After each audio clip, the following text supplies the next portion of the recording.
Check, check, check. Wow, it worked.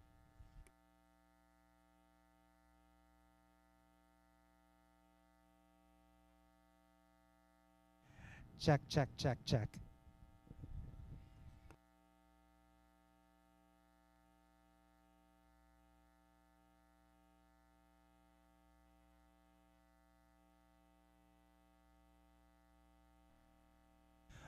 I left it in the tower so I wouldn't forget to take it off for the anthem because I can't do more than one thing at once. I barely can talk and walk at the same time.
Welcome, race fans, to the Owasso Speedway. It is a beautiful Independence Day weekend here at the Big O. We appreciate you all coming out and spending your Saturday with us here at the track. We are going to get things kicked off here with our opening ceremonies, and to take care of all that, we welcome back Roger Williams down on the track. Thank you, Chris. Are we ready for some racing tonight, ladies and gentlemen? Happy 4th of July. I'm Roger Williams, and we do have 50-50 tickets on sale, but we wanted to give Mark Montney an opportunity. He's from Ortonville. He's here with the American Sportsman for Veterans. He wanted to say a few words about what's going on and the boat and your organization. Yes, sir. Thank you, everybody, for coming out. We're American Sportsmen for Veterans, and what we do is get the veterans and first responders out on the Great Lakes. From Lake Erie, Lake St. Clair, Saginaw Bay, we'll take you walleye fishing. We'll take you to a ball game. We'll go to a football game. Whatever you veterans need, we're here for you. You can reach out to us through Facebook. And all the money we raise here tonight will go towards gas money to get our veterans out on the water. You can see our boat out front, the appreciation. That's beat up a lot of walleye the last couple of years with a lot of great heroes aboard. So to all the veterans here tonight, American Sportsmen for Veterans, thank you all for your service and what you have done for us. Let's have a great night. Buy some 50-50 tickets. And what a great segue. What are all of our veterans? Whether retired or still serving, please rise so we may honor you on this 4th of July weekend. Thank you. Thank you for your service. And now if I could have everyone please rise. Gentlemen, please remove your caps. If you are retired or serving military, you may leave your caps on while rendering the military salute. And if you would, please bow your head in prayer. Heavenly Father, on this 4th of July weekend, we come together in celebration of our nation's independence and the freedoms we hold dear. As we gather here today for this event, we ask for your blessings upon all who are participating and attending. May the spirit of unity and patriotism fill our hearts as we honor those who have sacrificed for our freedom. We give thanks for the thrill of competition and the camaraderie of sportsmanship. Guide the drivers with skill and caution, the pit crews with efficiency and teamwork, and the fans with joy and excitement. Help us to remember the true meaning of this day and to cherish the liberties we enjoy. As the engines roar and the flags wave, may we be reminded of the strength and resilience of our great nation. Bless this event with safety, fair play, and sense of community. In your name we pray, amen. Please stay standing as we honor our visitors from the north with the playing of O Canada.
Honor America with the singing of our national anthem. Please welcome from Byron, Michigan, Chantel Swan. Oh, say, can you see by the dawn's early light what so proudly we hailed at the twilight's last gleaming, whose broad stripes and bright stars through the perilous fight o'er the ramparts we watched were so gallantly streaming, and the rocket's red glare, the bombs bursting in air, gave proof through the night that our flag was still there.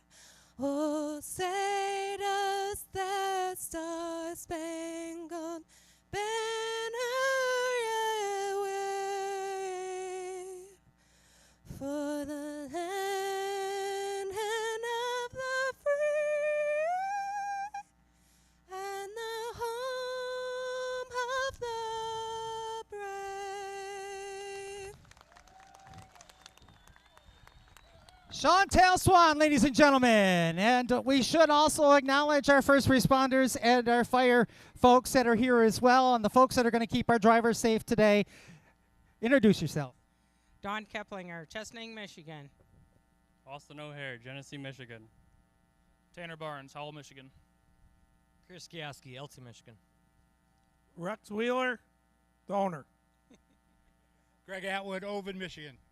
Tyson Landfair, Holt, Michigan. Dylan, Ovid, Michigan. Dustin, Ovid, Michigan. Jeff from Ovid Fire. How about it for our fire? How about for our safety crew? Ladies and gentlemen, thank you for what you do. Are we ready now to go racing on this 4th of July weekend? How many of you would rather me shut up and bring out some cars? On the count of 3, you say shut up, Roger. 1, 2, 3. We haven't done it in a while, and I can see why. Chris, take it away. They've said what they've said. All right, well, you got to give the people what they want, and we'll shut up Roger here for a couple minutes. Got a great program of racing in store for you tonight. We are also going to be hosting the 40-lap Kevin Adkins Memorial for our McAllister Rental Pure Stock division, going 40 laps tonight, adding some extra laps. There'll be lap money on the line for those drivers. And for those of you that weren't around the Owasso Speedway when Kevin raced with us, he passed away a couple years ago, but he was a long-time competitor in the early days of our Pure Stock division, 2008 track champion, and was just about a threat week in and week out. And when we'd see the invaders come over from Auto City or Birch Run on a Saturday night, we would look to Kevin a lot of the times to kind of hold the fort down for us and show him what the Owasso drivers are capable of. So we are very honored to be hosting this event for Kevin's memory, and we have a lot of great awards that are going to the drivers as a result of that event. And they will be our second to last feature this evening.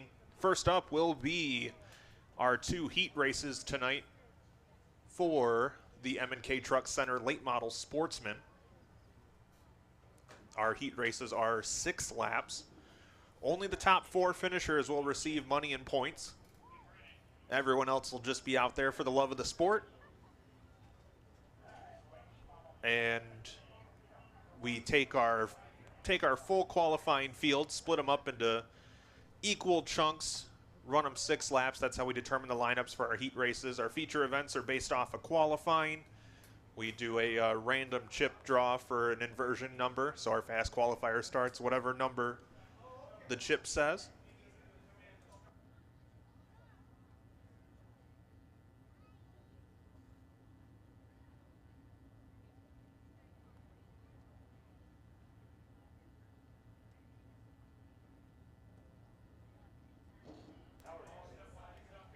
All right, so up first will be 2 heat races for the M&K Truck Center Late Model Sportsman. Once they make it out to the track.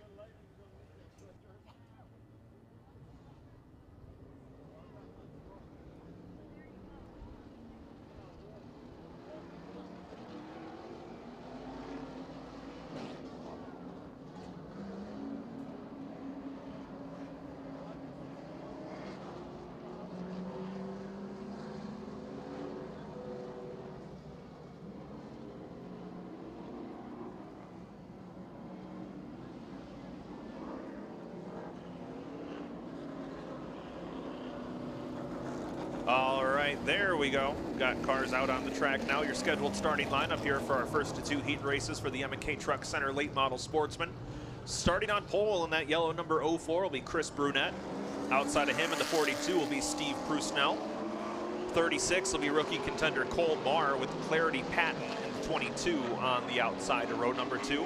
Rich Mahalik will start in the 5th position with Flat Rock Speedway driver Jeremy Vanderhoof, completing your top 6 starters in the 6-car heat race. Once again, top 4 receive points and pay. Everyone else just out there for the love of the sport. We'll line them up 2 by 2 as we get set to go. On the flag stand tonight, Nate Rowe and Logan McCaslin will be waving the flags in the referee shirts. 6 laps the distance here. This first of 2 heat races for the M&K Truck Center Late Model Sportsman. Field lines up 2 by 2 as we get set to go racing here for the first time tonight.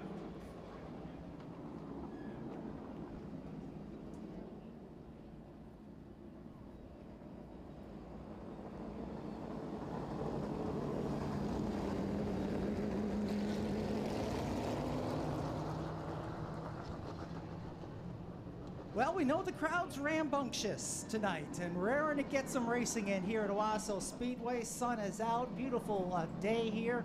For those of you that might be watching at home, We had some very early morning rain showers, but the sun is out and we're ready to rock and roll as we bring out those late model sportsmen. Here they come for the first green flag of the night.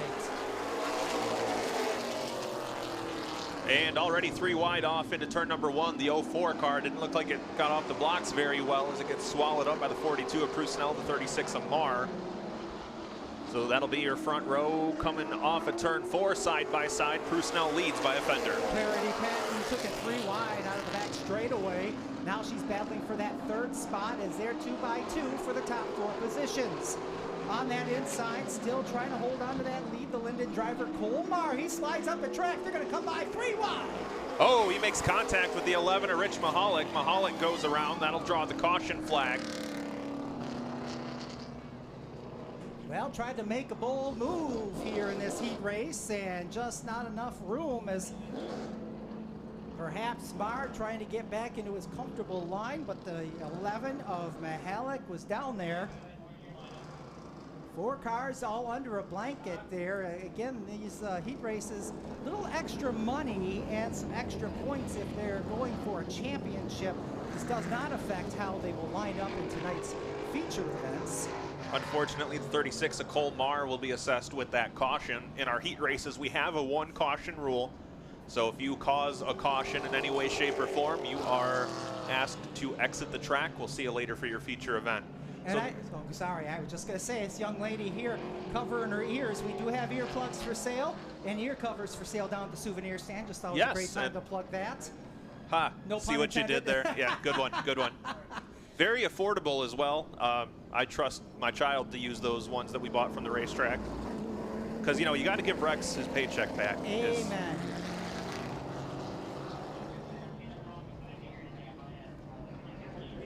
All right, so we got the field line back up in the proper order. It's going to be Steve Prusnell leading. Clarity Patton will inherit the 2nd spot. Rich Mahalik takes his spot back. He'll now be in 3rd. The 04 of Chris Brunette and the 4 of Jeremy Vanderhoof. Vanderhoof didn't look like that car was running quite to what he had hoped, but we'll see how it goes as the green flag is back out. Mahalik tries to take a 3 wide off the start. Not able to make much hay there as Clarity Patton gets out in front. She'll now lead down the back straightaway. I was going to make a joke that Mahalik didn't learn anything the first time trying to make it 3 wide on the inside, but that time it worked out as he's now chasing down Clarity Patton in that varsity number 22. I was going to say he learned at least something because he didn't go pirouetting through the infield, so went better than last time for him at least as he now runs in the 2nd spot. Coming to the line, Clarity Patton will be your leader at the halfway point. 3 in, 3 to go. She won herself the B main just a couple of weeks ago, and then a few weeks before that, that car was all smashed up into the front straightaway wall all the way through turns 1 and 2. This ended up being a new car for her, which she won that B main with, and right now she's within grasp of getting herself a heat race win if she can hold off Mahalik. Yeah, pretty healthy margin right now over that 11 car too as she drives down the back straight. Jeremy Vanderhoof looks like whatever issues he might be having may be clearing up as he works to the inside of Prusnell for the final podium spot as the white flag is out. 1 lap to go. Looking for a little extra cash for that number 4 as he moves into the 3rd position. But right now, Clarity Patton just needs to hit her spots as the South Lion driver takes him out of turn number 4, and she'll pick out the first checkered flag of the night. Clarity Patton wins heat race number 1 for your late model sportsman, brought to you by M&K Truck Centers. Rich Mahalik will come home in 2nd. Jeremy Vanderhoof, a pretty solid 3rd place run. Steve Prusnell 4th, and Chris Brunette completes your top 5. Been racing for 9 years. Again, out of South Lion, Varsity Automotive Group, Varsity Lincoln and Novi, Varsity Ford of Ann Arbor, and Sunny Media of Farmington Hills amongst the sponsorship on the number 22. And she's down there in our Gross Construction Victory Lane. She's having a very good good stretch of runs for that number 22 as she's about set to climb out of that car. Let her hear you, folks. How about it for Clarity Patton? Want to wish a happy birthday to Pastor Eric Numerich. It's nice to have somebody with the big guy on his side here with us. Amen. I could have used them for the prayer. No pun intended. I did. Hey, Amen, didn't I? You sure did. I'm all over. I get a week off, and the brain's just. You're just one firing side. on all cylinders. Well, want to also wish Seth Schiller a happy birthday, Maya Ray rather, and Ricky Moore, all celebrating birthdays or have celebrated birthdays in the last day or two. So happy birthday to them. Heat race number 2 hitting the track now. Starting on pole will be your defending track champion, John Beach, in the $sign car. Outside of him, Michigan Motorsports Hall of Famer Ron Allen in the 69. Brandon Barkus in car number 50. Chris Munson in the 3. Your current points leader, Buddy Head, in the 46. And your fast qualifier tonight, Douglas Littagott in the 71. 6 cars, 6 laps. Heat race number 2 for the M&K Truck Center Late Model Sportsman. Get them wound up, put some heat in these tires. Then we'll stack them up ready to go for their 6 laps of competition. We'll follow that up with heat races for our street stocks, followed by our sport compacts, pier stocks, and the trucks, before we get into a B main, or rather our feature events this evening.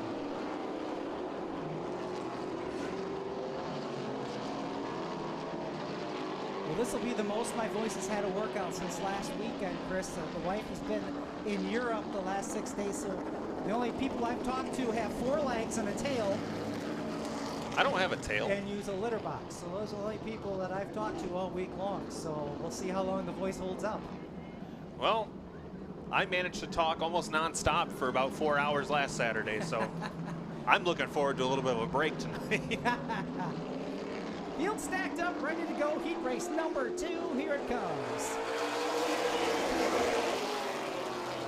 And it's Beach jumping out to the early advantage. Barkus, who's been in victory lane already this season, moving up to the second spot. Well, we watch the 69 of Ron Allen fall back to 3rd as he's stuck in that high line.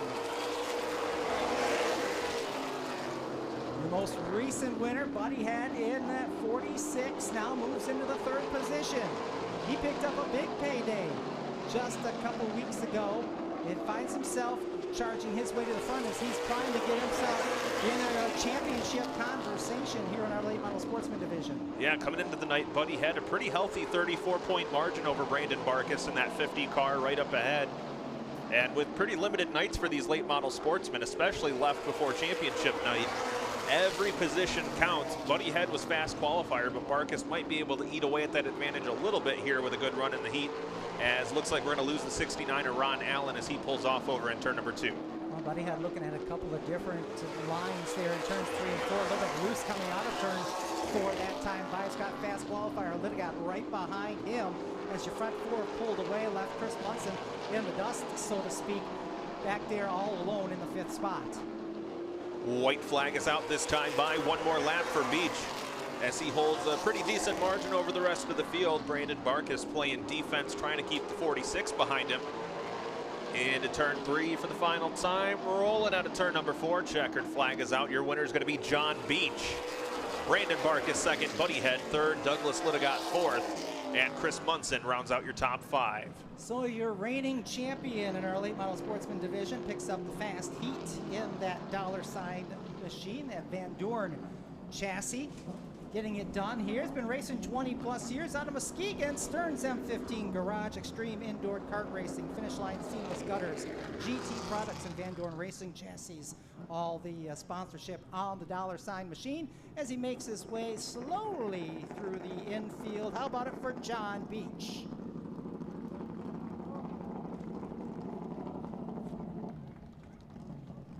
All right, late model sportsmen. We've got them wrapped up. Time to talk about, I believe, street stocks. Got a pair of heat races for our street stock drivers here this evening. Yep, got a couple heat races coming up for the street stocks. Of course, they are brought to you by Gross Construction. And here comes your field. Jason Robinson scheduled to be on the pole in that number 45. He's out of Linden. He'll have Chaz Taylor from Clio in the 25 machine alongside. Row 2 is the 81 of Tim Kirby. Rob Sullivan, Birch Run champion in the number 20. He's out of Attica. Row number 3, Danny Oxford out of Allegan in car 7, and Dusty Link from Schwartz Creek, that's the 26. DJ Oxford coming on over from Kalamazoo in car number 58. The looks like that is all we have. I had Fred Cummings on my list. He may have opted out of this heat, or he had some sort of issue in practice. Yeah, looks like we're going to be less than 20 of Sullivan and the 2A of Cummings.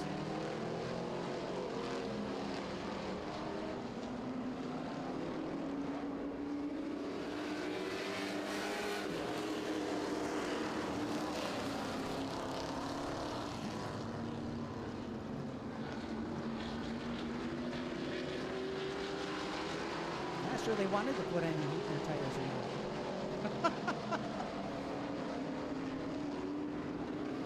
Eventually get them slowed down here and lined back up.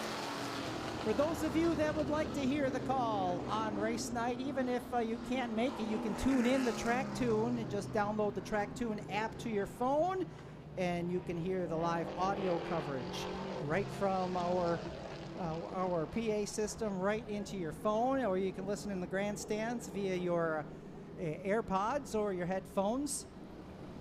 Or if you have an FM receiver, you can hear us on 88.5. That's 88.5. Looks like we're going to lose another one here. Yeah, Danny Oxford almost missed the turn, but does exit the track as well. So looks like we're going to lose another car before this one gets underway. So we'll move everybody up in the lineup and get ready to go green. Oh, we are coming to green right now. They're all set to come to that Surprise. green flag. That's right. All right, here we go. Front row was raring to go. Anytime the front row in the slow heat can get an advantage on the rest of the field, we're going to go 3 wide out of turn number 2, and it's going to be the 58 of Oxford taking over the top spot. Yeah, Oxford going to lead that opening lap. Pretty bold move for a driver that hasn't been here all season. He really, I guess, didn't know not to do that, so seems to have worked out. Last row to the front row in just a couple of corners for that 58 machine, while Dusty Link, ooh, he's a little bit sideways, maybe a little bit of a greasy Dusty Link for that 28 as he'll pull back into that second spot now. He makes the move on the 25 car, Chaz Taylor. Well, usually Greasy and Dusty are a terrible combination because one sticks to the other. But Dusty Link able to continue on in the second spot so far as he sets his sights on your leader at the halfway point. 3 in, 3 to go. It looks like at the moment Oxford just about the quickest car on the track as he continues to work his way away from the rest of the field. Taylor did a 4-wheel slide coming out of the corners. He just cannot get that car to exit. He takes turn 4 rather high in that 25 machine. As he's got a terrible push on that car as the field now spread out like the teeth of a hillbilly smile. It's a white flag flapping for your race leader, DJ Oxford.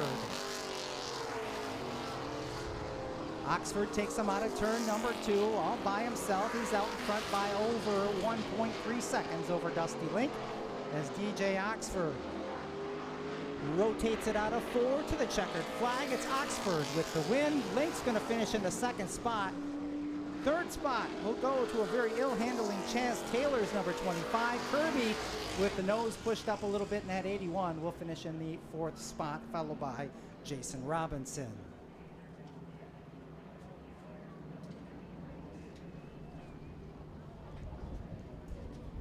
Well, I don't have a lot of information on this 58 machine, DJ Oxford, but like I said, I'm going to assume he's a regular at the Kalamazoo Speedway, making the tow from Southwest Michigan to be with us, and he'll pick up his first checkered flag of the season here at Owasso Speedway. So give him a big, warm round of applause, ladies and gentlemen, DJ Oxford. Warmer.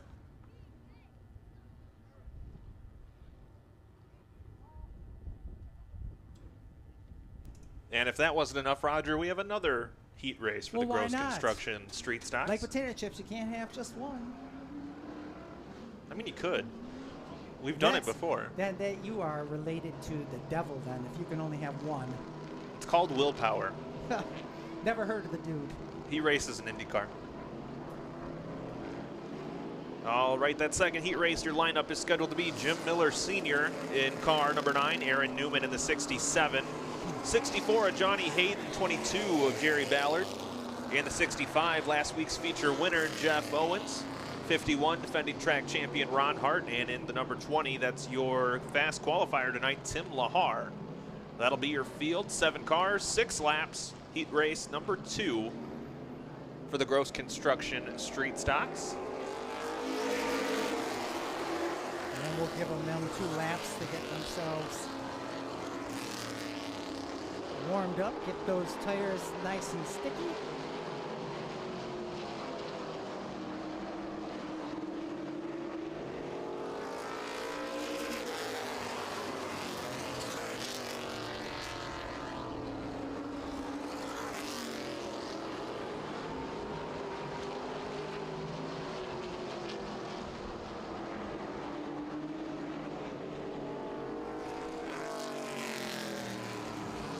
And we're certainly happy to be partnered with Gross Construction and New Lothrop, serving as a title sponsor for our street stock division. Over 15 years of experience with both commercial and residential projects. 810-287-3652 or grossconstruction.org for more info.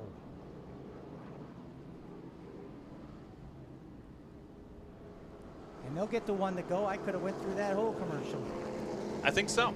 But we'll save all the juicy details for later.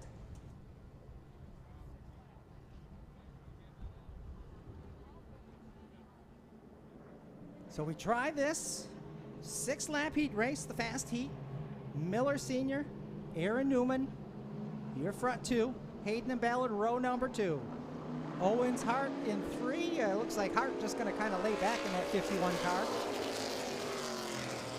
Yeah, I was going to say they were looking a little eager in the warm-up laps, so maybe Ron thinks he'll just settle in back there and let it play out ahead of him as Aaron Newman leads the first lap back to the line.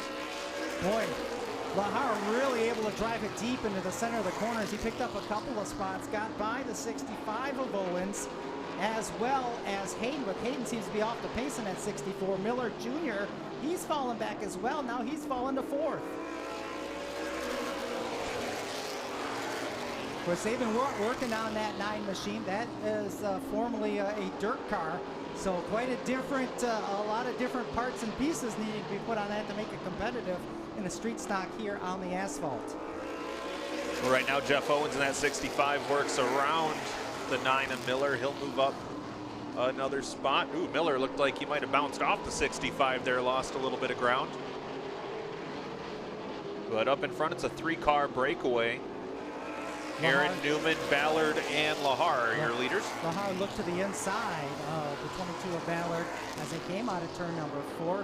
Just can't get alongside the machine. He'll try to dive. No, he's going to back off. Let Ballard get into turn number 3.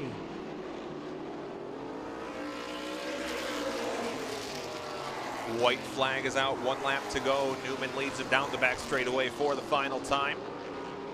Right now, first and just about only battle on the track right now is for second as Lahar makes a dive at it coming off of turn 4, but at the front of the field, your winner is going to be Aaron Newman.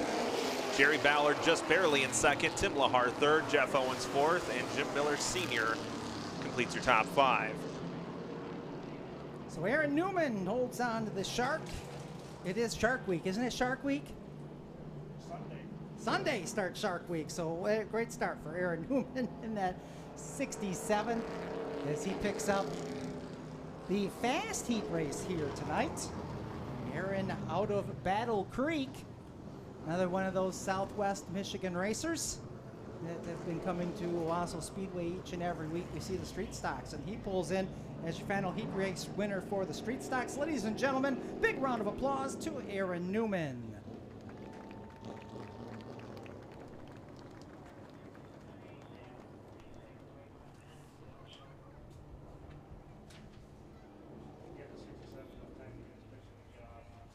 Big field for our Flory Crane Rental Sport Compacts. We'll have 4 heat races for these drivers. 32 have made their way to the track tonight.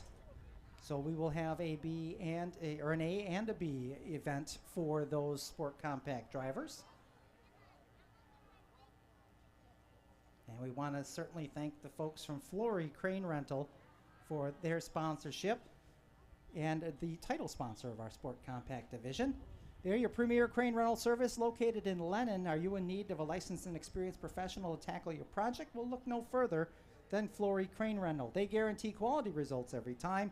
With their professional and reliable services, they strive for excellence in every project they undertake. Established in 2022, Flory Crane Rental quickly becomes a trusted name in the industry. Their team is dedicated, full of professionals, and they're committed to bringing your project to life. They're proud to be a contractor of operating engineers 324, ensuring that their workforce is highly trained and skilled. So thank you to Flory Crane Rentals, 989-998-6722. Thank you, Flory Crane Rentals.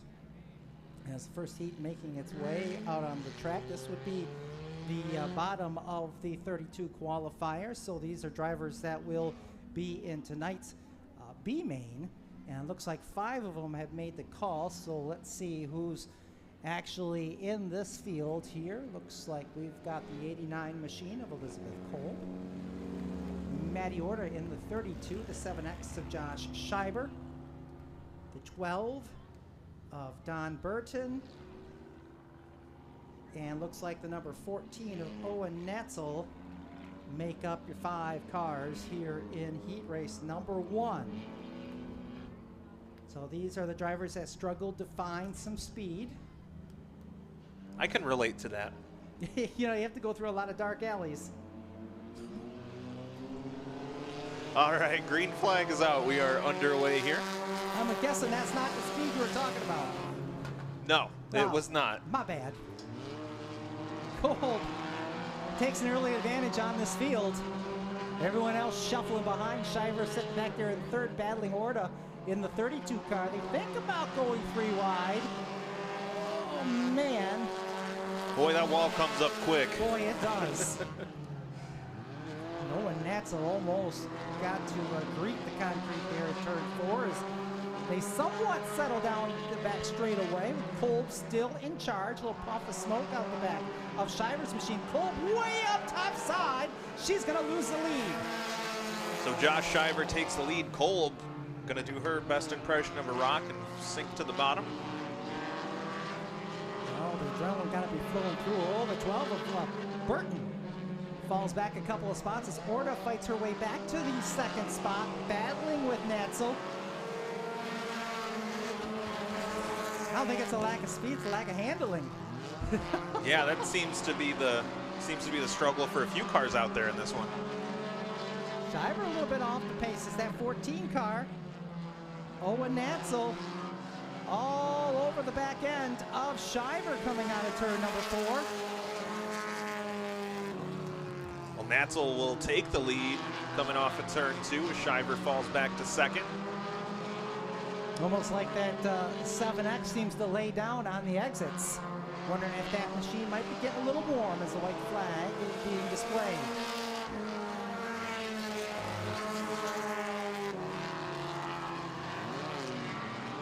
Well, Natzel heads down the back straightaway.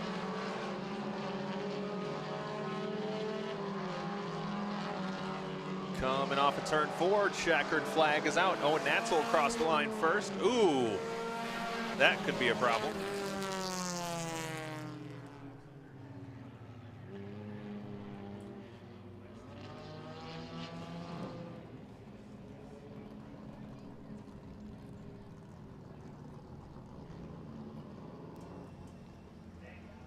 Well, go ahead, Chris. Tough break for your winner. Well, was your winner. Owen Natzel, 2 laps, the last 2 laps of the race even, more than 0.3 of a second faster than his qualifying time. So unfortunately for him, he will not win this race. Josh Shiver will be your winner. Maddie Orta second, Don Burton third, and Elizabeth Kolb will be 4th. So Shiver was looking for that Sugar Mama money. Well, he just picked up some from this heat race, as that car persevered long enough and in his time bracket for him to pick up the win. And I tried talking as long as I could to get to the profile sheet here, and I'm not as talented as some people try to give me credit for. Well, I know for a fact, based on what he's told me, he doesn't have any sponsors. Oh, he's got All About Billiards. Oh, right he does? there on his hood, yes. The 2021 track champion. Well, I guess that's easier than finding a sugar mama is finding a good sponsor. Hey, there he is. He's out of the car. How about for Josh Shiver? Here comes heat race number 2. Deacon Clayton, 95. Dustin Workman in car number 3 should be our front row. It looks like that is indeed the case. Jeremy Kelly in car 26, the 0 of Ollie Workman in row number 2. Row 3, Connor Hogue in the 18C, Gabe Rusnell in the 24. Final row scheduled to be the 33 of Caden Comer and Kennedy Jernigan in car 88.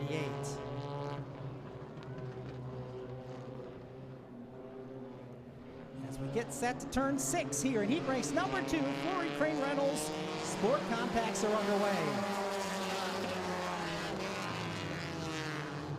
I'm just waiting for the dust to settle as they work their way out of turn number 2. Clayton has the lead for now, but Workman all over the top side. They're 3 wide there for the 3rd spot.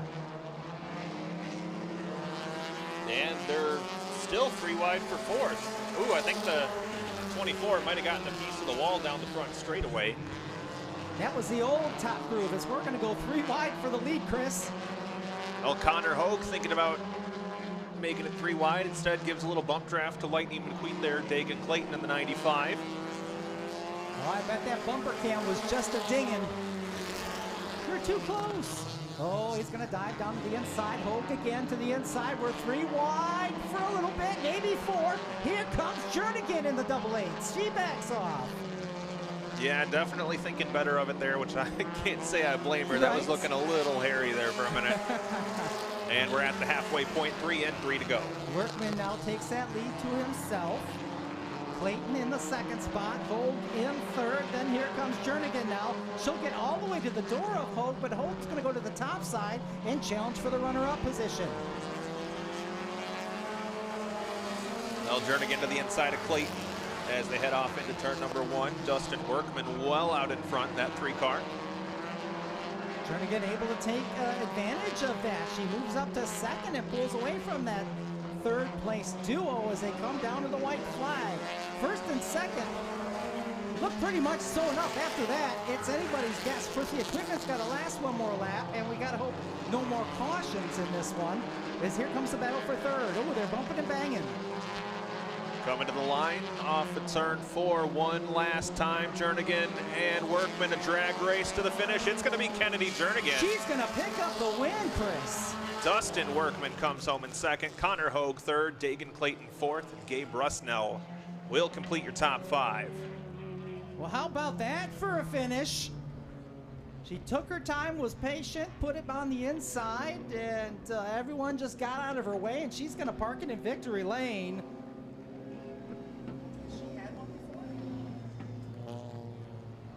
I'm not sure that if this isn't her first heat race win, but she's down there in, oh, we got a lot of sponsors to talk about too. This young lady, just 19 years of age. PFCU, that's Portland Federal Credit Union, Codats Hardware, Daily Heating Air Conditioning, Atomic Apparel and Designs, Zamp Racing, Pit Posse Motorsports, OTTP, Over the Top Performance, Fervo Gear, SP Tools USA, Mini Beast Official, Traction Concepts, Gaffner Towing, Gen Y Hitch, Bombshell Cleaning, MTS Tire, or that's M&S Tire, 556 Carpentry, Bucks Tire Service, Stewart Street Auto, Epic, CNC Training Academy. I'm out of breath, but how about this for this young lady? It may be her first heat race win. How about it for Kennedy Jernigan?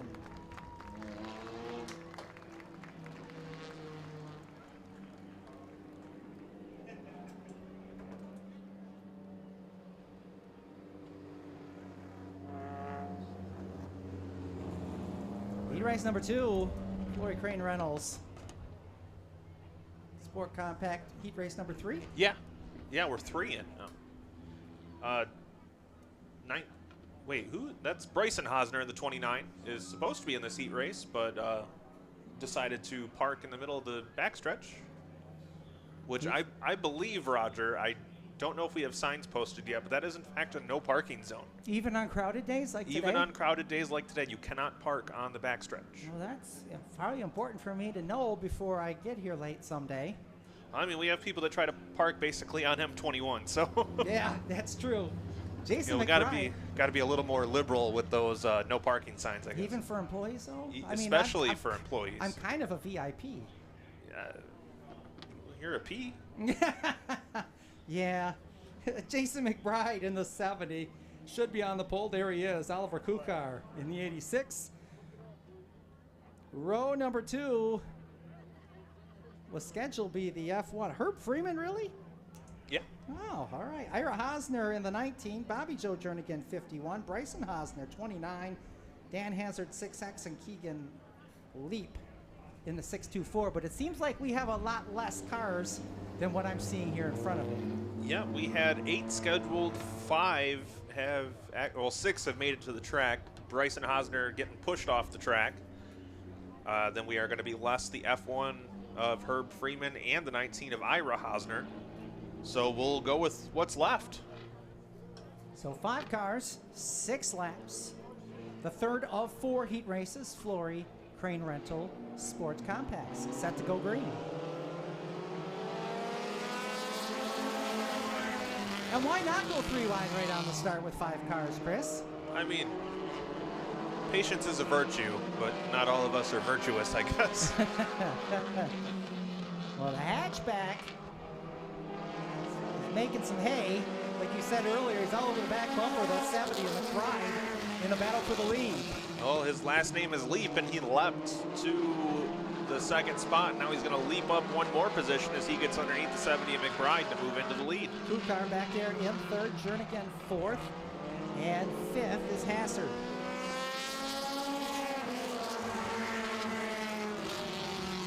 Single file for the most part here as Leap looking to lead by more than a second.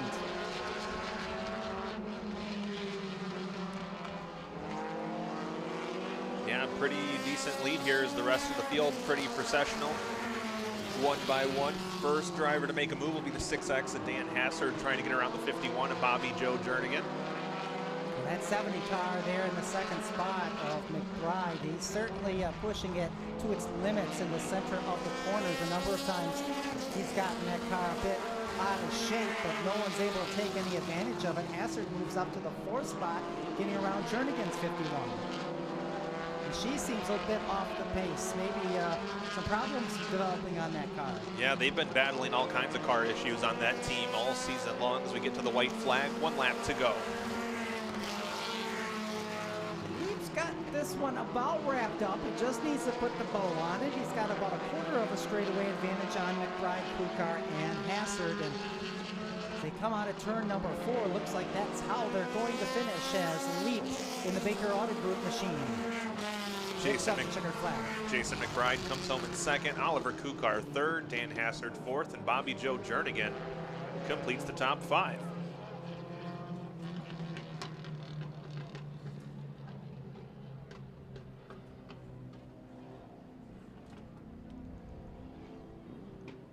So Keegan Leap out of Grand Rapids, Shotgo Motorsports, Gibson Fab, RevX on that Honda. First year of racing for this driver as he picks up the heat race win.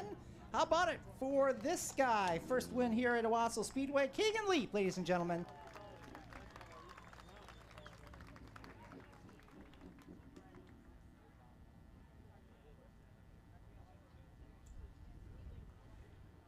As we get set for the fast heat, should have Adam Whitaker sitting on the pole. Outside pole, the 54 of Corbin Kelly. Nick Murdoch in car number 79, Matt Elsey Sr., number 63. Then in row number 3, Randy Moore in the 69, Adam Krzyzkowski out of Yale in the 16, Damian Waters in the 1, and the new track record tonight, Matthew Elsey Jr. out of Otsego in car number 27, who will be taking a big challenge later on, Chris. That's right, he accepted the Kimball Midwest Challenge. He will start dead last in his feature, and if he's able to make it all the way to the front, he'll claim a $200 bonus. It's a rolling bonus that grows every week, but he had claimed it 2 weeks ago. And we also have the 30 of Caleb Montague that's going to tag onto the back of this one. He was a non-qualifier, got here late, So he'll start at the back of this one as the green flag is out. We are underway. These are your top qualifiers in this one. And Whitaker with a slight advantage over Kelly's 54 down the back straightaway. They'll drag race into turn number 3. Whitaker leads in that new car off at turn number 4, but Kelly trying to give him trouble in that outside line as LC Senior looks for somewhere to go behind the 2. Still great battle up front. Kind of a traffic jam. LC Senior thought about trying to shoot up the middle and decided maybe not. I'll try the inside. Here they come out of 4. Well, Whitaker looked to possibly try to fend off the charge, but was not able to make it happen. Adam Perzakowski in the 16. It's his first start of the season. He won a feature or 2 last year. He moves up into second and will now move to the inside of Corbin Kelly for the top spot off of turn 4. Well, Perzakowski has not lost his touch as he'll lead the lap. And he'll try to clear. Corbin Kelly does so in turn 2. Matthew LC Jr. now up to 3rd. He'll go to work on the 54 of Kelly. Then Senior, LC Senior, back there in the 4th spot. That's the final A position here in heat race number 4.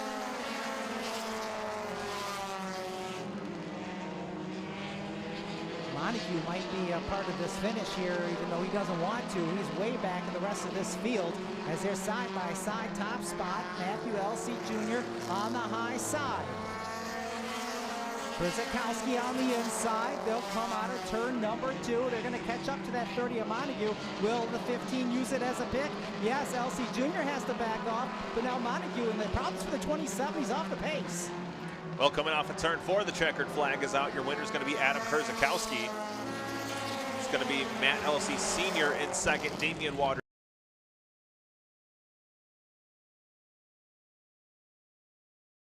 The 27 LC Jr. and what that may mean for him later on. Yeah, if there's a problem on that car, he's not going to be real happy. He decided to start at the tail of the field for his feature event. I'm wondering if she just got hot and turned it off. We'll see what he comes out for his feature event later on. As Chris said, Perzakowski picked up some feature wins last season, his first attempt of the 2024 campaign, and he parks it in Victory Lane, sponsored by Gross Construction, here in our fast heat for our Flory Crane Rattle Sport Compacts. As he gets ready to climb out of that car, ladies and gentlemen, how about it for Adam Perzakowski?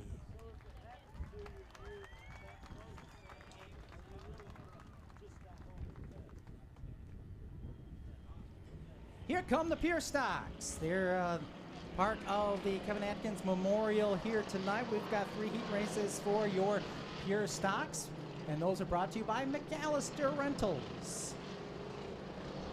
Chris Davini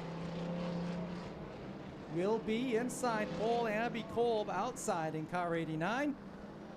Bob Baumgarten out of Mount Clemens in the 108 inside row number 2. Austin Sovine in car 98 to his right. Row number 3. Yeah, I heard this guy picked up a heat race win last week. Jeremy Johnson in car 47. Craig Hills out of Onondaga in the 07. And Talon Deal in the M57. That's Onondaga. What did I say? Onondaga. There's it's 2 A's in there. Nope. All right, green flag's out. We're underway. I call the governor. Well, Jeremy Johnson trying to repeat from last week's performance, takes him about 17 wide in turn number 1. He's invincible. He's bulletproof. Well, they're leaving him a lane there down on the inside. I don't think he'll mind taking it. No, team cars there, the 98 and the 89, both up the top side. Look out. Deal goes to the inside of Johnson. And looks like they're going to take it 3 wide for that 3rd spot. Yeah, that was a Johnson sandwich here for a moment. Yeah, Talon Deal up to the 3rd spot, going to work on 2nd as he moves to the inside of the 98 of Sovine. Nobody really slowing, nobody really settling down here. Here comes Deal in the 57. He'll make a move to the inside. Someone's showing a little bit of smoke out the back end of that car as Deal may lead this lap. Well, he finished second last week to Jeremy Johnson, Roger, and I'm sure this young man would like to pick up a feature or heat race win. Well, he'd probably like to pick up a feature win too. Hey, he'll be happy for any win, right? I think he got one earlier in the season, like his first or second week out, because it was a big deal. No pun intended. Yes, it was. All right, we have just 2 laps remaining now. Talon Deal leads. Craig Hill's second. Battle for third between Sovine and Johnson.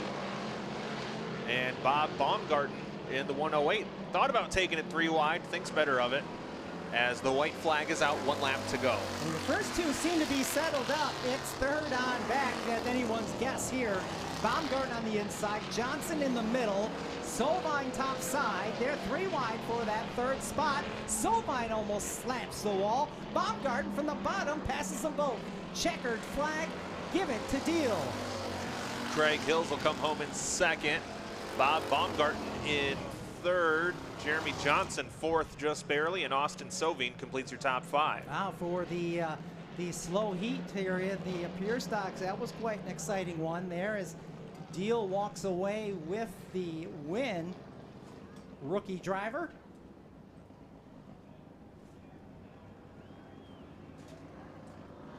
Oh, this is his first win. Okay, I had him confused for somebody else, so thank you for whomever is smarter than me. That's everyone that's down there in front of me. Because now I have to work with numbers. There he is. Zeta Davison, 14 years of age, M57 Towing and Repair, M15 Towing, Finish Line Seamless Gutters, Top Speed Motorsports, Stearns M15 Garage, Troyer Racing Engines, Freeman's Auto Salvage, and M15 Auto Salvage. How about it for the rookie, ladies and gentlemen? His first ever checkered flag. How about it for Talon Deal?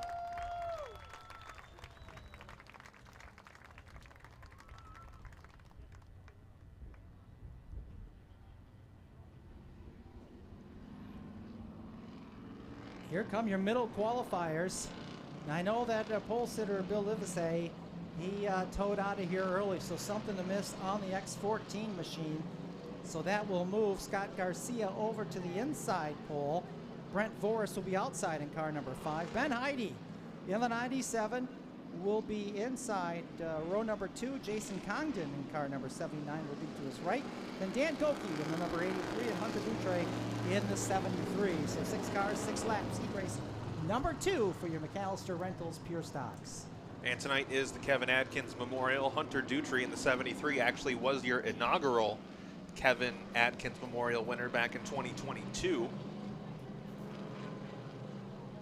It looks like the numbers just arrived for Heide in that 97. It wasn't there for practice, so the tape arrived just in time. Well, that's good. It's hard to find a good roll of duct tape. Green flag is out. We're underway.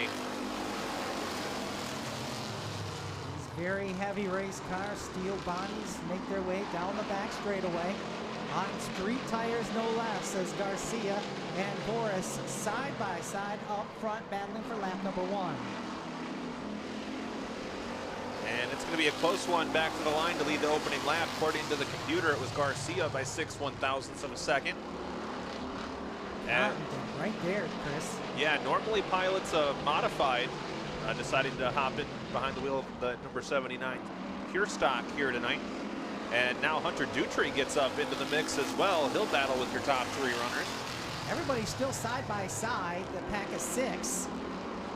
As Congdon, I bet that car is just much slower to react to that modified. That's for doggone sure.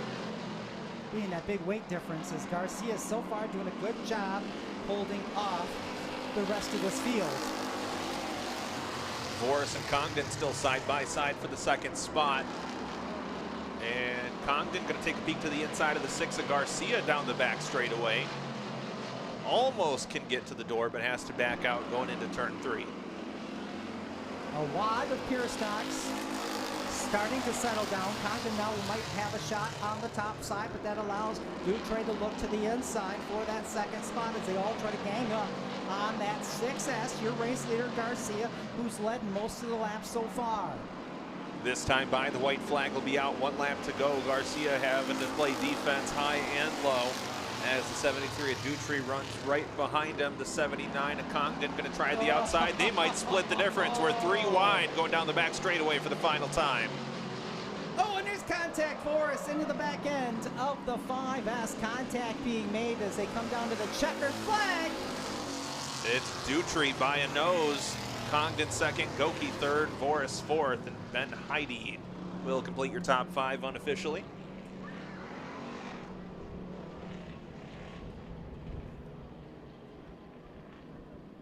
So Don Barrel Motors, D&W Auto, Town and Country Auto Salvage on this long-time driver's machine.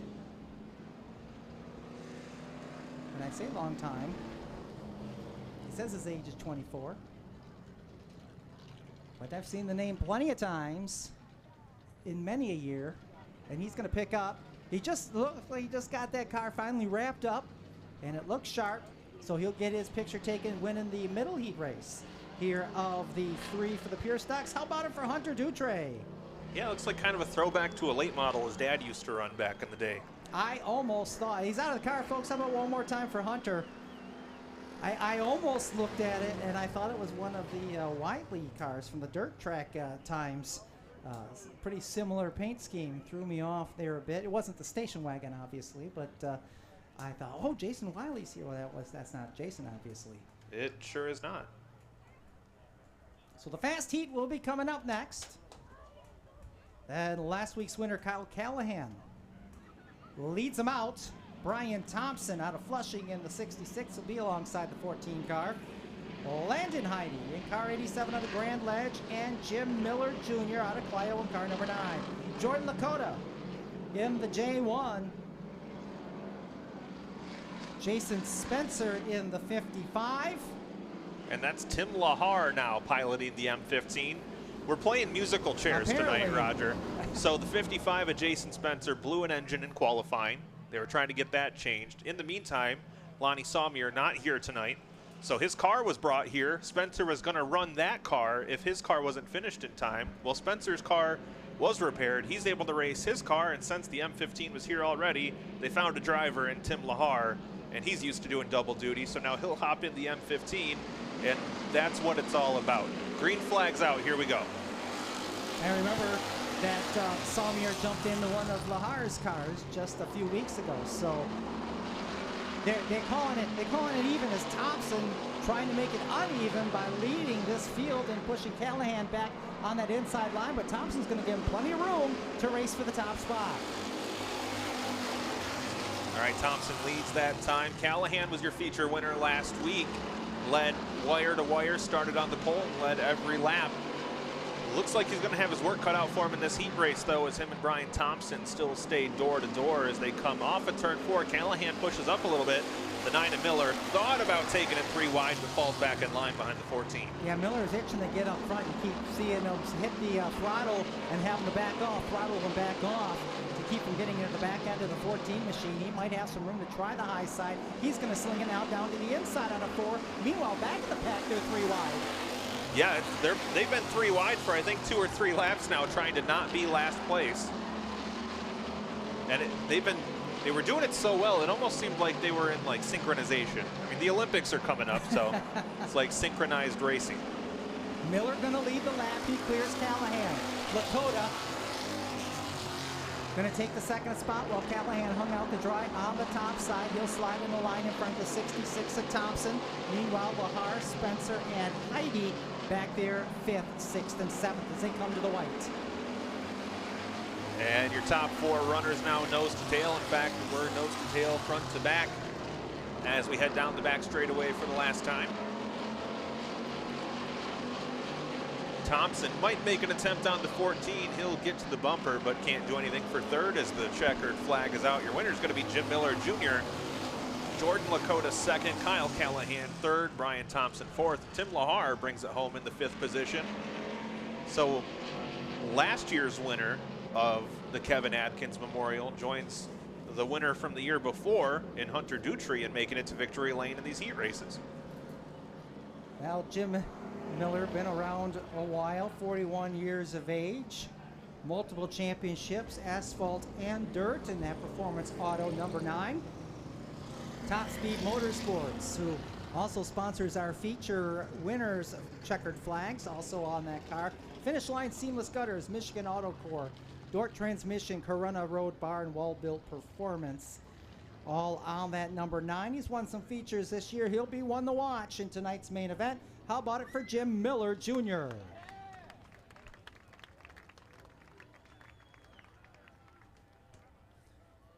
Final class 4 heat races tonight, and that belongs to our truck division, brought to you by Michigan Paving and Materials, our all-American trucks. We gave them last week off. A lot of them went up and played up at the Whittemore Speedway for their truck invite. And we have them back again tonight. 20 truck drivers on hand. As Matt Mosier is scheduled to be your pole sitter. Eric DeVinny will be alongside in the 13. Tony Hart in 69.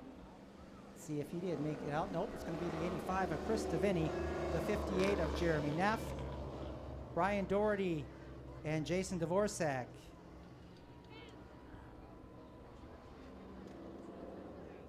Are the 6 trucks ready to compete for the 6 laps? As I believe they're about to go green flag. So we're missing Tony Hart here in this one. Here we go. These trucks strictly stock on street tires. They're very hardy as they're going to go a lot of weights there in that second spot battle as they're 3 wide. Yeah, at a minimum 4,000 pounds. As DeVinny leads lap number 1, Neff scored in the second spot, Chris DeVinny in 3rd. But that may change here as your front 4 now make it top 5, back to top 4, all side by side. Looks like Neff will get lap number 2. The DeVinnys in 2nd and 3rd. That's Eric in the 13, Chris in the 85. Doherty now making his move towards the front. He just made a pass on the 57, or 67 rather, Jason Dvorak.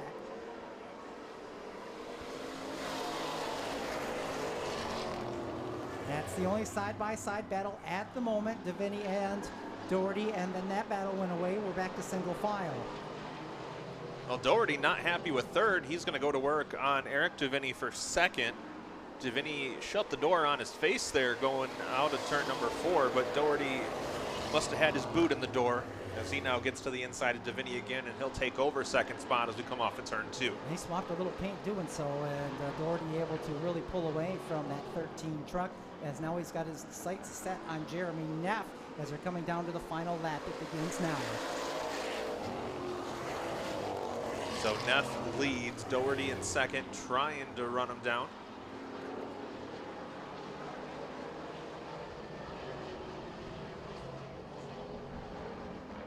And Doherty gets to the back bumper, not enough time though. Jeremy Neff will be your winner. Brian Doherty 2nd.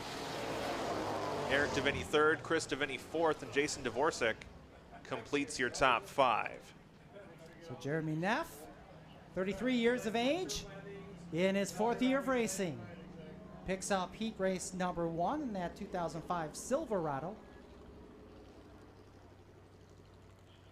Looking for some sponsorship. Look at all that fresh paint there. Looking for some names to be slapped on that truck. Yeah, plenty of real estate. As he'll pick up the checkered flag. He's out of Clio. How about it for Jeremy Neff, ladies and gentlemen?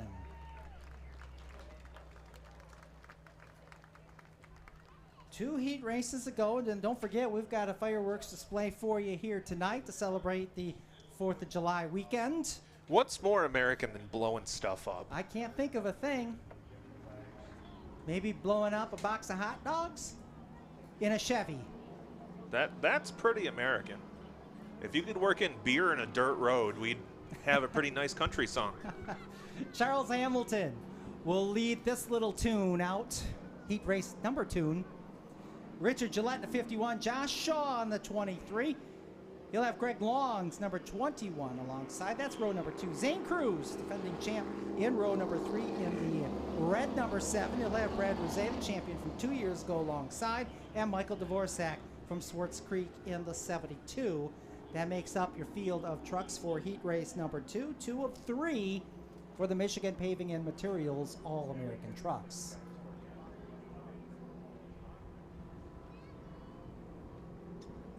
very slow start. We don't want to wake up the neighbors as they're slowly going to make their way because they're soft shooting it. Building suspense. And there we go! Are you sure? Oh, I don't think Charles Hamilton was sure that he wanted to go. The car looked a little skittish. But Hamilton's going to take the early advantage. Gillette in second. These truck drivers have a little bit of a chip on their shoulder considering the last time they were here, they only got 7 laps in their feature and it took over 30 minutes to run those 7 laps. So they've kind of made a challenge to themselves at tonight's feature. They want to go green to checkered. So, you know, that's what they want to do. We'll see what happens when feature time comes up. I mean, we also want them to do that. So. Safety Sam says I could put some money on that challenge. As Hamilton a little bit sideways coming out of turn 2. The 7's giving some hassle to the tailgate of the 51 at Gillette. That's Cruz and Rosé. Yeah, they're all over the 51. You'd think one of their trucks said Perrier on it.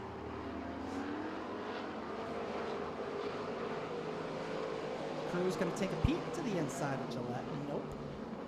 Do you think Zane Cruz or Brad Rosé seem like the type of guy to drink a macchiato while they're driving? I don't even know what that is. Is that some sort of Spanish country time? I honestly don't know. I literally only know about it through the wonderful documentary Talladega Nights. Oh, look out, your second place truck way up on that high side, long in the 21. Looks like he ran out of tread as we're on the final lap of this one, and everyone's wonky right now as Hamilton's out by himself out front. Ooh, Zane Cruz making a move on Ricky Gillette as Charles Hamilton takes the win. Greg Long Jr. in second, then a whole smattering of trucks. Yes, smattering is a good word. Through the rest of the field there. Looks like it ended up being Zane Cruz in third, Ricky Gillette fourth, and Brad Rosé in the 5th spot. Moments like that make me so thankful for electronic scoring. Yes, right. Second year racing for Charles Hamilton. In that number 79, he's out of Mount Morris. Hamilton's Auto Detailing out of Clio Nelson's Hydraulic and Clio Spare Room. I think that's what that's supposed to say on his bio as he picks up another heat race win for that 79. He's going to get close to sealing a deal for a feature win. He climbs out of the car. How about it for Charles Hamilton, folks? Final heat race of the night. Mark Wilcox, 67, will set the pace. Joe Schamel in the 47 will be to his right. Schamel had himself a spin in qualifying hot laps earlier on. Mark Palmer in car number 50. Cameron DeLong in the number 95. Greg Long the third in truck 38. And Darren Burton in the 05. Ready to rock, final heat race. Again, all-American trucks. Brought to you by Michigan Paving and Materials.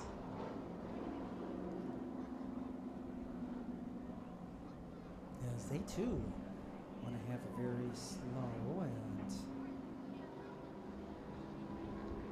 again don't want to upset the animals. As they work their way out of turn number 4, they start to quicken up the pace. There's the green.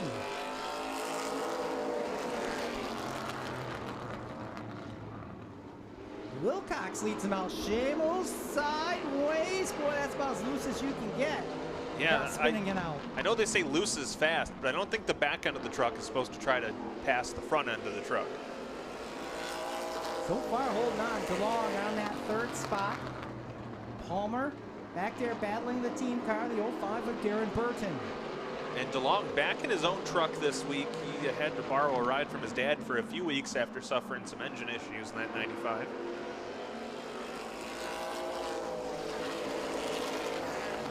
And it's all Mark Wilcox, the Davison driver, well out in front at this point. 8/10 of a second lead over Schamel's 47. Everyone, this one's not as sloppy as the last one. Everyone, these trucks are all in a row like the ducks I have at home. How many ducks do you have at home? A gaggle. That's a lot of ducks. It is a number. Some would say it's an excessive amount of ducks. Never. Did you buy them or did you just steal them from the local pond? I stole them. I mean, there's nobody to stop you. It's not illegal. Yep, I grabbed the tarp. I put some breadcrumbs in there, and lo and behold, I got a room full of quackers. Oh! Contact for second. DeLong and Shamo made some big-time contact. Yeah, then it looked like the 95 may have gotten a little bit of air underneath the right front. As the white flag is out, 1 lap to go. Mark Wilcox with a pretty healthy advantage, but after the little entanglement, Cameron DeLong falls back into the clutches of your fast qualifier, the 05 Darren Burton for third. Coming off a turn 4, checkered flag is out. Your winner is going to be Mark Wilcox. Joe Schamel in second, DeLong third, Darren Burton fourth. And Greg Long, the third, will come home in fifth as the 50 of Mark Palmer went for a little bit of a pirouette off of turn 4. So Mark Wilcox from the pole picks up the win. We mentioned he's out of Davison. He's been racing 6 years, 31 years of age. Camo Creek.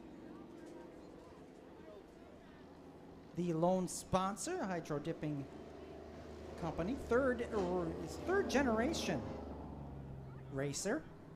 And he'll pick up the fast heat. He's got to feel pretty good about that. Able to hold off your fast qualifiers here tonight to pick up that heat race win. Ladies and gentlemen, final heat race of the night. How about it for Mark Wilcox?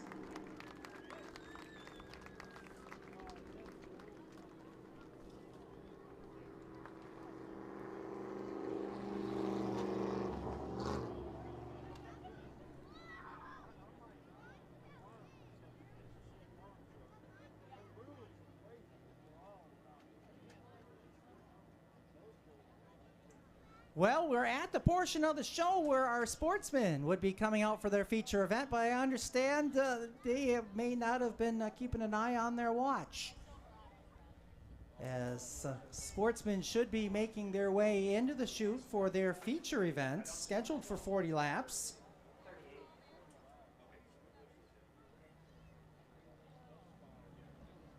So maybe a slightly forced intermission for a couple of minutes while those late model sportsmen get themselves geared up.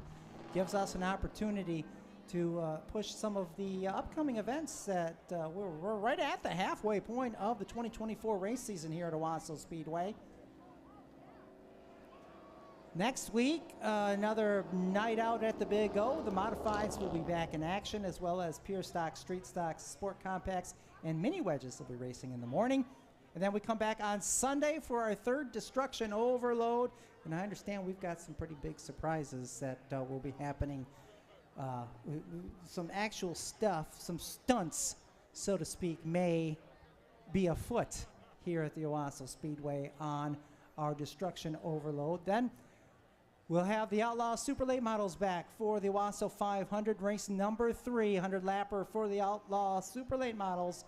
And the Reveal the Hammer Series, modifieds, trucks, and sport compacts, a part of the action. And then we'll have Matt Freer back as the Midwest Modified Tour will be here on the 27th. The Traveling Series will be a part of the action. The Dwarfs will be here, as well as the modifieds, pure stocks, street stocks, and the mini wedges in action in the morning. Then it's the CRA Jex Tour here with the Master of the Pros 185. We'll also have the Vintage Racers of America here with the Pure Stocks, Street Stocks, and Trucks. That's August 3rd. And then August 10th and 11th. Bring the camper. Come on out. It's going to be a big weekend of racing. It's the Hot Shoe 100 on Friday and Saturday with modifieds. Over 60 modifieds already registered for this show. It's a big one. One of the bigger paying modified events in the country will be here at Owasso Speedway, the 10th and 11th. Let's see, we've got, we'll make that the 9th and 10th rather. Pure stocks, modified, street stocks, trucks, sport compacts. And then you know what? Because Rex says racing is all we come to do, we'll have a destruction show that following Sunday. the Destruction Overload number 4. So 9th, 10th, and 11th, a big weekend here at Owasso Speedway. The ASA Stars will be here for the big Michigan 200. That's a big show, Chris. We'll have some stars hopefully making it out for this big event on, what was that, the 17th, my wife's birthday, and I have an excuse to get out of the house. Oh, darn. That'll be a fun show with the ASA tour being here. You know what's weird, though, is Sam's girlfriend's birthday is the same day. Really? Isn't And that she's weird? in Europe, too, isn't Yeah, that weird? yeah, small world. Huh. So that's what that joke meant. Now I'm finally getting it. Must-see sprint cars will be back with us on the 31st. Oh, I missed the 24th. Owasso 500 number 4, another Outlaw Super Late Model race, the Roundhauser Memorial as well. So Outlaw Super Late Models, the modifieds, the street stocks and mini wedges on the 24th. And then a big month of racing in September, September 7th. The big spectator drag show plus the National Compact Touring Series will be here, as well as modifieds and sport compacts. Destruction Overload number 5 on Sunday the 8th, and it's the Young Chevrolet Championship night for all of our house divisions, the modifieds, late model sportsmen, street stocks, pure stocks, trucks, sports compacts, and mini wedges. On the 14th, we'll crown champions. And then our final racing events of the night, or of the season rather, the 21st and 22nd, the iconic Owasso Nationals. Day 1 is on Saturday. We'll have the Outlaw Super Late Models here. We'll have the Late Model Sportsman here. We'll have the pure stocks, the trucks, sports compacts, and mini wedges. And then we'll be back the next day for the CRA Jegs Tour will be here. Modifieds and street stocks will be in action on the Sunday portion of the show. And then the final event of the season will be on, that's a Saturday night. It looks like the 29th of September for the Destruction Overload number 6. So still a lot of big shows left to come, but we're already halfway through this 2024 season, and we appreciate you fans being a part of it here tonight.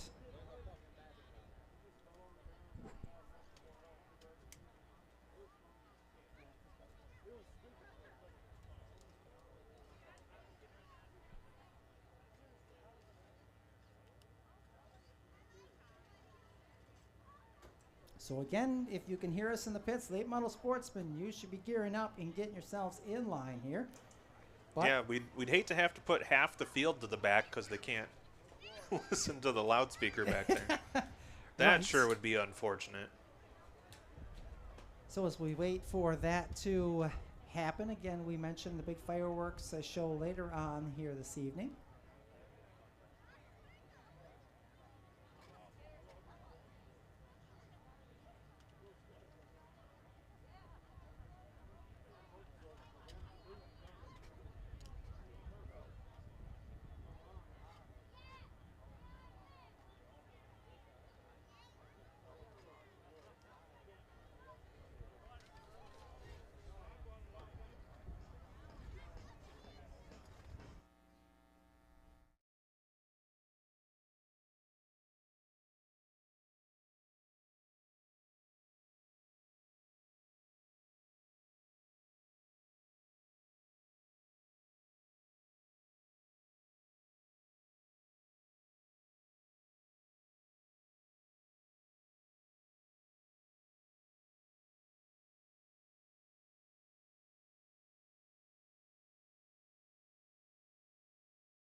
We are ready to go. We ready to go down there, Nate?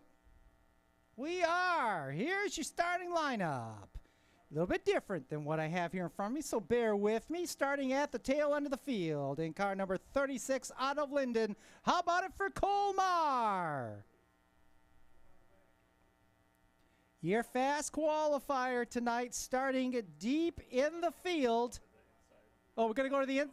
Okay. Our I'll get this down. You guys do it a little different on pavement than on dirt.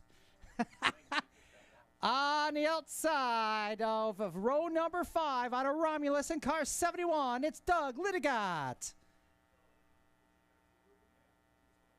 Starting on the inside in the 04 out of Clinton Township, it's Chris Brunette. On the inside of row number 5, it looks like. He's picked up a couple wins already this season. Driver in car number 46 out of Middleville, Buddy Head. And to his outside in car number 3, he calls Chelsea, Michigan his home. How about it for the number 3 of Chris Munson?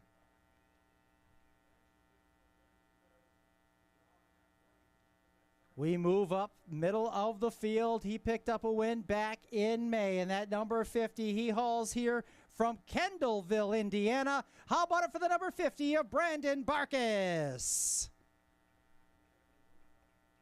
Your next driver is a Michigan Motorsports Hall of Famer in car number 69 out of Brownstown, Ron Allen. Inside of row number 3, he's your defending track champion. He hauls here from Muskegon in the dollar sign. Ladies and gentlemen, John Beach.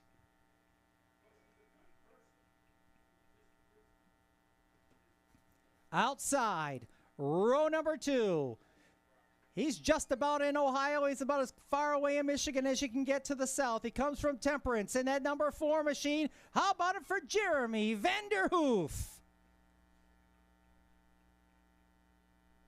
Your driver inside row number 2. Oh, from my old stopping grounds out of Warren, Michigan in car number 11, Rich Mahalik. And your front row starter. She picked up a heat race win. She picked up a B-main win a couple of weeks ago. Now she's got the catbird seat for her first feature win at Owasso. She's going to start the outside of the front row from South Line in the double deuce. How about it for Clarity Patton? And your pole sitter, he's in charge of this field for their 40-lap main event. He calls Mussey, Michigan his home. How about it, Steve Presnell? And that is your field for tonight's 40-lap main event. For your M&K Truck Center late model Sportsman, how about we give him a big round of applause?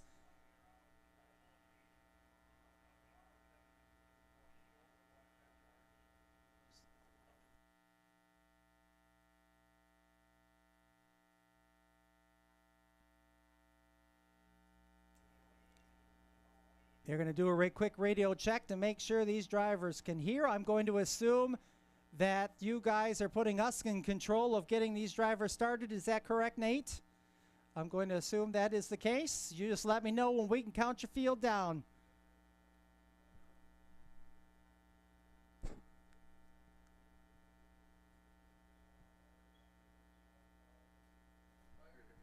All right, folks, how about we count them down from 5 to start your engines? 5, 4, 3, 2, 1. Drivers, start your engines.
and gentlemen, make a little noise for your late model sportsman and for America.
Late model sportsman ready to rock 40 laps feature event for these drivers. Again, thank you for being here at Owasso Speedway this Independence Day weekend. I'm Roger Williams along with Chris Phoebe. Great crowd on hand. The clouds thinning out. The sun is prominent. And this looks like a promising set of features we've got coming forward, Chris. Yeah, we have a lot of great cars, 165 laps of feature racing coming up, and we're going to start it off. The first 40 of that 165 is going to be right here for the M&K Truck Center Late Model Sportsman.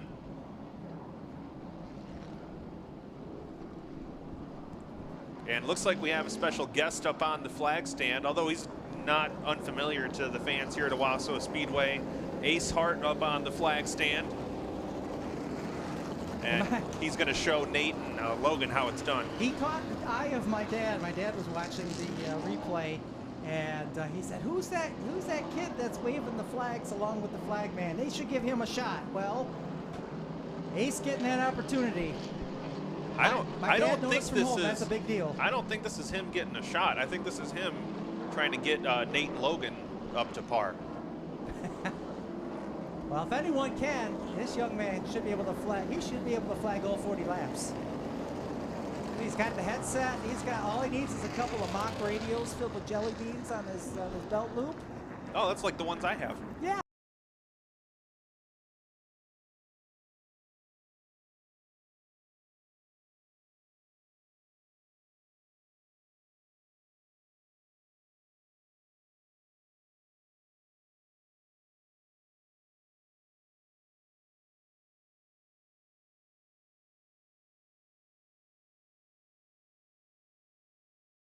I don't know.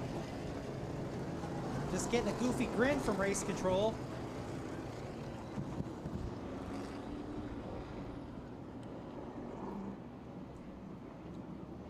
Field coming back to the one to go, Chris. All right, race fans, first time tonight, and we're doing it for America. Get up on your feet, put your hands in the air. M&K Truck Center Late Model Sportsman going 40 laps.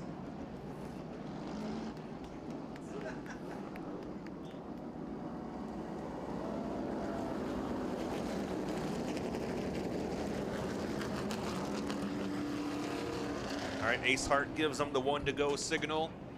And I imagine after he waves it, he's just going to tell Nate and Logan, go take a break. Yeah, go have a hamburger. Yeah, go grab a bite to eat. I got this. So Steve Prusnell in the 42, Clarity Patton in the 22 will lead the field into turn number 3. Slow roll off of turn number 4. Green flag is out, and we are back in action here at the Owasso Speedway.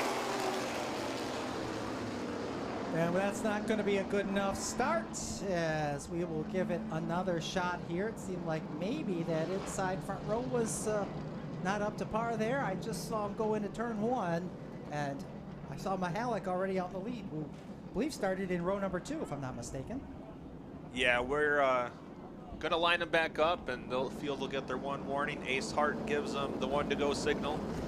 I believe they're only allowed 2 chances at that. If it goes bad again, I think your front row becomes your back row. Oh boy. So hopefully they get their poop in a group. So we tried again. We just wanted to give more ace time. So they start to ramp up the pace a little bit better now. Prusnell and Patton bring them down. Green flag. Here we go. Late model Sportsman are underway. Yeah, much better start there as Clarity Patton gets out in front. Jeremy Vanderhoof had a moment there that allows John Beach to skate up the inside as the rest of the field checks up. Beach will move up into the 4th spot as Clarity Patton leads your opening lap. I got to imagine that top group was a little bit slicker than he anticipated here. Now with the sunshine beating down on this speedway, Beach now takes up the 2nd spot. He gets by Prusnell. Here comes Brandon Barkus in car number 50. Buddy Head also picking up a couple of spots in that 46. He'll be one to watch. Oh, problems for Beach. He tries to exit the track in turn 2, won't make it. That's going to draw a caution here. Drove right up the track there, like you said, wondering if he caught something just and hoping he was going to be able to make that turn, but not without any power. As the one machine comes to a stop on top of turn number 2. It looks like he's already taken the Halo. Couldn't tell there if he was taking off the gloves there or not, but it looks like he's going to need some sort of assistance off the racetrack. Chris Munson heads pit side in the 3 as well.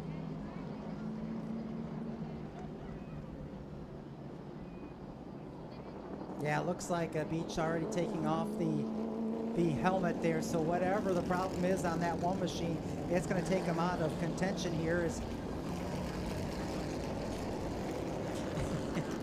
I got a little mist. Am I the one that stinks? Maybe. We got a mister in here, and every so often it mists on two me. misters. Oh yeah, Mister. If you drove a white Dodge Ram 1500 today, license plate ONYW23, your lights are on, and they're getting dimmer and dimmer. So am I.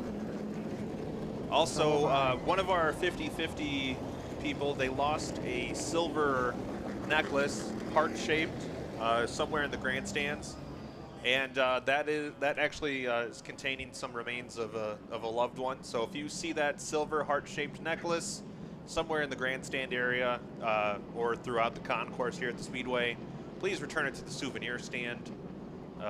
Obviously, they would very much like that back. So if you see it lying around, please pick it up and bring it to our souvenirs. So in the meantime, Roger, we got 2 in, 38 to go.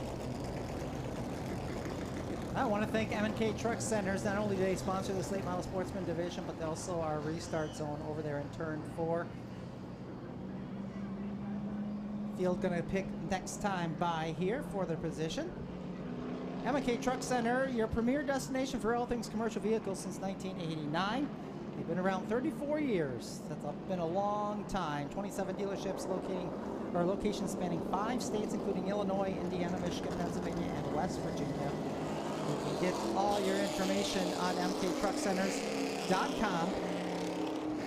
mktruckcenters.com. Experience the difference for yourself, and remember, when it comes to commercial vehicles, M&K Truck Centers is the name you can trust. So they get that beach machine hooked up to the Northside Towing wrecker. Appreciate all the help from Northside Towing in 2024. Of course, the Finleys, the owner of Northside Towing, they sponsored the Bob Finley Memorial Race we had just a couple of weeks ago here on a Wednesday night. This place was rocking and had a great show. Rocking and I dare say rolling. Yes, Chad Finley picking up the win. He's been on a hot streak. Picked up the win at Merritt Speedway on the dirt just this past Thursday night up there at Merritt Speedway. He's got himself, what, 3 dirt feature wins so far, plus the Outlaw Super Late Model feature win here for the Bob Finley Memorial. So I've heard they started paying money to win dirt races now. Yeah. Real money. No longer tickets to get prizes from the concession stand like at Chuck E. Cheese. You know, that Chuck E. Cheese money though, it goes a surprising distance. I mean, and those plastic whistles, they last a long time. Unfortunately, that is painfully true. But I do love me the old Rat Casino. Speaking of those whistles, we went camping a few years ago, back when I wasn't working Saturdays.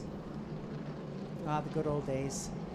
And we had a bunch of little kids with us, and the grandma of the majority of the children got them all whistles. And that is all you heard through the entire public campground for the next 3 days before a lot of the other campers were not very happy with us. Yeah, I can't imagine why. I know. As we get ready to go back to this one, they're lined up, they're ready to go. Patton ready to bring them back down to the green flag. Barkus has opted for the outside. He'll take them on the outside to the green. Well, Roger, as we mentioned earlier in the night, Brandon Barkus comes into the night 34 points in arrears to the 46 of Buddy Head in the points chase. And Barkus wants to stake his claim to being track champion, so he's racing his guts out right now, trying to put as much distance as possible between himself and the 46. Well, and right now, Head biding his time. He had a move on the 4 machine of Vanderhoof. Decided not quite yet. Now he's going to try topside. This is a battle for the 3rd spot. He ran out of real estate. He had to back out of it in a hurry, or else he was going to be greeted by Owasso Concrete. And looks like, yep, he's going to try it there into turn 3, moves to the outside of the 4 of Vanderhoof. I don't think, yeah, he's going to crowd down that groove a little bit, because I don't think he was really happy with how Vanderhoof raced them the last time they came out of turn number 4. And Head now up to 2nd spot as he's rapidly ascending to the back bumper of the 22 of Clarity Patton, so far holding on to that 2nd spot. The 04 of Chris Brunette, unfortunately, calls it a night early as he pulls off over in turn number 2. Barkus leads, Patton 2nd. Now Buddy Head in the 46 beginning to close the gap on the 22 as they come off in turn 4. Litigott having a hard time getting through traffic. So far, your fast qualifier has not been able to break into the top 5. Of course, it's only 7 laps complete, but he's about a straightaway behind your race leader as Brandon Barkus continues to put on a show up front. Oh, lots of smoke coming out of the Litigott machine, and there you go. That's why.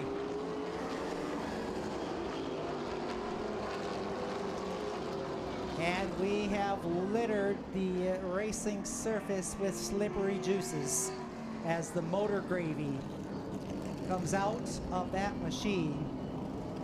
I don't know if I liked any of the order you use those words in.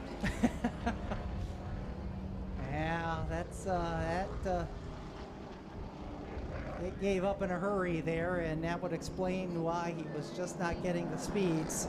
Yeah, I would say based on that, it looks like he may be now using one of those new Bluetooth oil pans as heavy fluid down on the track. Just water. It is just water. So it was running just hot. Sounds like it was just water is what I've been unofficially relayed up here. Yeah, I don't know if that's fact or optimism. No, I'm hoping it's optimism and fact.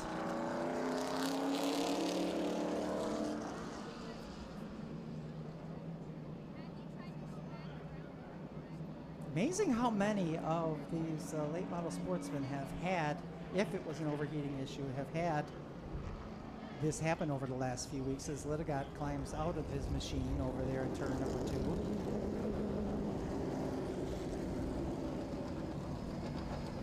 2. Yeah, I think regardless, water or oil, it's going to be a pretty catastrophic issue there for the 71. Safety officials are going to take a quick peek here to see exactly what they're dealing with and what recipe they need to get us back to racing here. Yeah, they're actually checking what's on the track, not doing a really bad version of a moonwalk. Well, that's the scientific method. You just go there and you kind of rub your feet Scuff together. your feet. Kind of like you do in the wintertime here in Michigan, and then you go ahead and touch someone if you've got wool socks on. Watch them jump out of their chair. It's the safety crew scuffle. Watch, he's going to do it again. He's going to try to bring heat. Oh no, that was more of a litter box move. Yeah. He's wandering off again.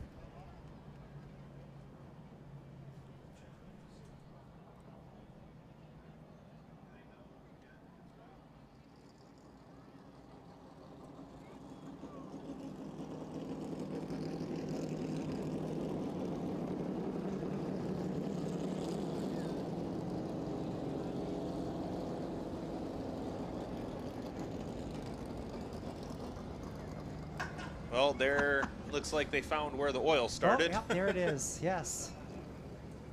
And the streak continues, so to speak, there in turns 1 and 2. For the most part, out of the groove, so that that's a good thing. Yeah, I'm going to say at least the fact that the oil dry is the path has started so late. Yes. I feel like that's a positive sign.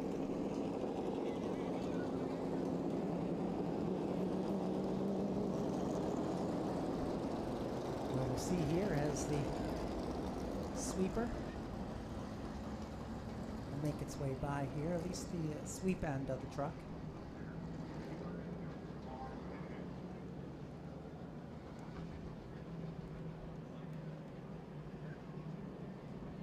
And it drops, and the scuffing will begin.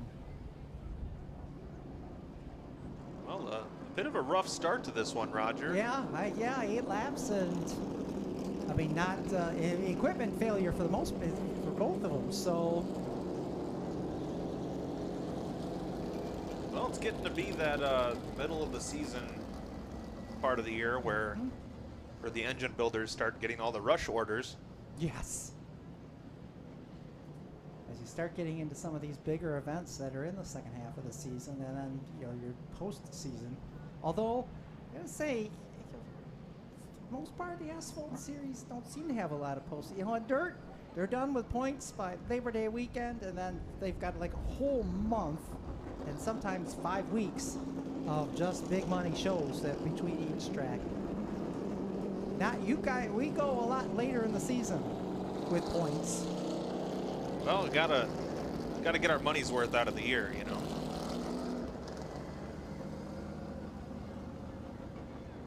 So we take another quick roll through the melee.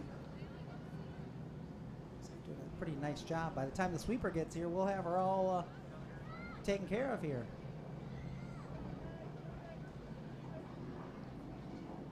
Yeah, Lightning McLean making his first appearance of the night.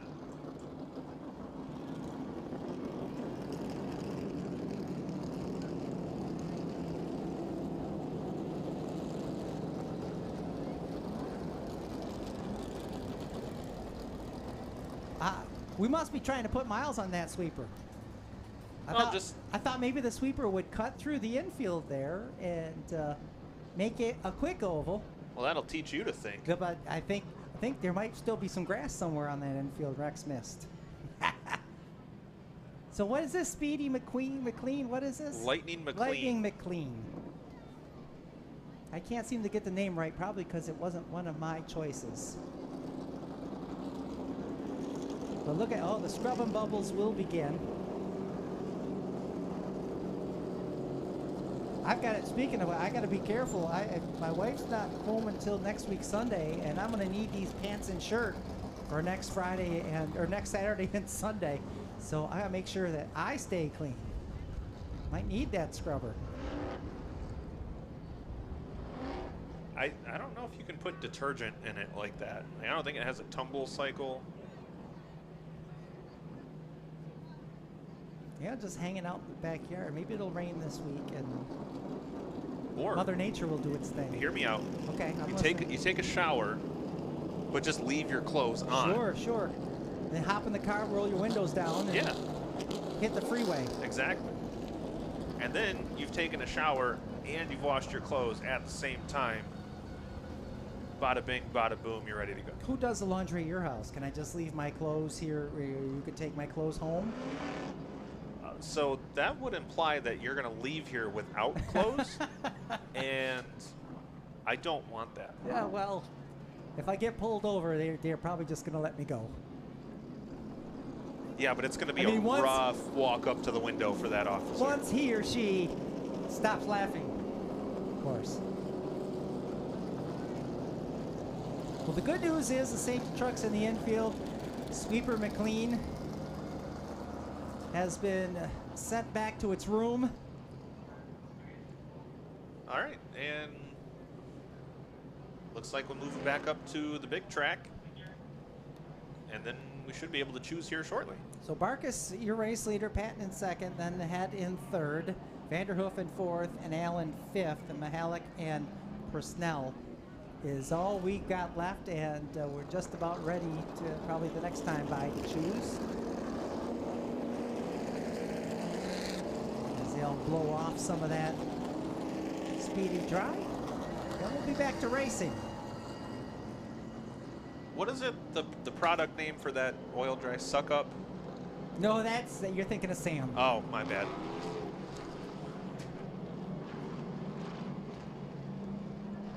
50/50 still on sale, so don't forget to get those 50/50 tickets. We'll be doing the drawing on that after the A main for the sports compacts here this evening.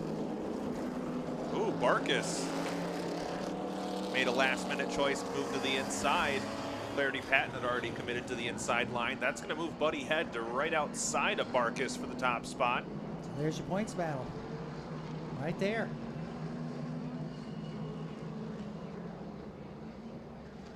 All right, so it'll be 50 car leading them back to the M&K Truck Center restart zone.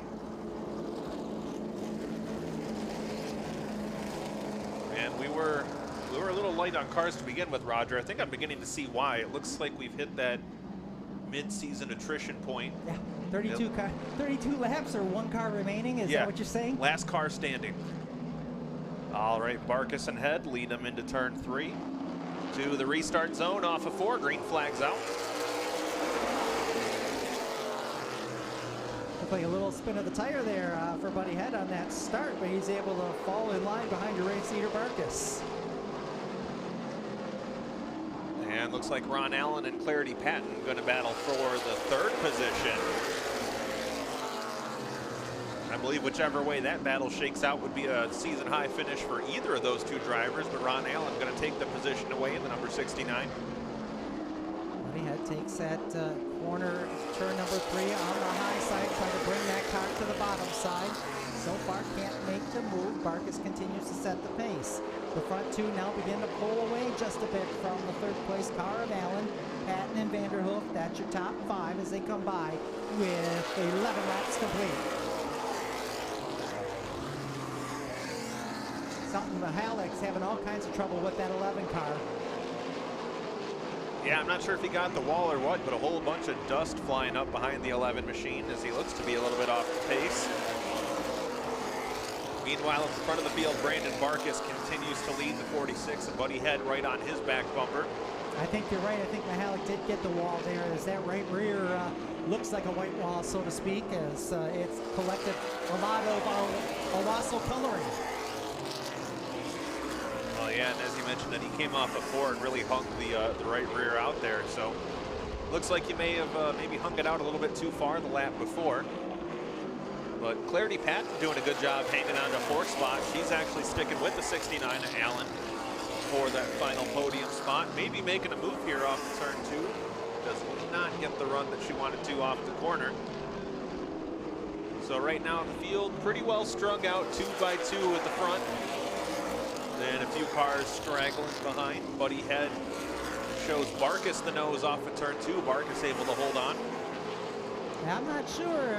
I'm not sitting here thinking that Buddy just wants to ride behind Barkus and clock some laps here. He seems to be getting a little antsy. He seems faster center of the corner, which really hurts his momentum. I'm thinking if he gets ahead of that 50, his corner speed alone may pull him away from the field and cruising to victory if the mechanics all hold together on that machine. But right now, he's got to get around the 50 of Barkus. Almost gave him a tap there in turn number 2.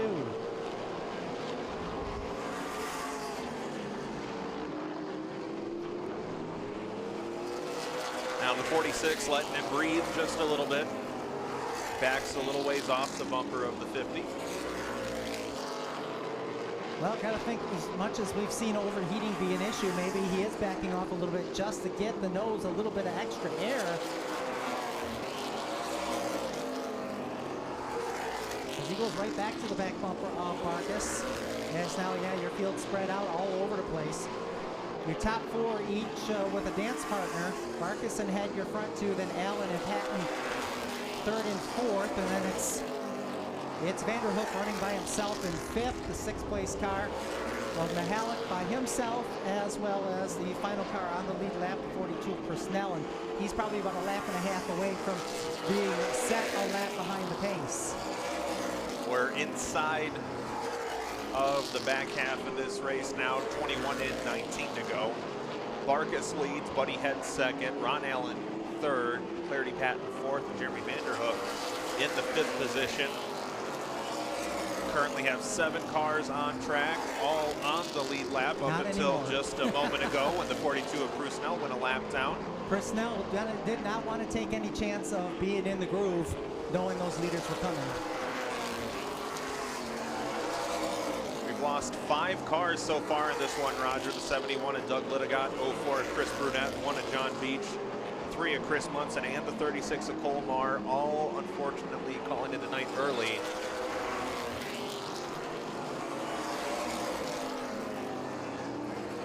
Well, we'll see when Head starts to make his move. Still riding back there behind the 50 of Barkus.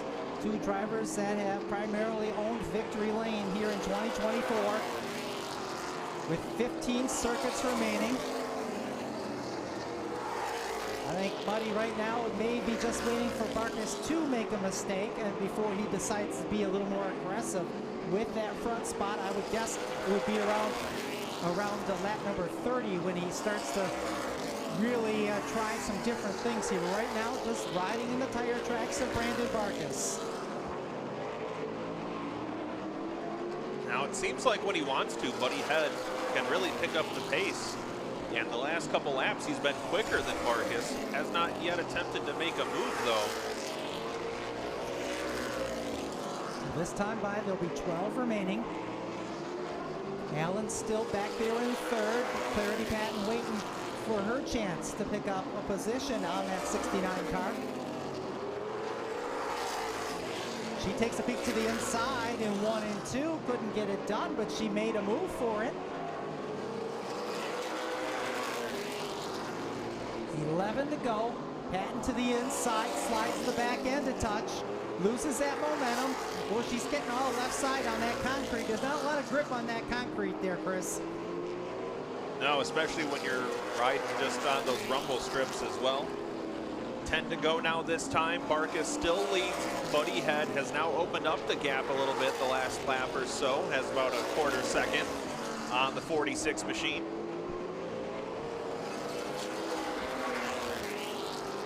Nine to go. Barkus with the advantage. Yeah, you're right. Head's losing touch. Maybe it was Barkus that was just kind of laying back and keeping his car cool. Because earlier, yeah, Head had no problem getting to the back end of the 50 machine. Maybe he's having some heat issues in that machine. I was going to say, Buddy had already lost a motor once this summer in a pretty catastrophic failure. He's a half second back. Now it's 0.6 of a second. So Marcus, a little bit of a bobble there in turn number 2, but no harm, no foul. They're going to get to the back bumper of Personnel again, who go down a second lap to your race leaders.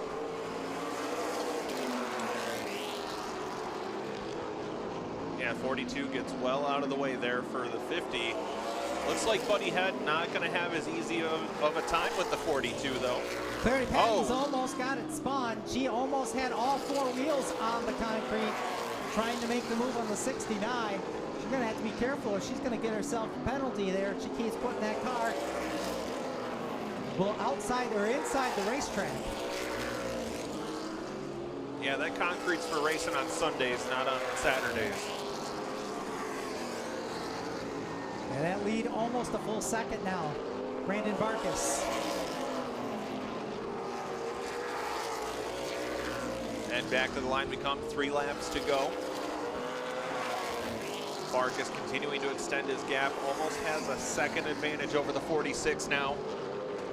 As the 22 of Patton still trying to work on the 69 of Ron Allen. She can get to him, but just can't make a move around him. This time around, we head down the back straightaway. That gap now up over a second as the 50 of Barkus will see the white flag. 1 lap to go.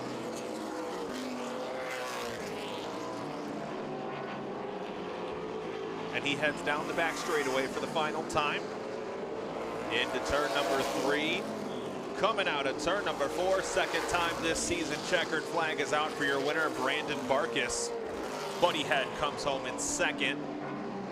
We'll see what happens here in the battle for third. Patton makes one last move. Not going to happen. Ron Allen takes third. Clarity Patton fourth. Jeremy Vanderhoof completes your top 5.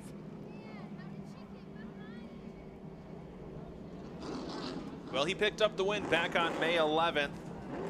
Now finds himself back in gross construction victory lane. He'll pull down to the bottom of the track, and he'll get a word with our very own Roger Williams.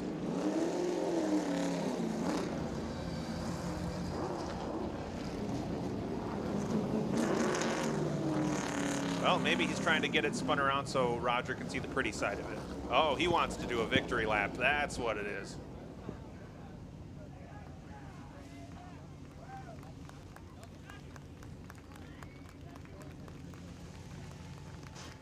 Well, Brandon Barkus wanted to take a lap around the speedway in that top performance TSR graphics checkered flag. Saluting the fans. The old former victory lap, doing it Alan Kulwicki style for the Indiana driver, picking up second win of the season in the late model Sportsman. Picked up the CRA late model Sportsman event here in May.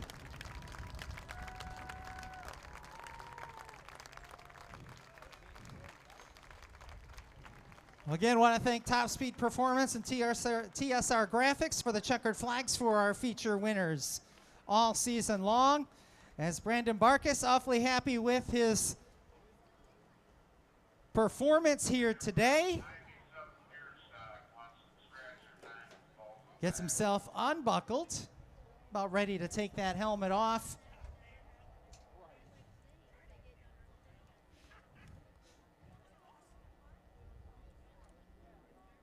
He'll disconnect the hose, and the helmet about ready to come off here for Brandon Barkus.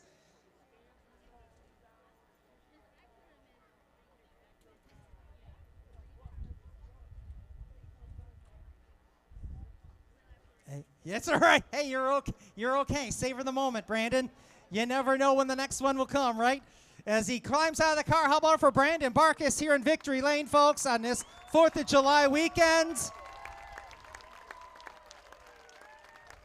Well, Brandon, I know the field was a little bit depleted, but a lot of strong cars in there. You were able to get to the front relatively quick. First of all, how hot is the car right now? Because it seems like that's been a problem a lot for late model Sportsman this season. The long caution there, clean up the track, did not help this car. The way this radiator's set up, it runs cooler under green than it does caution. But yeah, it got more hot when I did the little victory lap, but it was worth it. It was hot inside the car for me, I know that. Were you just kind of biding your time there for about those middle 20 laps or so where we got to 10 to go? Because it seemed like Buddy Head could get to your back bumper there when he wanted to, but when we got to 10 to go, you were just able to pull away. Were you just laying back a little bit to keep the car cool, or were you just your car that much better? I would never say my car's better than Buddy Head. I mean, he's so fast. I figured he was just riding, making laps count down there till the end, so I was kind of doing the same thing, got a rhythm. 10 to go, I let it all hang out, man. I was driving with my tongue hanging out, and I knew I was going to have to earn it, so. Well, congratulations to you. Why don't you go ahead and thank everybody, then you can get yourself a cold drink here. Yeah, I want to thank my girlfriend, my dad, my uncle Brian, all my sponsors, Shepherd Chevrolet GMC, Economy Auto Parts, Current Mechanical, Demute Flooring, Kogler Construction, Power Clean Industrial Services, and Van Dorn Racing Development, John Beach, everybody that helps me. Well, we appreciate you coming here each and every night we run. Congratulations. Yep, thank you. See you guys next time. All right, how about it for Brandon Barkus, ladies and gentlemen, picking up the win in your late model Sportsman division.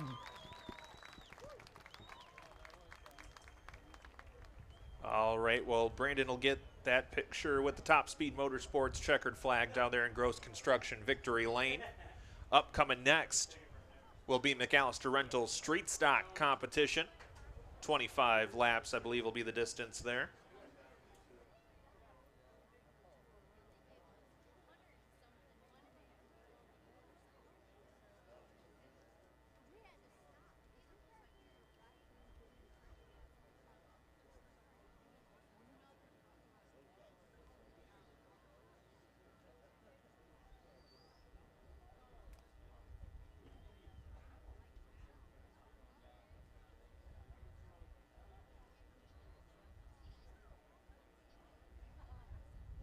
Well, Chris, I see no line at the Pizza Shack, yet I see staff members of the Pizza Shack walking around, but I don't see a line over there at the Pizza Shack. So if you're hankering for some pizza, now would be a great time.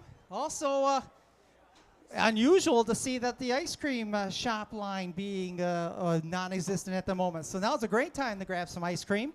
Yeah, maybe some of those late model sportsmen could have used some of that ice cream. Well, I think I should get to bring a cup of ice cream down to every winner in Victory Lane. They might appreciate that more than the bottles of water.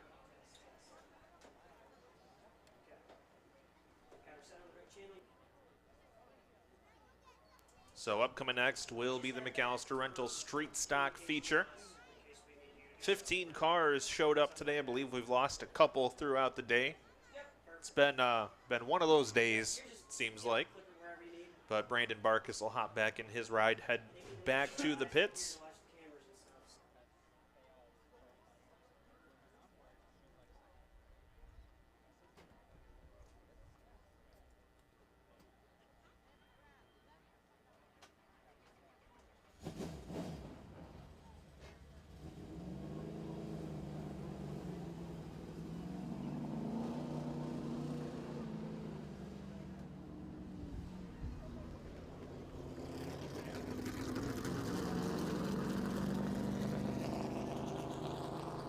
All right, next feature. I think I already heard you talk about it, Chris. The street stocks will be out. Brought to you by Gross Construction, who also, by the way, Gross Construction, your sponsor of Victory Lane in 2024.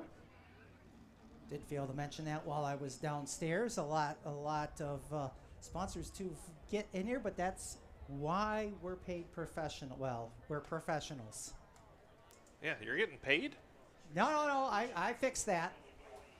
Oh, gotcha. Okay. If I have a mistake-free night, that's the only time I get paid. So far in 28 years, I have not gotten paid. Well, at least you haven't given up yet. Nope. Got so many papers.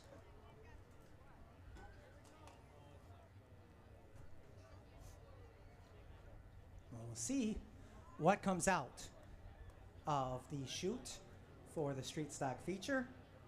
Many times I should not have left that phrase dangling like that.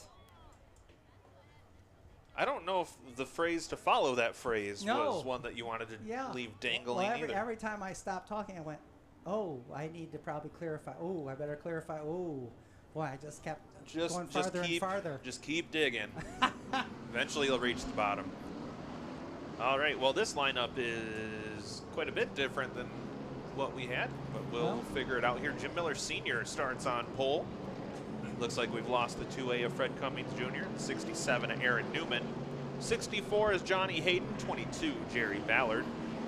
And the 65 is Jeff Owens, your feature winner last week, 51 Ron Hart. 20 of Tim Lahar, 58 of DJ Oxford, 26 Dusty Link. The 7 of Danny Oxford. Looks like 20 of Rob Sullivan going to answer the call. I believe, yep, there's the 81 of Tim Kirby, 25 of Chaz Taylor, and the 45 of Jason Robinson. So 15 scheduled, 14 answering. We'll go 25 laps here for the McAllister Rental Street Stocks. Or no, Gross Construction Street Stocks. Gosh, these sponsors got me all twisted up. See, there goes your pay for the night. No, there wasn't much there to start with. Thanks for stopping by. Just here for the love of the game. Well, I'm wondering. Oh no, he wasn't in the street stock. Okay, for some reason I thought Tim Kirby was in the pure stocks today. Great field on hand, ready to rock and roll here for you momentarily.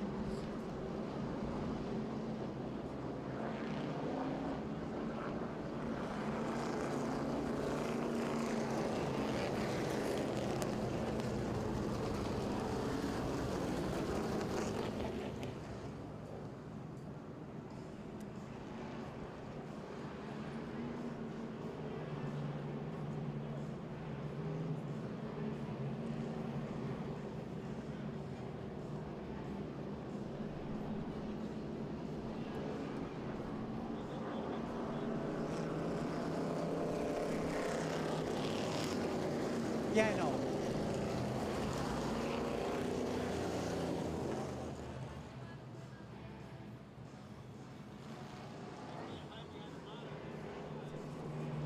Ladies and gentlemen, this will be your parade lap for your street stock drivers, brought to you by Gross Construction. How about we give them a wave? Wave your cell phones, your checkered flags. Let's give them a hoot and a holler as they get ready to battle for 25 laps here at Owasso Speedway.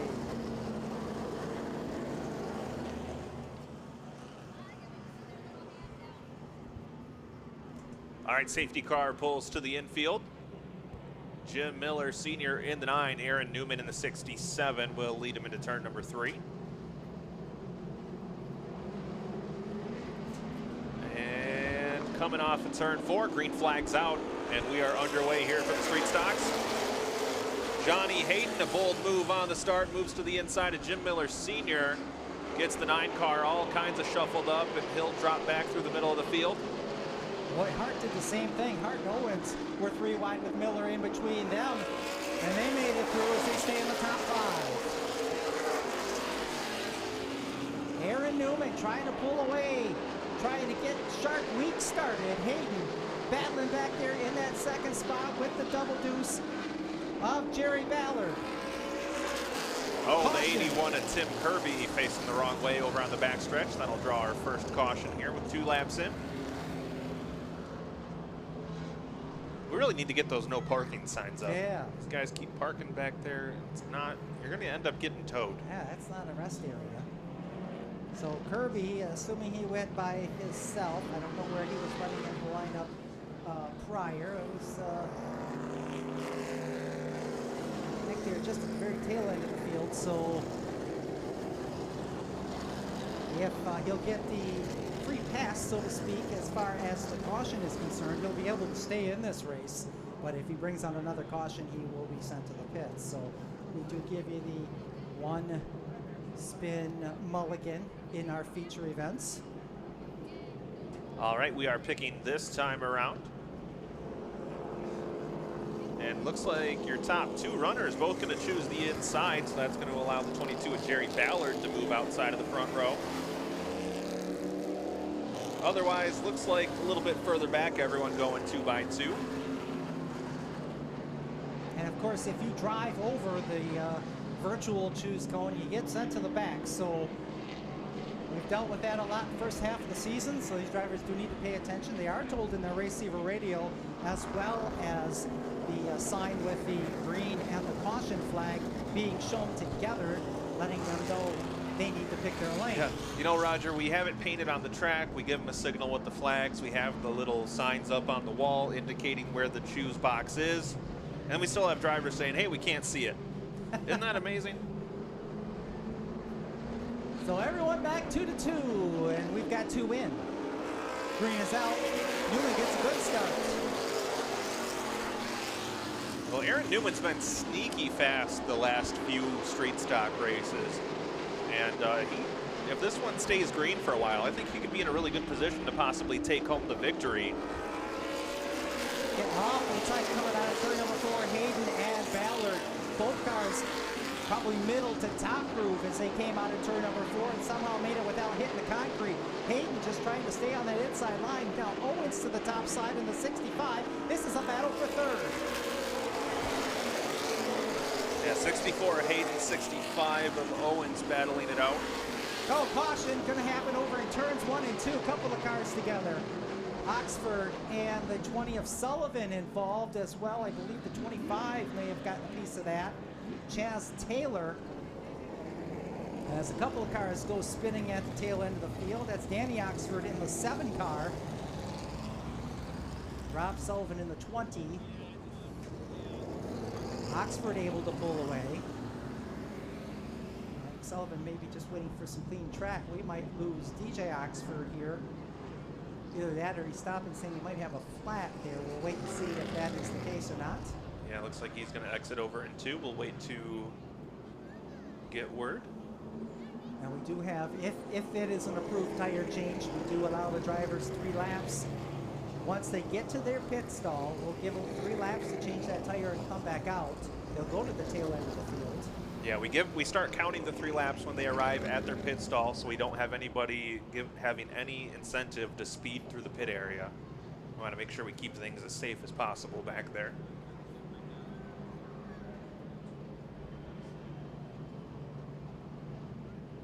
And it looks like Oxford's going to make his way back out in the 58. Sullivan backs it in the infield here. We'll see if he's going to get her fired up or not. Of course, he goes down to the infield just as we had told the drivers we're going to dive you down onto the quarter mile.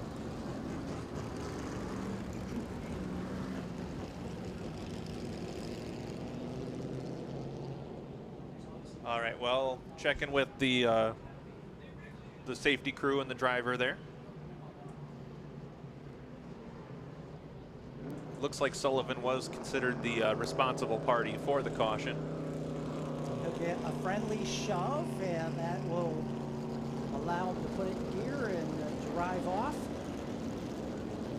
So as the caution car, he will lose his spot as he will go to the tail end of the field back there with DJ Oxford. All right, so we're going to make our choice this time by Newman, Ballard, and Owens will be your top 3. First 3 to make a choice.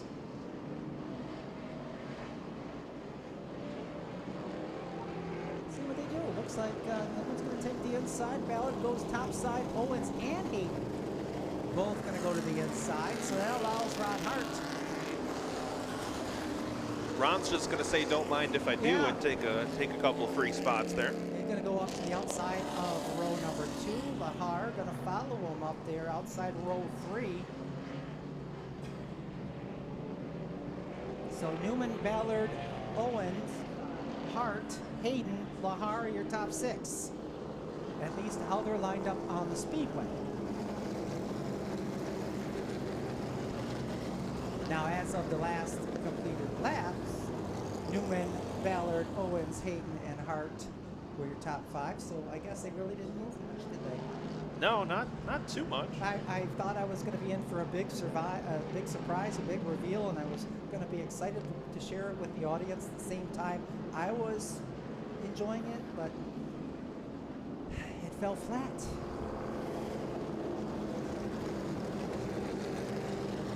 Thank goodness for a Fexer.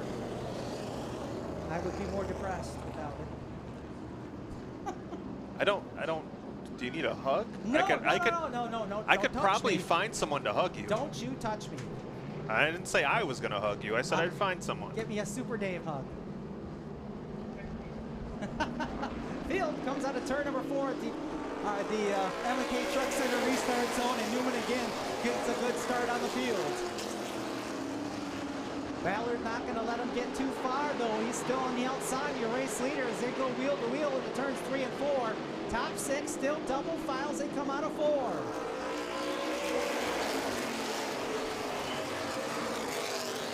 Couple of drivers looking for their first feature wins in this street stock division at Owasso Speedway. And they are putting on a show out front, but here comes Owens. Hayden fighting back in. He's inside the top 5 now.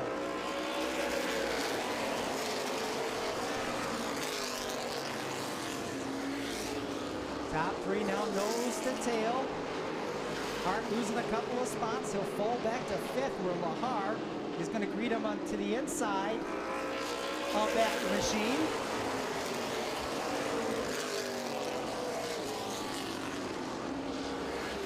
Ooh, Danny Oxford in that 7 car way up the track, looked a little bit out of shape. He's able to continue on though.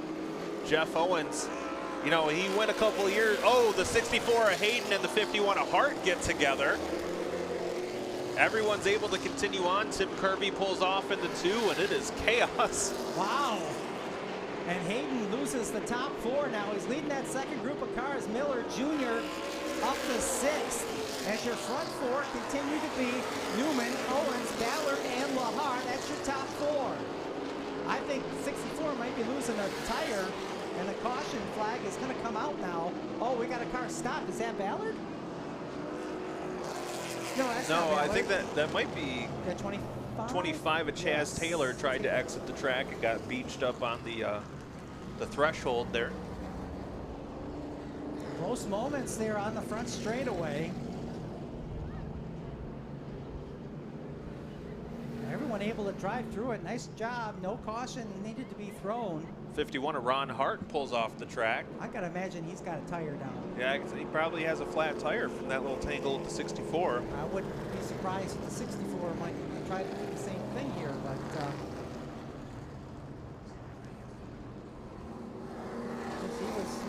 that contact, the car seemed to handle it just a touch differently on the exit, but it looks like he's going to stay out there. No word on whether or not Hart was going back there for a tire change or not. 7 of Oxford pulls off the track. I believe that might be the 2nd time he's exited the speedway in this race, so not a very good night for the 7 of Danny Oxford. 9 laps complete. Newman was scored your leader. Jeff Owens 2nd, Jerry Ballard, Tim Lahar, Johnny Hayden your top 5. Then Jim Miller Jr. 6th. Ron Hart was 7th. So that'll move Dusty Link up to 7th. Then DJ Oxford to 58. That'd be 8th. 9th to Rob Sullivan, and 10th Jason Robinson. That's as of lap number 9. As your field already picking. And Owens is going to take the top side of the front row in the 65. Newman will be on the inside. Ballard inside row 2. Lahar top side. Here comes Kirby. He'll make his way back out onto the speedway. Rough night for the 81.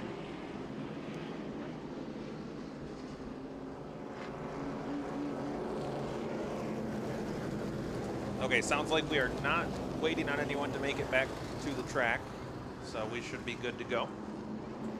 Lights are off. I believe we're going green this time. Yep, safety car to the infield. So it'll be Newman and Owens, your front row. 9 in, 16 to go. Got a lot of race left to go here in this one. Logan McCaslin waves the green flag. Boy, Owens and Newman stayed nice and snug together through 1 and 2. And they're still pretty much in lockstep, your first 2 rows there, coming off at turn 4. Well, I thought a moment there that Battle was starting to step up the track there. He's on the inside of Lahar, but able to hold the inside lane as it's still a dogfight up front. Oh, the hood on the 58 DJ Oxford looks like it blew away from the hood pins. Flopped over going down the back straightaway.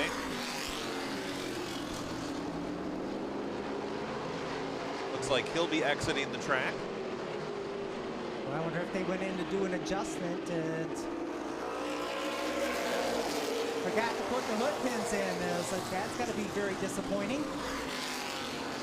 As Newman is now cleared Owens, and it's a battle for second between he and Lahar. Owen top side, Lahar inside. Ballard's dropped to fourth.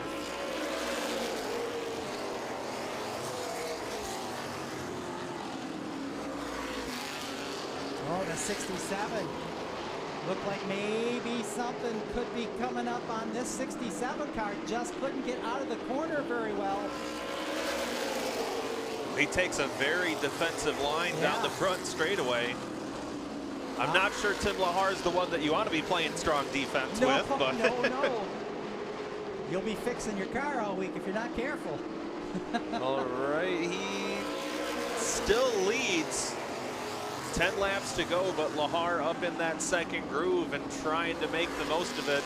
Lahar will have the advantage off into turn 3, and he will complete the pass. But Lahar washed up the track a little bit. Newman gets a chance to take a peek back, but not able to make anything happen. There's Tim Lahar. Well, gets to the front of the field. I'm wondering if Sullivan went off the track, and I'm wondering if maybe he could have laid down something on that top side that could have assisted that 20 in that wide exit.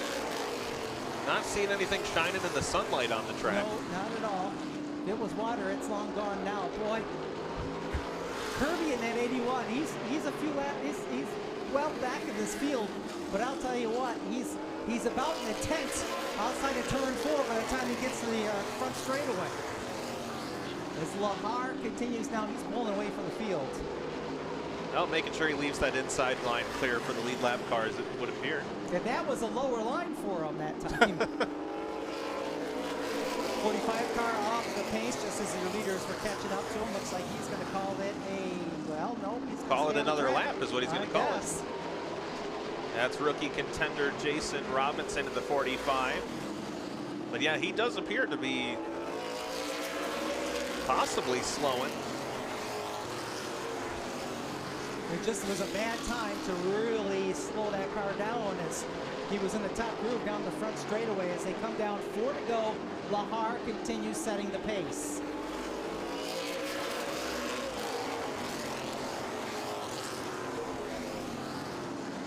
They're going to get by Kirby, who is all sorts of squirrely out of turn number 2, but they make their way by Newman, Ballard, Owens, Hayden, your top 5.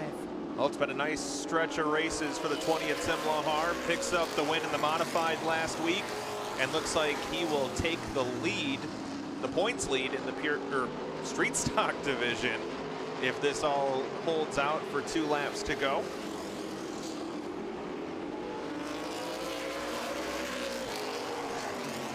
Right now, Aaron Newman doing everything he can in these closing laps to try to close the gap between himself and Lahar. Running a couple laps quicker than your leader here back to back as we come to the white flag. 1 lap to go for Tim Lahar.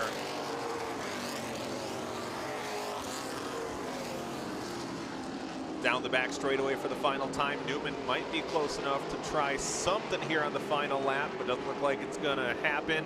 Off at turn 4, checkered flag is out. Your winner is gonna be Tim Lahar. Aaron Newman second, Jerry Ballard third, Jeff Owens fourth, and Johnny Hayden completes your top 5.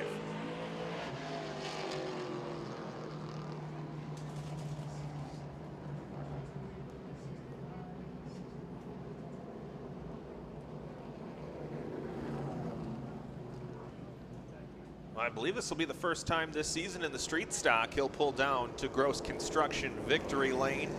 Back-to-back weeks he finds himself in victory lane out of Lansing, Michigan. That's Tim Lahar.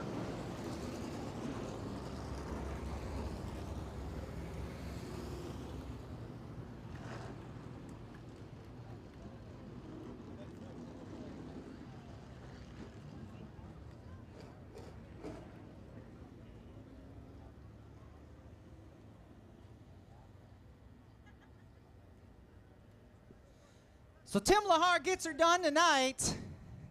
Parks it in Victory Lane. Top Speed Motorsports, who sponsors our flags, matter of fact. Unfortunately, Dan didn't bring yours today, so you'll have to probably get yours from Dan, but he'll get himself a nice checker flag as Tim Lahar looks like he's exhausted as he climbs out of this machine. You had a great battle with the Newman machine, and well, you had a lot of traffic there to get through in that top 5 to get to the lead. Talk about the race. Yeah, it was fun to race them guys. They raced clean this time, so no crashing us. Talk about, yeah, we saw there in the closing laps there, it got a little hairy there in turn number 4. It just slip up the track a little? Yes, sir. Just trying to get this 800 horsepower to the ground. Well, congratulations on getting back into Victory Lane. Why don't you go ahead and thank everyone, Tim? Yeah, I want to thank Jim Miller and Buddy Head for the motivation for all this. John Beach, that's why it's fast tonight. Better Buy Muffler and Brakes, Top Speed. Montrell Smith built this horsepower, baby. Well, congratulations. Enjoy the win. We'll get you a cold drink or something here. How about it for Tim Lahar, ladies and gentlemen, picking up the win in tonight's Street Stock main event.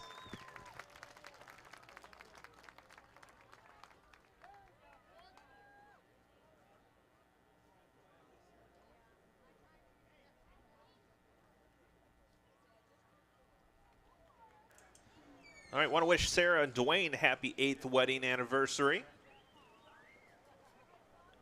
And also, race fans, once again, if you do spot a silver heart-shaped charm, looks like it says Dad on it. And one of our 50-50 salespeople unfortunately lost that necklace and contains some remains of her father, so she would definitely like that back. If you do find it, please, we beg of you, bring it to the souvenir stand.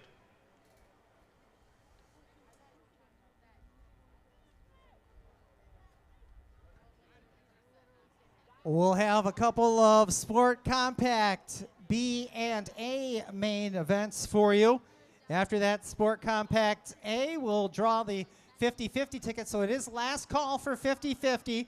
I understand that the winner's portion is already at $1,500. So someone gonna walk out of here with some fireworks in their pocket, full of cash. So get those 50-50 tickets. We'll do that drawing after our A main for the Sport Compact. So be our second feature from this point. So again, they're going to make their way through the grandstands, and be sure if you want a chance to win that $1,500, now's the time to fork out 5 for $5, 10 for $10, 20 for $20.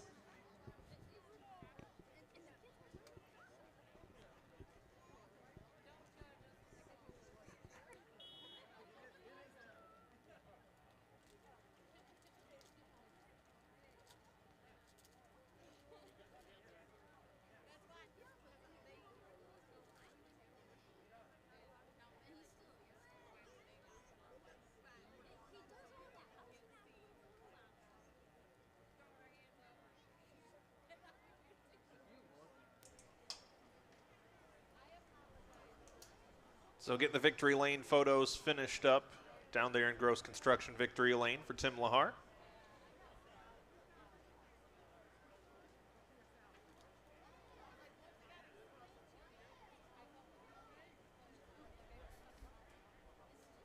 And then we move into Flory Crane Rental Sport Compact feature events.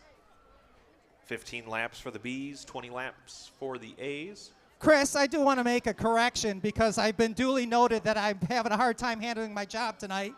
TSM Graphics should be the correct pronunciation of the two companies with Top Speed Motorsports that sponsor these flags. So apparently I need to start having note cards to get this right here on race night. So my apologies to Ricky. Just start writing the sponsors on the inside of your eyelids. Then every time you blink, you'll be reading them.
All right, Flory Crane Rental Sport Compacts.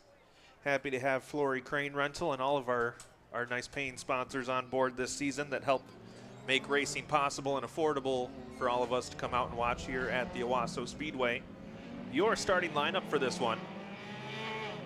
Starting on the pole, it's going to be Ollie Workman in the 0, Jeremy Kelly in the 26, Dustin Workman in the 3, Dagan Clayton in the 95, Phoebe Hosner in the 55, Josh Shiver in the 7, Don Burton in the 12, Maddie Orta in the 32, Chad Baker in the 16, Elizabeth Kolb in the 89, Braden Loop in the 13, Owen Natzel in the 14, and Caleb Montague in the 30. Looks like we're less a couple cars here.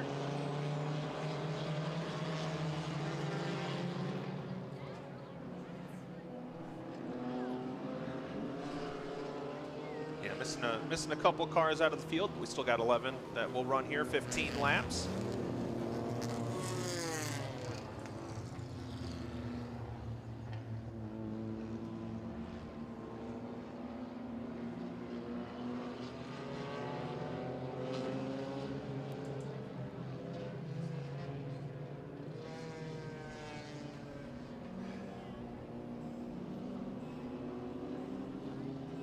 All right, race fans, this time around, give them a wave.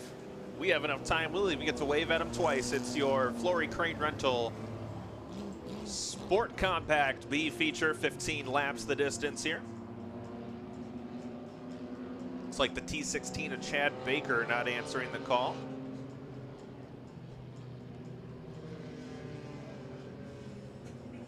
As well as the 13 of Braden Loop. Unable to answer as well. Race fans, give another wave as we come back around.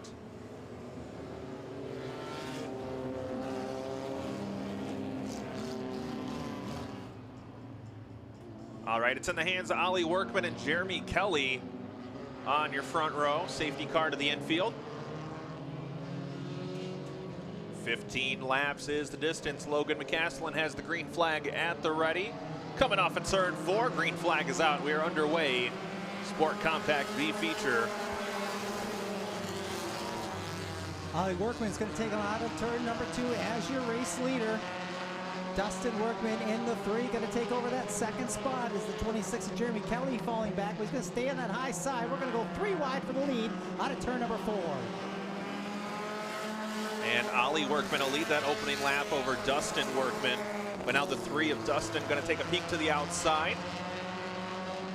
Oh, a little bit of a moment there for the couple cars. Looks like they got stacked up. The 55 of Phoebe Hosner appears to be off the pace.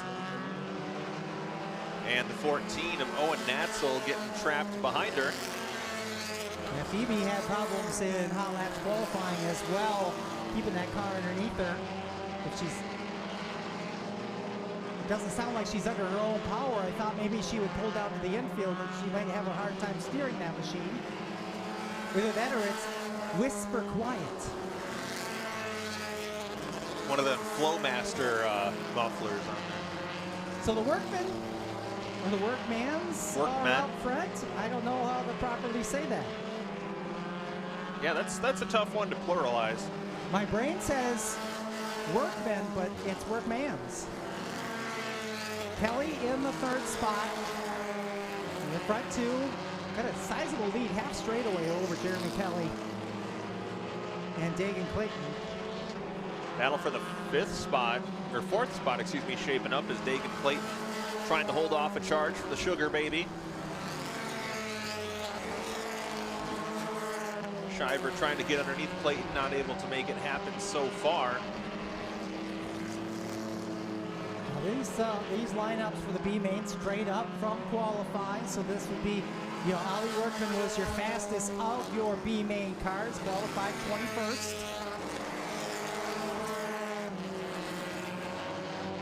Kelly now by himself in 3rd in the 26.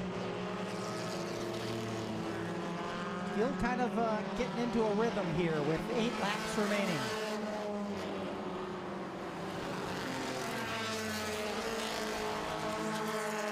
Well, Roger, they say rhythm is a dancer, and so far everybody playing nice on the dance floor. Snap. as we reach the halfway point. 8 in, 7 to go. Don Burton in the 12 car having problems. He'll take her to the infield. See, that's how it's supposed to be. And perfect. Perfect work right there. We should get a bump and pay just for that.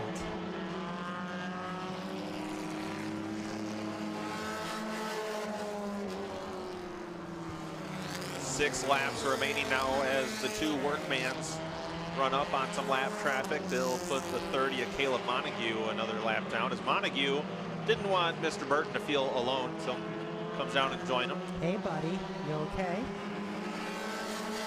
5 laps to go now.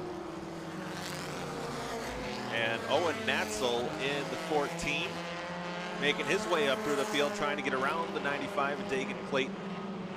Will get by on the outside, actually. He's cruising pretty well. He's his work cut out for him. He's had to make up a lot of ground after getting involved back when Phoebe Hosner had gotten out of shape and lost power. Yeah, he's close to 3 seconds behind with just 4 laps remaining. And still has to contend with the 26 of Jeremy Kelly. He moved to the inside. He made quick work of Kelly. Now he's going to track down Ollie Workman and Dustin Workman, and now we're going to have a Workman battle up front. Dustin going to try the outside on Ollie, but Ollie able to hold on with the shorter distance. And Natzel might have time to make it, Roger. He's closing the gap pretty handedly on your top 2 as we reach 2 laps to go.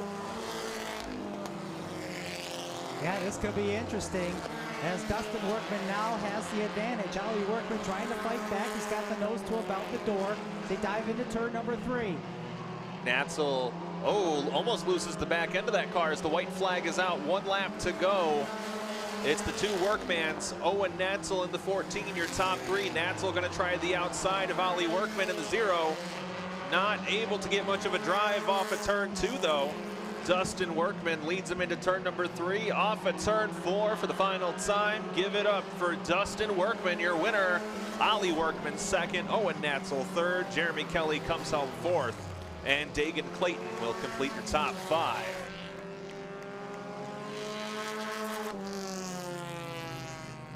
Well, Dustin Workman in car number 3 with the win, 34 years of age, picking up the B main. This is a rookie campaign for Dustin Workman.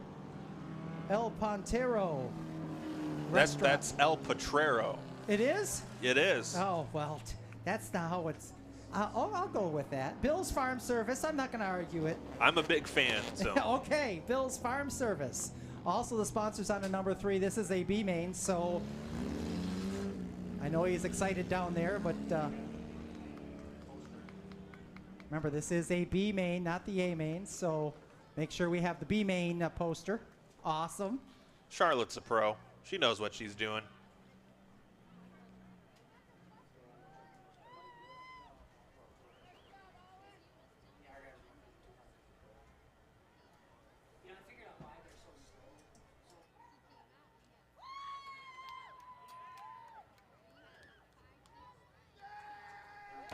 How about it for Dustin Workman? Ladies and gentlemen, picking up the win in the B main tonight for your Sport Compacts.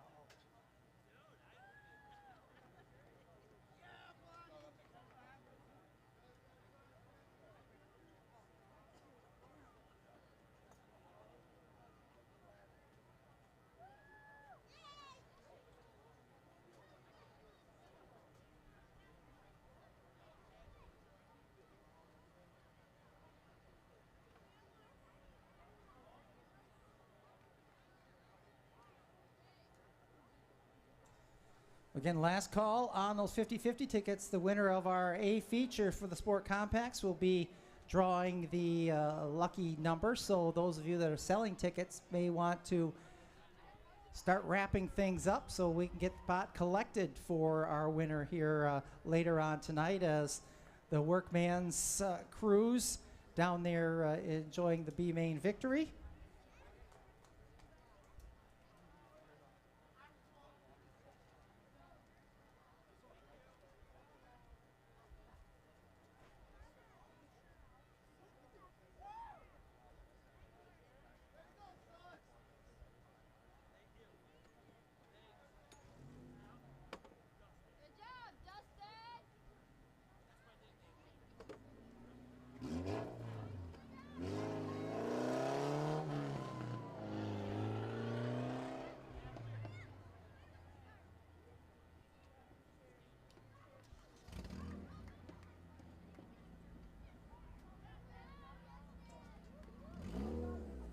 Oh, I do have my list of 20 for tonight's Flory Crane Rental A main for the Sport Compacts. And as we mentioned earlier, the Kimball Midwest Challenge this week, the class was the Sport Compacts, and our fast qualifier, Matthew Elsey Jr., had opted to take that, which means he would start 20th on the field. However, he had some problems in his heat race. We'll see if he comes out with the rest of the field here when we bring out this A main for your Sport Compacts. Again, typically the photography for the B main would have been normally on the infield. Hence why you didn't see me make my way down there to the Gross Victory Lane interview. They threw us a curveball.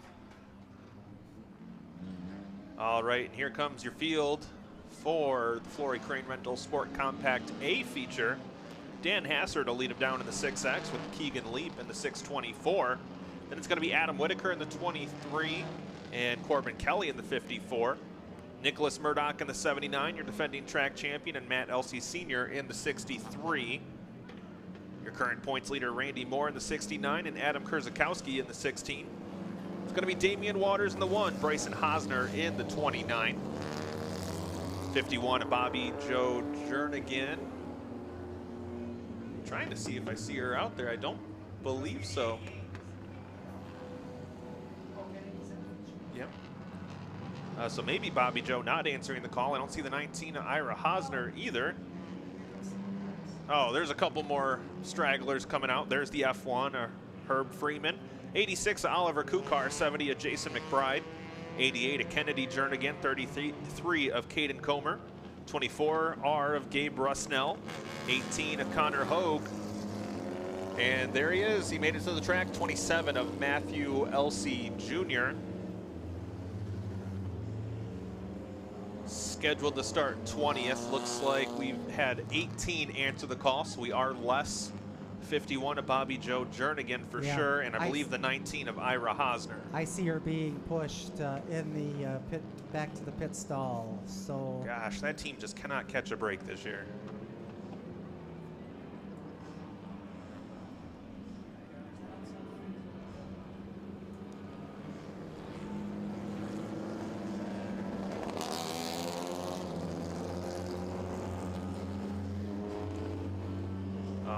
So making some on-the-fly adjustments to the lineup as we had lost a couple cars that were in the chute to come out, it looks like.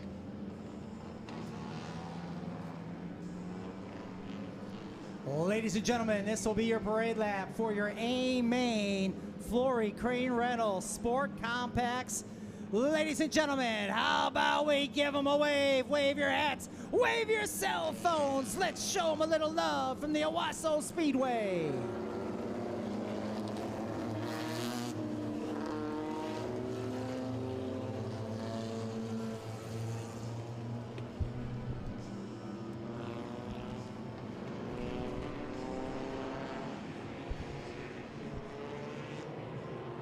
Field gets themselves a-rolling as we get set to go 20. Field works its way out of turn number 4. We're underway. The A-main for the Flory Crane Rental Sport Compacts is underway. Oh no! Elsey immediately takes it to the infield. Tough break. Oh, we're 3 wide for your second. new track record holder. So now this race is just about wide open, I'd say, Roger. Yeah, I think so. Here is definitely the favorite. Your new track record holder and has problems. As the 624 is going to lead the way. Oh, Herb Freeman going for a wild ride there in the 1F. As second, third, fourth, and fifth is just a hornet's nest of sport compacts.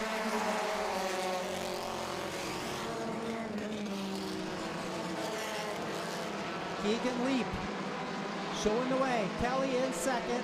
Hassard in third. Then it's I believe that's LC Senior on the top side there in the fourth spot. Yeah, apologies if our calls in 3 and 4 are a little off kilter here for a little bit. We got the sun literally staring right back at us as we look that way. I wish we had a hot air balloon. Boy, that sure would be nice. I hear you can get one really reasonably priced on Facebook Marketplace. Battle for second right now, Corbin Kelly trying to hold off the 63 of Matt Elsey Sr. So far, Kelly doing a great job.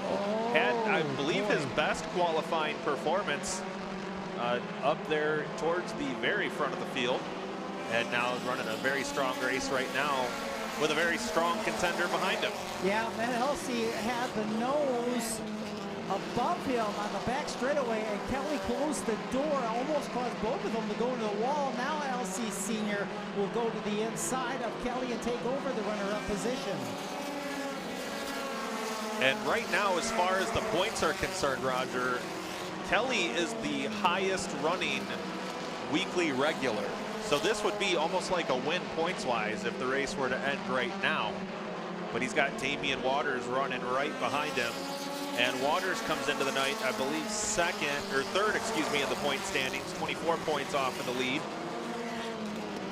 As he runs just ahead of our points leader, Randy Moore in the 69, who currently runs in the 6th position. As Waters now goes to work on the 54 of Kelly to break into the top 4. Top 5, Keegan Leaf, Matt Elsey Sr., Adam Krzyzkowski, Damian Waters, Corbin Kelly. That's at lap number 8. Then Randy Moore, Nick Murdoch, Dan Hassard, Adam Whitaker, Oliver Kukar right now top 10 as we're 2 laps, make it 1 lap shy of the halfway point. Ooh, Matt Elsey Sr. nearly gets into the left rear of the 624. Has to get all kinds of out of shape to avoid making contact, but gives up some room to leap as we come down to the halfway point. 10 in, 10 to go. Oh, Leap took it wide on a turn number 4. LC Senior able to take a peek. He'll snatch that lead away. Then Leap tried to close the door, but Krzyzkowski's there. Waters is there as well. They're almost 3 wide. Now they settle it down. Leap holds the second. Krzyzkowski, though, he's anxious to get by that machine. Yeah, Krzyzkowski now gets to the inside of the 624, not able to capitalize off of turn 4. But shows the nose to Leap once again off of turn number 2 down the back straightaway. Damian Waters will look to follow him through as well in the 1 machine. And does. Now Waters to the inside of Leap. That'll move the 1 car up into, no, not quite able to make it up into 3rd.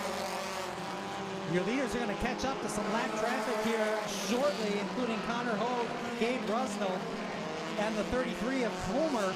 They're at the tail end of the field, and they're awfully racy as your leaders are coming up to them in a hurry with 7 to go. They're definitely going to catch this trio of cars at the tail end of the field, and it could make an opportunity for Krzyzkowski, who sits second, to maybe make a bid for the top spot and try to take it away from Matt Elsey Sr.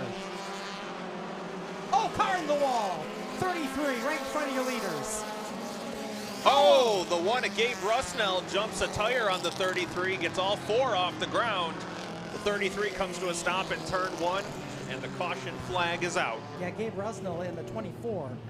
The car there making the heavy contact. I'm going to imagine that 33 was pretty tough to steer. He came high and wide out of turn number 4, and that was right as the leaders were coming up on him.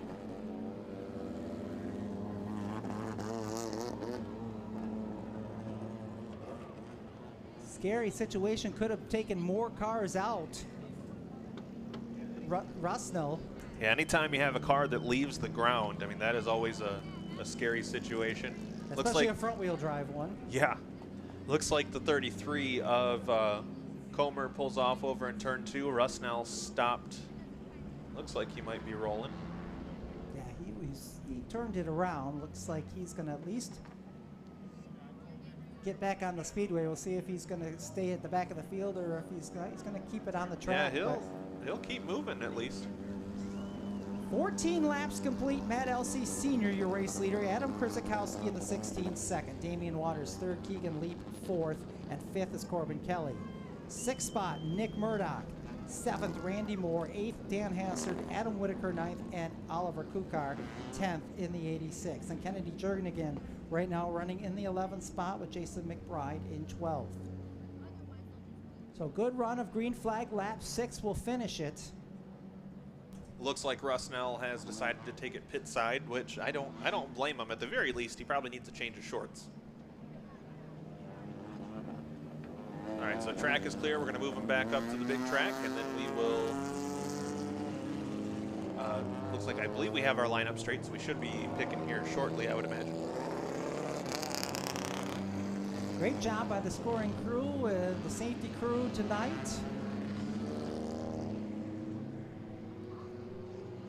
Getting things moving along for us here as it looks like we are ready to choose here, Chris. Let's see if we're going to have any weird decisions. Elsey Sr. going to take the inside, Krzyzakowski outside. No change, no surprise there.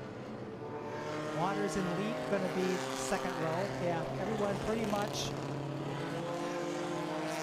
doing the opposite of what the car in front of them is doing. Gets a little more interesting as you get farther back in the field. Yeah, so a nice little reset here. Wow, 33 is going to come back out, Chris, after that hard hit. That's unexpected. Caden Comer. He says, I'm running all the laps, doggone it. I'm still on the lead lap.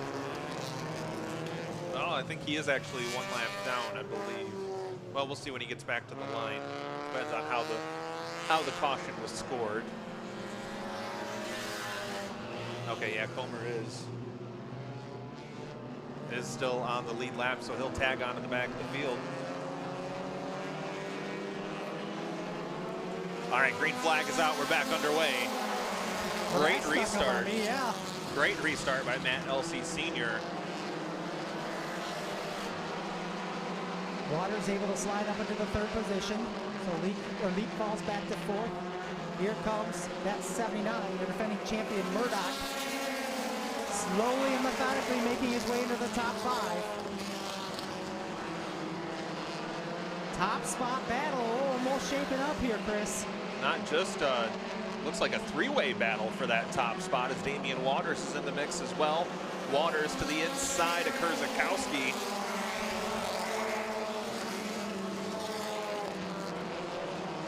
Waters trying to get by Krzyzakowski. Krzyzakowski fights back on the top side. All chasing Matthew Sr.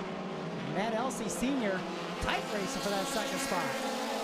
Damian Waters, third in the point standings, winless thus far in 2024, but does have 3 top 5 finishes. He'd like to break into victory lane here. 33 going to get the black flag. We've got some smoke showing from the right front of that machine as the field comes by with 2 to go. Just a pair of laps remaining now as Waters gets to the back bumper of Elsey. 33 not able to make it off the track that time. Oh, and they're going to have to take evasive action to get around the 33 as the white flag is out. 1 lap to go. It's going to be a 1-lap shootout. Matt Elsey Sr. has the position as we head off of turn 2. Damian Waters takes it as close to the wall as he can. He'll arc it into turn number 3, gets to the bumper. Not able to make it happen though. Matt Elsey Sr. is your winner. Damian Waters second. Adam Krzyzakowski third. Keegan Leap fourth. And Nicholas Murdoch will complete your top 5. Well, it was a close finish. But the 63 of Matt Elsey Sr. able to make it to victory lane. Figured he watched his son do it 2 or 3 times already this year, and he wanted a taste of gross construction victory lane. So he'll take the cool down lap as he heads towards that point on the front straightaway. And as an added bonus, he'll get to talk to our very own Roger Williams down there as well. And Roger broke out the hat. The hat is free. So there's your winner, Matt Elsey Sr.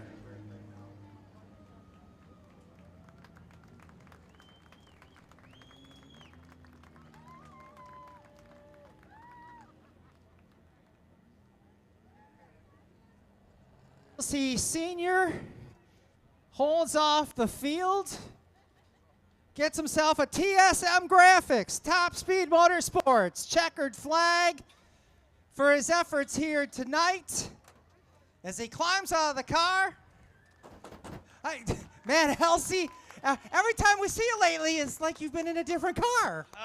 Well, I bought this one for the kid's mom, hoping to dial it in today.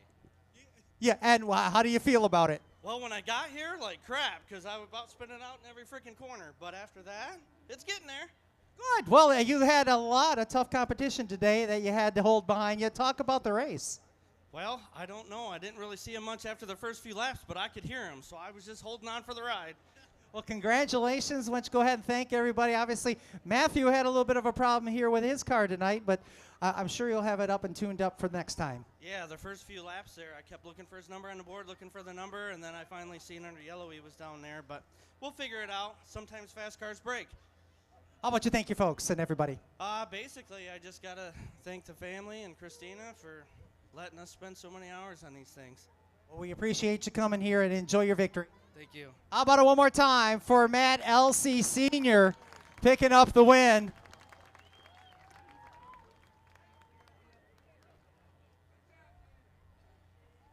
Well, Roger, are you doing 50-50 or is it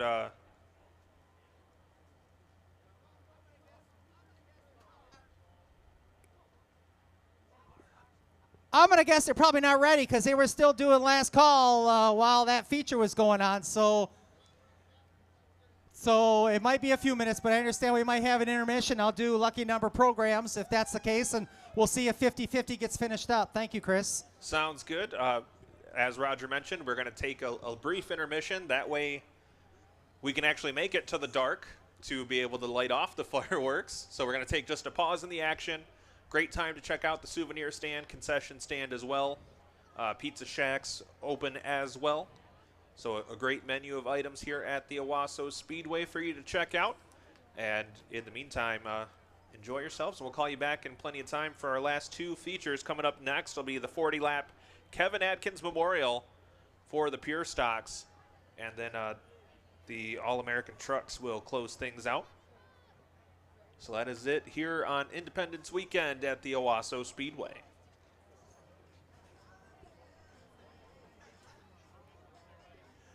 All right, we've got those lucky number program numbers. If you bought a lucky number program, hey, you might want to have it in your hand, and we'll see if one of the numbers I call out match your lucky number. I've got an All-Star Performance hat to lucky number 0864. 0864. I've got a $25 gift card for Burton's Corners to 0880. 0880. I've got a Chase Elliott Napa Racing hat. 0896. 0896. And another one to 0474. 0474. I've got an Owasso Nationals t-shirt to lucky number 0885. 0885.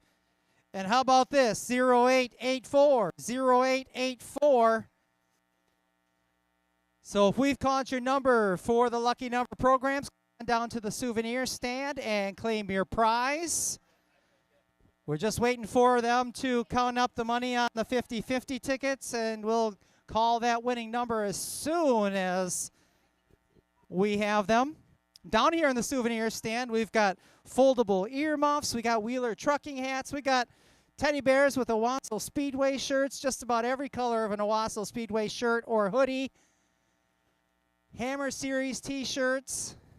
We got a whole set. If your child may want to be like Logan McCaslin or Nate Rowe, we've got a whole set of flags you can buy down here. We've got seat cushions. We've got drinks. And we got a friendly staff down here ready to serve you here in our souvenir stand.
Just a couple minutes before we draw our 50-50 number. I understand it's now over $2,000.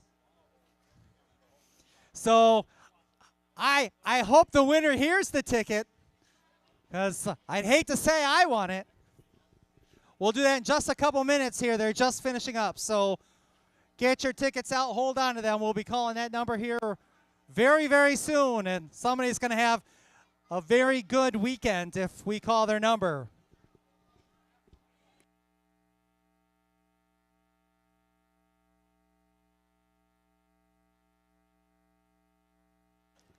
We got some people here, came all the way down from Sault Ste. Marie, Michigan. I was going to say what side of the border, so I can't make any Canadian jokes. What's your name? Juliana. Juliana. How old are you, Juliana? I'm going to be 20 on Monday. 20 on mine. So it's not your birthday today. So never mind. Have a happy birthday. It's 23 in Canadian, so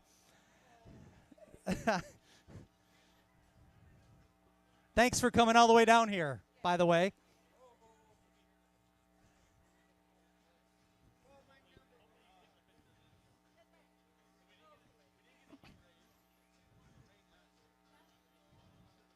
Mark, where you at? Right? We don't have to go. We can do that right here. Who are we going to have draw? All right. Darren, the Vice President of the American Sportsman for Veterans, is going to pick this. You know you're going to make somebody very happy. Yeah, they're going to be very happy. That's a good amount we got today. And he's going for a good cause. Yes, a very good cause. We love taking our veterans out fishing, hunting, whatever they want to do. So. Well, all right. You're going to have to dig deep. There's a lot of tickets in there. All right. Dig deep. Swirl it around a little bit. Again, this is for, you said it was over 2,000. Do we have an exact? $2,076. It's a red ticket. Look at, you're already disappointed a quarter of the crowd. Look at that. I do that every night. Here's the ticket number. I'll give you the first three numbers. It's 453. Look at me. I have the crowd in the palm of my hand. 9, 8. So there's only 10 people left. 6, 453, 986. I heard somebody scream. Either they that or they dropped their ice cream or their adult beverage. 453, 986. $2,000, $2,076. You can have the change. We'll keep the bills. We're down here by the flag stand.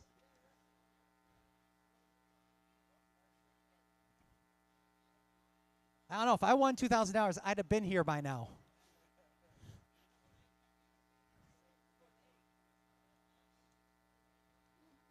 Somebody could be way over in turn number 1 or in turn number 4, so we don't want anyone to have a medical emergency getting over here, although we have a fine staff to take care of them. Right? Red ticket, 453, 986. Well, we'll know which one the winner is because they'll have a big smile on their face. This lady does not have one at the moment. Now she does. Where's my winner?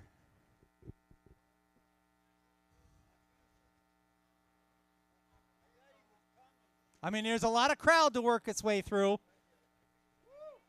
Holy moly, we got to verify here. 453, 986. We have a winner. What's your name? Curtis Hetfield. Curtis, what are you going to do with $2,000.76 other than buy this whole crowd of beer? Oh, I don't know.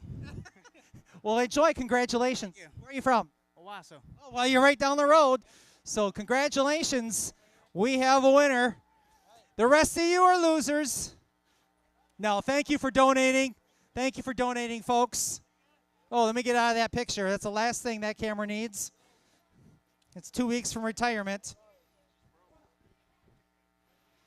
Hey, how are you? Everybody enjoying some ice cream?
Well, race fans, we are about 10 minutes away from getting opening ceremony started for this one. So if you want to start making your way back to your seats, got about 10 minutes before we get things rolling.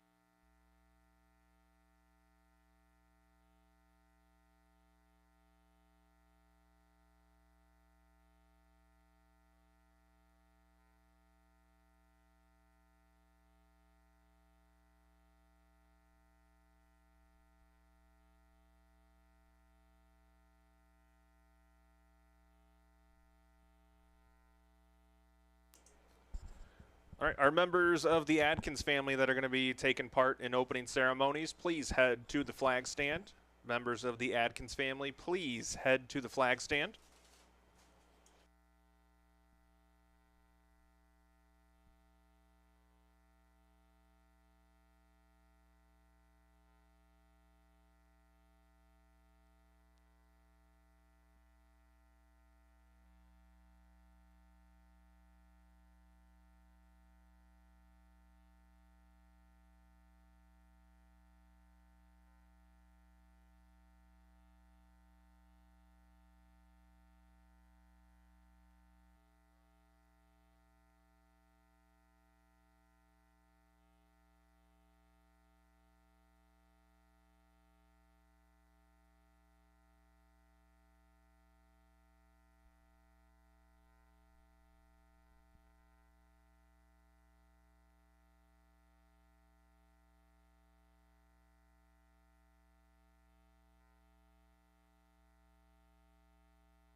Those of you that are still wandering about may want to make your way back to your seats, as right now your pure stock drivers getting ready to line up on the front stretch for driver introductions.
Beautiful sight of pure stocks here on this front straightaway as we get set to introduce you to the stars that are ready to compete here tonight. As I look down at Chris Phobie and Nate Rowe, are you guys ready down there on the front straightaway? All right, here we go. Here's your starting lineup. All right, starting at the back of the field, non-qualifier today, already picked up a feature win in the street stocks in the Lonnie's M15 towing. Number M15 tonight, this is Tim Lahar.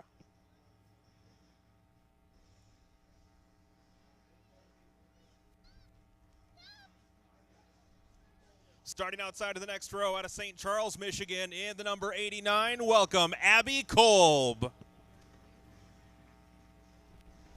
Inside of that next row, well, actually coming out onto the track now, a little tardy to the party, out of Onondaga, Michigan in the 07, that's Craig Hills.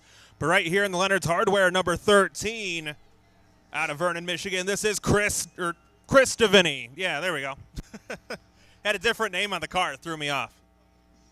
All right, your fast qualifier tonight, starting 17th for the invert in honor of Kevin Adkins. In that Busch Light number 55, welcome Jason Spencer. All right, the field got a little jumbled up with some dropouts in it, but nonetheless, starting inside of this row in car number 108 out of Mount Clemens, Michigan, Bob Baumgarten.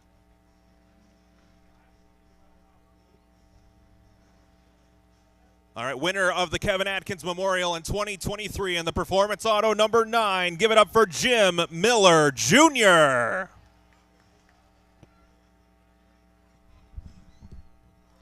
Driving the Marsh Auto Sales number J1. Give it up for Jordan Lakota.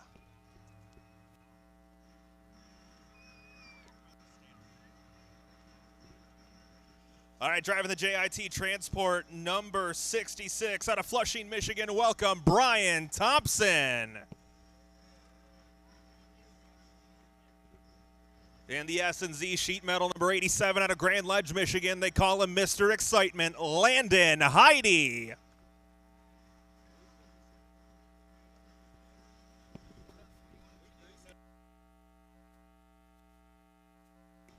All right, in the Don Barrow Motors number 73, the winner of the inaugural Kevin Atkins Memorial, this is Hunter Dutry. Last week's feature winner in the number 14 machine out of Midland, Michigan, welcome Kyle Callahan.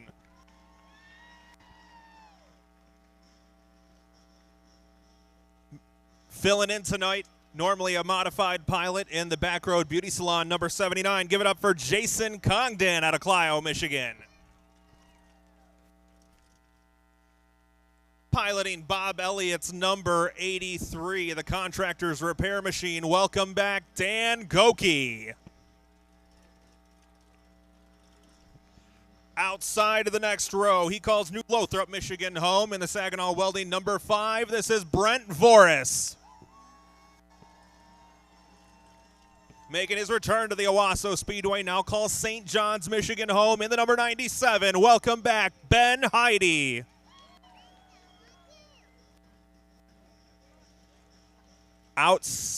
Outside of your second row, in the M57 towing number M57 out of Fenton, Michigan, this is Talon Deal. In the Fast Eddie's Car Wash number 6S out of Saginaw, Michigan, this is Scott Garcia.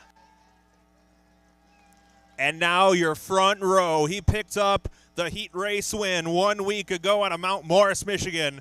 The Royce Complete Auto Repair number 47, Jeremy Johnson. And starting on the pole out of St. John's, Michigan, the K&K Race Fab number 98, Austin Sovine. That is your field, the third annual Kevin Atkins Memorial.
All right, we'll give the drivers just a couple moments here to make sure everyone's strapped in, helmets on, gloves on, all that good stuff.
All right, race fans, we're here with the Adkins family. We'll have you guys gather up a little bit this way as we give the drivers the command.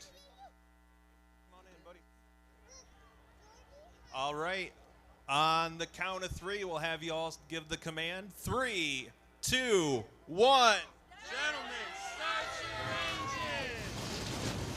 All right, and with that, the cars come to life. We'll get set to go 40 laps, the 3rd annual Kevin Atkins Memorial.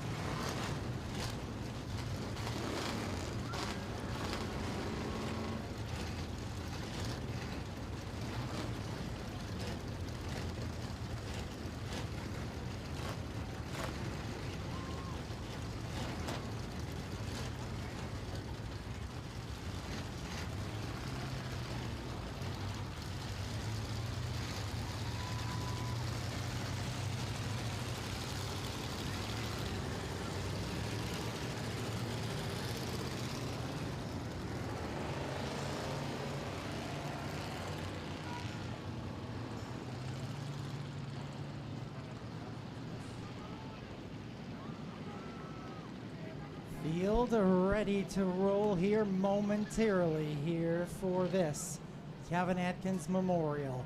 Beautiful field of pure stocks ready to go for you here tonight. Always look forward to when the pure stocks are on the schedule. Some of the best racing you'll see in the state of Michigan and possibly the Midwest in a support division. That's for sure. You'll see a lot of side-by-side all race long. I understand last week's was quite exciting. Saw little bits and pieces of it from our YouTube feed this week. And boy, I'm looking to see more of the same here. Is boy, Jeremy Johnson on that front row. He's got probably had the biggest smile of anyone down there, licking his chops a bit here. Yeah, he's all kinds of ready to go. Looks like the 07 of Craig Hill is going to be pushed to the infield. Tough break for the Onondaga, Michigan driver. Problems for the 97. He is also waving the field by. I believe he wanted to take the tail, so okay. I believe that's by choice. So he drops to the tail end of the field here. He must be concerned about something, and it looks like maybe Deal is going to drop to the back as well as... Well, Talon Deal, a rookie, and a young rookie at that, so starting way up there outside of row 2, he may just think, I'll just chill out back here for a little bit. Yeah, looks like that's what he's going to do. He's able to join back up with the field. I mean, that's a pretty mature decision to make, knowing the competition, knowing he's still learning. He certainly doesn't want to be a reason for anyone to have any trouble, and you know, he's going to get his laps in. He's going to let things pan out, and I bet he gets himself a decent finish out of it.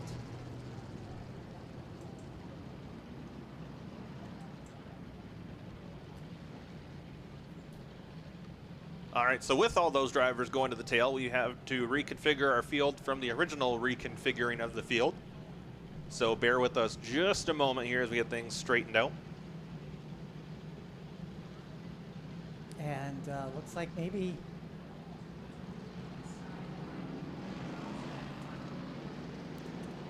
Boy, Jeremy Johnson choosing to go to the back. You know, eventually we're just going to cycle all these guys back through to where they're going to be back at the front.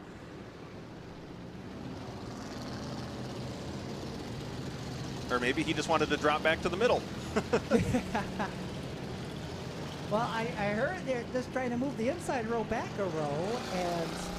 Oh, well, he's changed his mind. Now he wants to start at...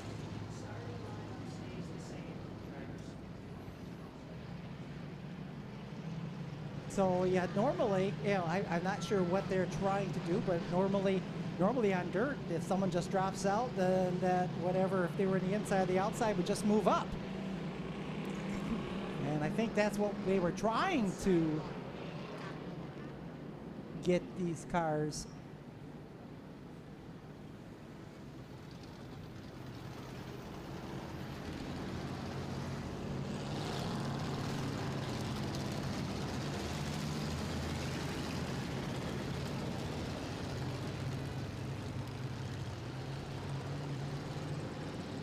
So some confusion on the drivers here on where they're supposed to be.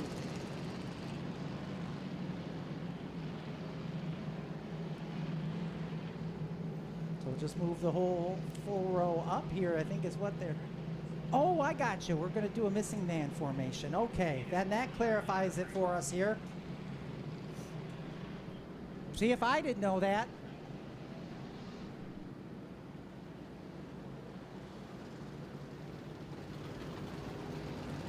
So trying to get the 98 car to move back so that we have the pole position open for the missing man formation. That is what we're trying to relay here. Yeah, it looks like maybe something lost in communication there.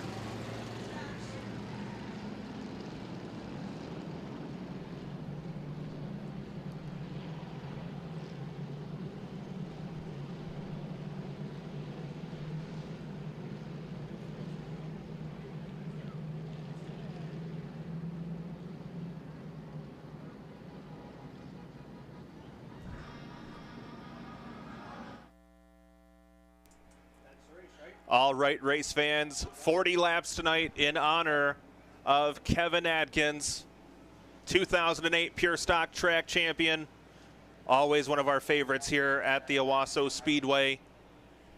And we're going to do an extra wave lap just in his honor from turn 4 to turn 1. I want to see all of you up on your feet as we get set to go. 40 laps for the McAllister Rental Pure Stocks.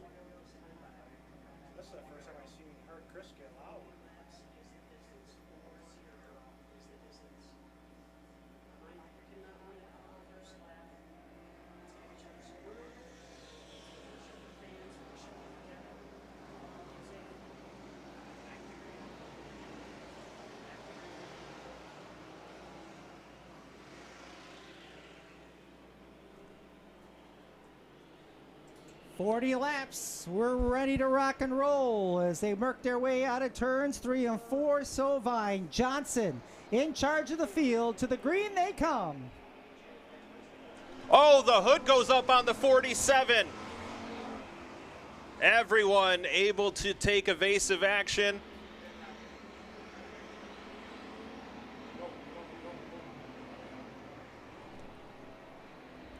And looks like Johnson's going to make it off of the track as Scott Garcia leads lap number 1. Well, Sovine almost got into the front stretch wall there as he falls to the tail end of the field. Garcia leading the way, but here comes Goki in car 83. He's bringing Callahan with him on the 14. Boy, Callahan certainly has some momentum on his side in car number 14.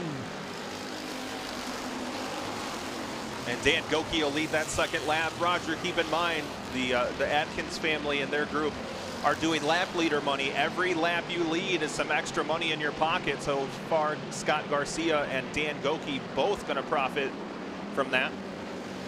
So Goki will find a few more pieces of change in his pocket at the end of the night. Callahan trying to take that lead away from him, takes a look to the inside. Compton back there in third. Daughtry in the 4th spot, challenged by Jim Miller Jr. As your front 5, make it 8 now, single file, as Callahan steps out of line again, but can't do anything with it. Your winners of the first 2, Kevin Atkins. Smoke, 89.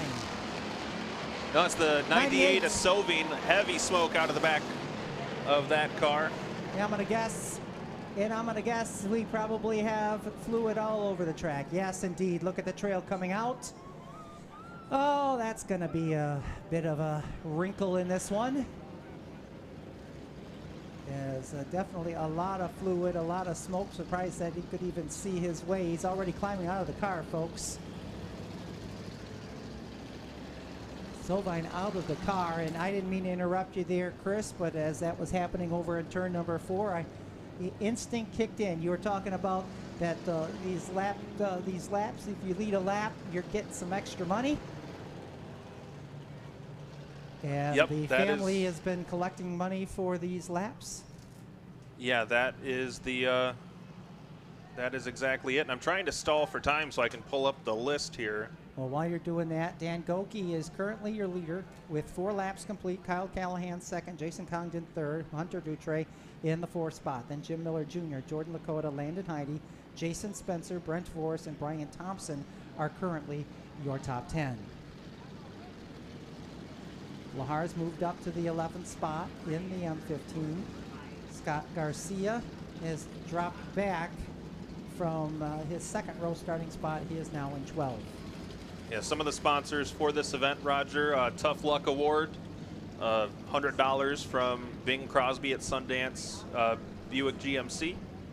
Long Haul Award from Duratec Automotive, $100 for our furthest traveler. And $100 fast time and $100 hard charger bonus from Backroad Beauty Salon.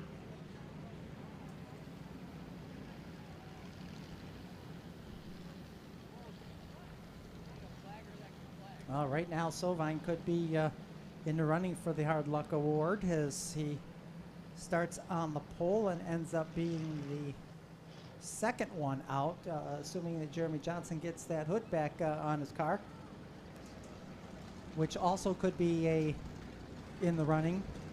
For, so the front row basically snake bitten here with this one.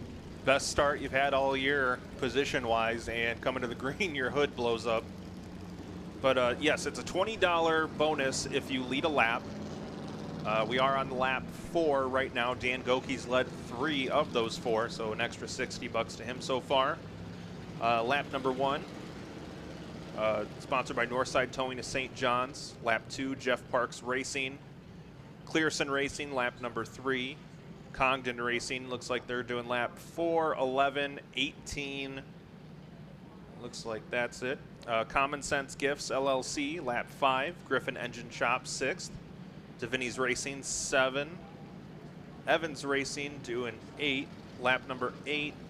Lap number 16. And looks like that's it. Jimmy Miller Racing doing lap 9, 19, 29, and 39. I think there's a theme there. Trackside Racing, they did lap number 10. Lakota Racing did lap number 12. Racer Girl Graphics did lap 13. Kyle Callahan Racing lap 14. The Cummings family did lap 17, which was Kevin's number. Corbin Kelly Racing did lap number 20. Rex and Sarah Wheeler, or excuse me, Auto Value doing lap 21. Rex and Sarah Wheeler doing lap 22. Dayton Zinc Racing doing lap number 23. Let's see, Lakota Racing doing lap 24. Ron Hart Racing lap 25. Northside Service of Lansing doing lap 26. Johnny Hayden Racing lap 27. Lap number 28 in memory of Sue Moon. AK Motorsports doing laps 31 and 32. Northside Service of DeWitt doing lap 34. Pelkey Racing taking laps 35 to 38, and Cody Naylor doing lap number 40. So thank you to all those wonderful individuals helping to go the extra mile here for the Kevin Adkins Memorial, adding a little bit to these drivers' paydays. Unfortunately, working a pretty substantial oil down from turn 3 all the way around.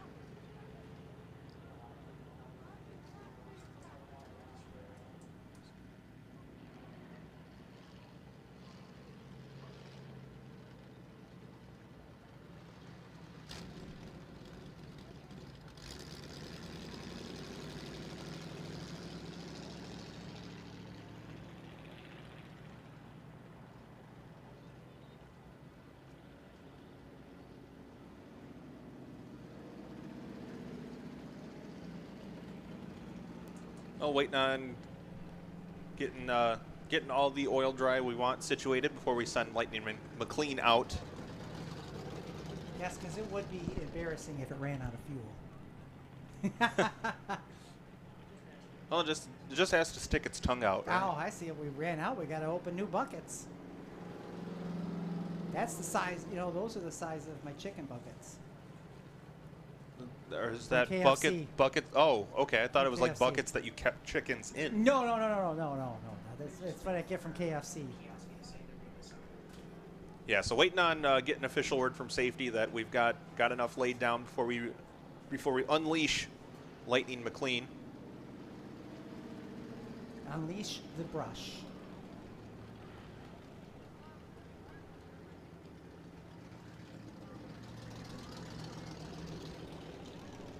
And I'm going to assume that the cars running on the track might feel like they might not be able to restart without a push. Is that the Some concerns about temperature, water temperature. Okay. So yeah. the cars that feel that they may be at risk of overheating, they were given the opportunity to put around at the bottom of the track to keep the air flowing. We forgot to tell everyone that red flag laps count. Oops. Just kidding. So we do have 4 in, 36 to go. Scott Garcia led the opening lap. He got a $20 bonus for that. Dan Goki sitting at a $60 bonus already.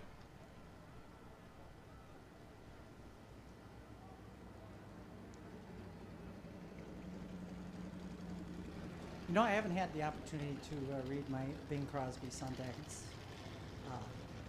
GMC spot this season, so I'm going to do it now. Because, ladies and gentlemen, hold on to your hats because Bing Crosby's bringing the heat at Sundance GMC in good old St. John's. Bing's got the juiciest selection of wheels this side of the Mississippi. We're talking vehicles so smooth they practically glide, and GMC's so tough they'll make a mountain cry. See how I'm a wordsmith. Picture yourself Beautiful. rolling up to Owasso Speedway, turning heads left and right. People be whispering, "Who's that in the snazzy new car?" Wow, check out that rugged GMC. Don't be left in the dust, folks. Swing by Sundance GMC today and let Bing Crosby himself hook you up with a ride that'll have you feeling like the king of the road. Sundance GMC, where Bing Crosby's charm meets cars so hot they sizzle. Laying that one on a little thick, huh? Oh, I gave it the old college try. I've seen the commercials so much, I figure I'd have some sort of Western theme to it. Oh, you're going for like the full Terry Hanks experience. Exactly. Gotcha. Yes, gotcha. yes. I don't want to be left out. You know, this. Who knows what kind of jobs this could parlay into. Well, I grew up in Lansing, so I'm very familiar with Mr. Hanks and his decades of commercials. In fact, if you go to YouTube, you can look up some outtakes from some of their commercials. Oh, really? And Oh. Okay. they're a little colorful. I'm sure they would be. Jeremy Johnson gonna come back out sans hood. That's without. Well, if the hood won't stay down, then just throw the whole thing out. That's what I always say. Kind of like with the bathwater. More of a shower guy, but thank okay. you. But not the baby with the bathwater. Okay. I finally know the meaning of that. Throw out the baby with the bathwater. Don't throw out the baby with the bathwater. What is the meaning of that, Roger? Families would take a full bath back in the old days. Old days. They'd take a bath once a year, usually in May. And by the time you use the same water, everyone would use the same water, and it would go by age as to who gets the first bath in the clean water. By the time you got to the babies, to the kids, that water was murky brown. So they always said, because you couldn't see to the bottom of the tub, if you throw out the bath water, don't throw out the baby too. So don't throw out the baby with the bath water. So there's your bit of knowledge as the star shoots across my head and says, and now you know. Well, I am going to be honest. That was disgusting. Well, you would not have been able to live in the 1800s, I'm guessing. No, I don't think I would have been able to live in the 1800s. For one thing, You were born too late? Yeah, that part. All right, so we got Lightning McLean going to work, getting some of that oil dry sucked up. We'll get the cars fired back up. It's snorting that stuff up pretty good. It's snorting it up like it's the 80s. That's not another Terry Hanks joke, is it? No, I don't think so. Okay. Picking up that speedy dry here, and looks like the car is getting back underway.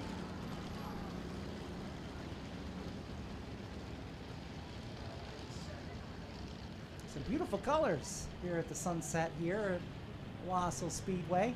Whatever those may be, I'm going to assume there's some orange in there.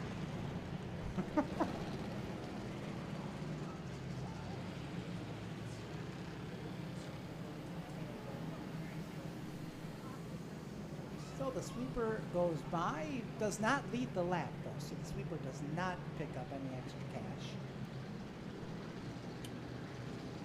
Well,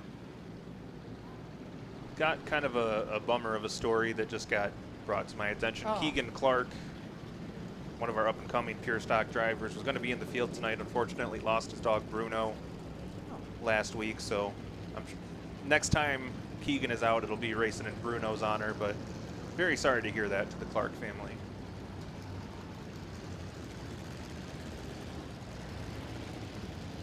So I believe underneath this red flag caution period, Roger, I have been furiously Google mapping the hometowns of these drivers, trying to figure out who would qualify for the long distance award. I believe it's going to be Bob Baumgarten out of Mount Clemens, roughly 96 miles away from the Speedway. Yeah, that'd be about right there. I don't know what part of Mount Clemens he's at, but the north central part. North central part. Yeah, thanks. Yeah, well, he's related to the old Baumgartens that used to dominate the 50s and 60s down at Mount Clemens racetrack and Irv? Flat Rock. Yeah, yeah. Somehow there's a relationship there, and I'm still trying to figure out what that is.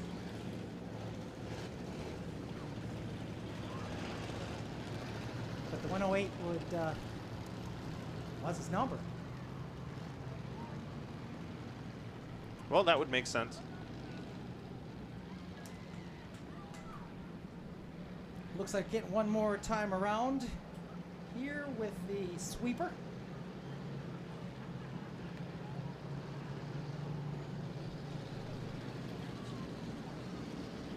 So as mentioned earlier, race fans, we will be doing our fireworks at the conclusion of these last two races.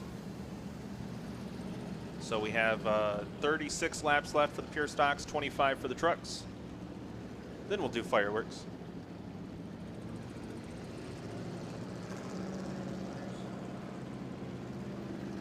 We could potentially do them earlier than that, I'm hearing, just to keep you on your toes.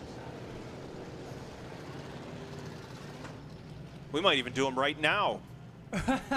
Quick, give me a lighter. Well, I noticed Super Dave still had all his fingers this year. What? That's a good stretch going. Yeah, but he had to replace all the windows at his house because he lit a couple inside. Well, you're not supposed to do that, but. Well, no one told him. Well, see, Dave used to rent. So he was used to being able to blow out the windows and somebody would come and replace it for him. Now he's got to replace the windows himself. Well, what's he doing sitting here? Because I could be rummaging through his stuff right now at his house while he's here at the track.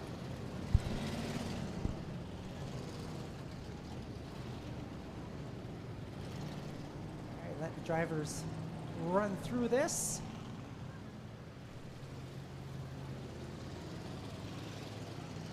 Hard to blow your fingers off when you're lighting up snakes. What about the little smoke bombs?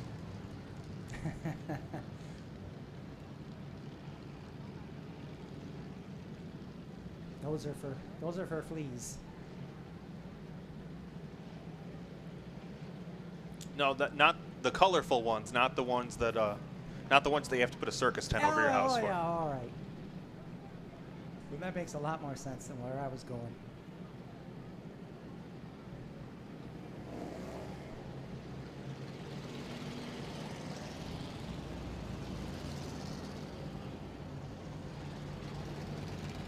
Good thing you and I are such witty characters, Roger. Yeah, you know the funny thing is, I meant to mention this earlier. You know, for those of you that don't know the insides of what goes on here well, Chris is here like all day because he's a full-time employee here at the racetrack now. And I show up at 2, 3 o'clock, and then I come in and I really don't talk much. I don't say much at all, and it's not because I'm being rude or I'm being cranky. I don't want to blow all my conversation before we even get on the air because I don't want to see any gold slip out when it's not getting paid for. Oh yeah, that's true. We don't want to. Why buy the cow when you get the milk for free? You know. Nobody's here to hear any gold nugget that might slip out of my mouth during the course of a race. I mean, it doesn't happen every night, but I'm not going to take that chance. Look, realistically, in the lifespan of an announcer, you get 5 or 6 really good calls, maybe like 5 like iconic moments for an announcer. Why would you waste one of them making a poop joke when nobody's even here? Exactly. just doesn't make a lot of sense to me. They asked my wife. I don't talk to her all week. She says, you never talk to her. Well, I don't want to bore you with anything. So, you know, if I've got something that's great, I'm going to share it, but that just means I'm out of great stuff. Speaking of great stuff, it looks like that oil dry is getting a little less visible, which usually means it's doing something. Looks like they got some touch-up spots they were just trying to address, especially right where the explosion occurred. That's a good way to put it too. That was not just a little puff of smoke. That was a catastrophic failure. Yeah, you could, like I said, you could not see the driver in the cockpit when you came by. Looked like a Snoop Dogg concert out there. See, he's going to be covering the Olympics. That's going to totally change how we can broadcast sports. I'm just glad they don't drug test the commentators for the Olympics, because I just have a feeling, just a little inkling, I don't think he would pass. Well, I wonder if they have how much of a delay they'll have on his mic. But that is, I'm interested to hear his commentary. He doesn't say no to a lot of gigs. He's a smart man. I'm trying to think of the last gig I said no to.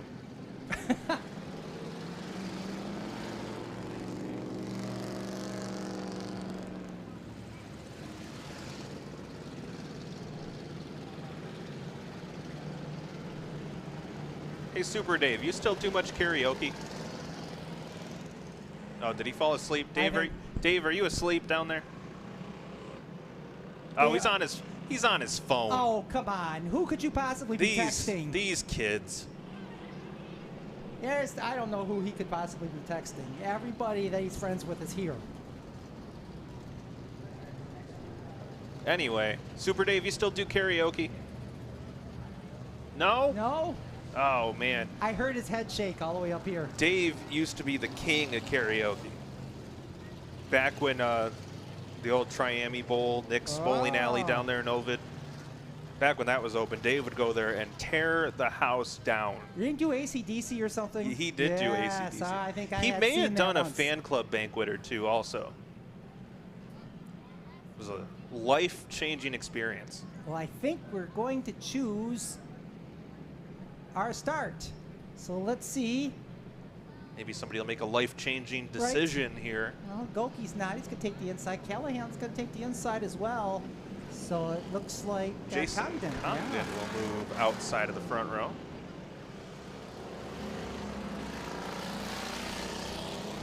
Seemed like they were, at the front of the field, they were lacking faith in that outside line.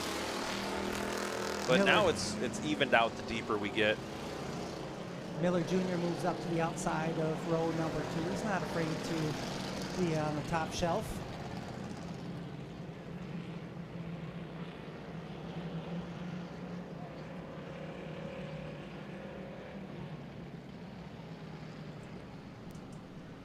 All right, so 4 in, 36 to go.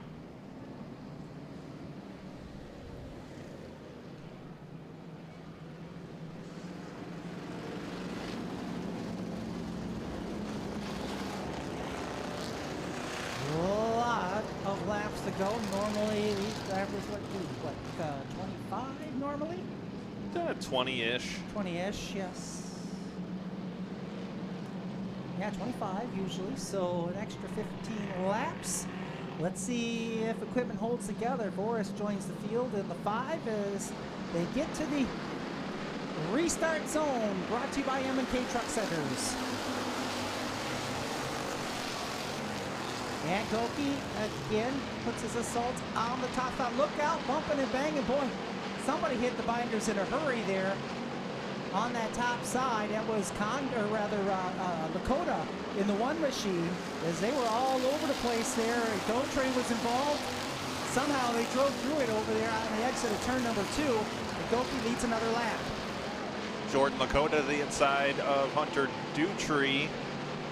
to break into the top 5 as Jim Miller Jr. works underneath the 79 and Jason Congdon. That moves him up into the podium positions. Jason Spencer from deep in the field up to 7th spot already. Oh, Congdon has a moment. He's going to drop back. Oh, might have tagged the wall with the right rear there. But everyone continues on. Yeah, that car shot up the track just about center and almost collected Lakota's machine before he gathered to back up. So big time handling problems on that 79, drops him well outside the top 5. Baumgarten off the pace. Yeah, problems for the 108. He's slow on the front stretch. Looks like he'll be able to make it off the track over in turn 2.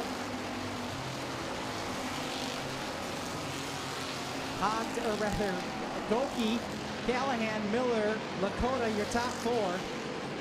And then there's a gap before you get to Dutre, Spencer, and Landon Heidi. Well, just on lap money alone right now, Dan Goki sitting at $160.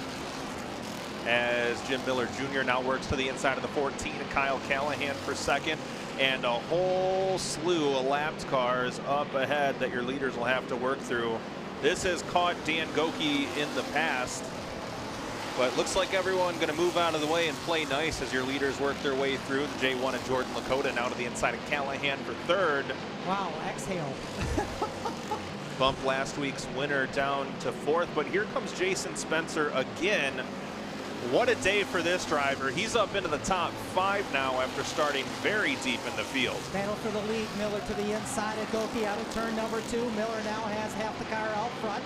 He'll clear Goki into turn 3. Lakota trying to go with him. Now a lot of room down there. Goki pinching that inside line. Goki almost had the one of Lakota down on the cement. As they go back to single file formation, Callahan falls to 4th, and like Chris Foley said, Spencer now has cleared everyone in that second group, and he's starting to catch the lead 4. Well, he set fast time, blew the motor, brought out a backup car, changed the motor in his primary car, started 17th, and now Jason Spencer is just eating up the real estate between himself and the top 4. Lakota now took over the second spot as Goki fading back a bit in car 83. Again, opens up the inside line for Callahan to try to take that 3rd spot back to himself. Spencer just about to the back bumper of that battle for the 3rd spot. Meanwhile, Heidi and Dutre back there for the 6th position. They're door to door. So is Thompson and the M15 of Tim Lahar. Thank you. Gosh, I couldn't get Samir out of my head. As Lahar, that's a good group battling out there. 6th, 7th, 8th, and 9th spots.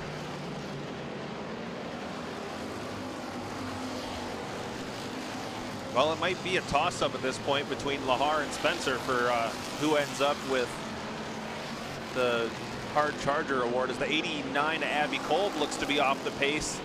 Talon Deal stuck behind her, maybe, as the field catches up. Yeah, we'll see if she's going to take it to the pit or if she was just a little bit, I think she was intimidated there by the faster traffic coming by, and that kind of hurt Deal as he was stuck behind as Miller comes by another time. Lakota in 2nd, Callahan by himself in 3rd, then it's Goki and Spencer. That's still your top 5. Heidi now has moved up to 6th. Thompson, Dutre, Lahar, and Congdon look to be right around your top 10.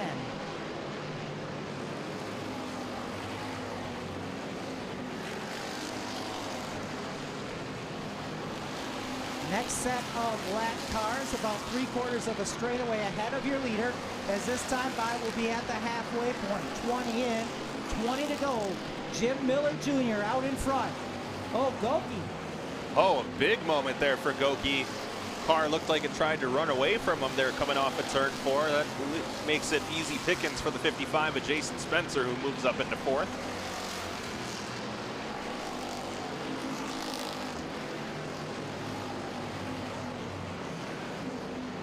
Miller gonna catch hold another time.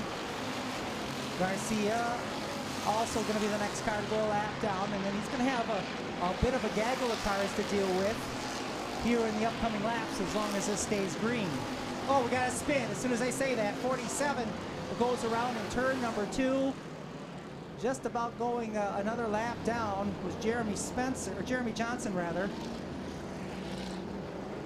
And he gets it back underway in a hurry, but a long period of green flag laps here with 22 unofficially complete.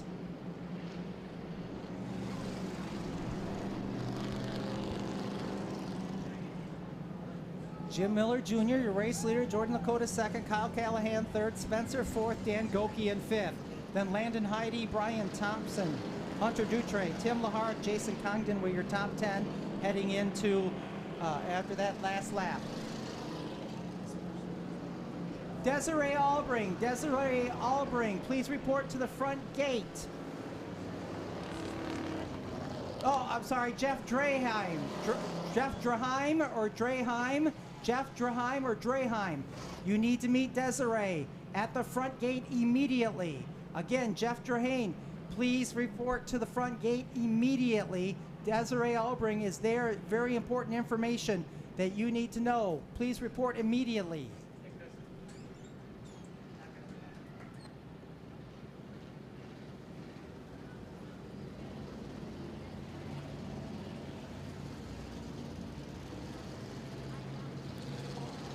All right, 22 in, 18 to go here. Third annual Kevin Atkins Memorial.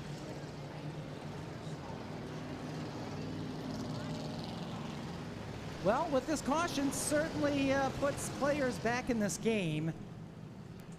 Yeah, I imagine Jason Spencer has to be licking his chops at this. He has just been picking them up and putting them down. I mean, even with that long green flag, he was showing some power.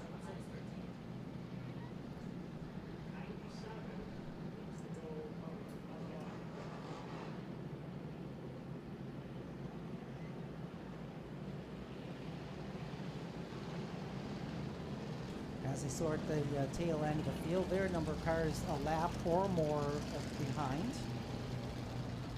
But yeah, with 18 laps to go, this field gets bunched up. And you know, we'll see whose cars have come to them and which ones are getting a little warm. As I believe we're going to be choosing here relatively quickly. 97 to Ben Heidi was the caution car, Roger. That's where the little bit of a delay was. We have cars that are varying levels of laps down, so we got to get them straightened out, get the 97 in where he belongs, because when you go to the back, when you're assessed for the caution, you go to the back of the lead lap, not behind all the lap down cars as well. So had to get the 97 right in the proper spot and figure out where the lapped cars went, and it was a whole thing. Anyway, we're choosing this time. Front two cars both take the inside. Callahan will be the first one to try the outside line. Spencer takes the inside too, which is kind of a interesting choice. So Dan Goki will move outside of row 2. Brian Thompson outside of row 3.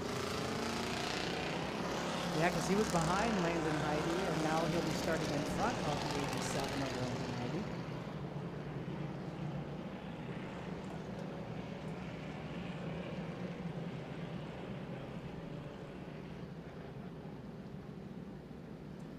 So the field should be about set. We'll probably give him the one to go signal, I'm assuming. There it is. Whoop. There it is. It's almost like you've done this before. Been around a few circles. Well, this is more of an oval, but close enough. I've been a few ellipses. How's that? Does that cover them all? Isn't that just the ... at the end of a sentence? Oh yeah, if we're talking grammar, sure. I'm gonna write that down as something I just learned.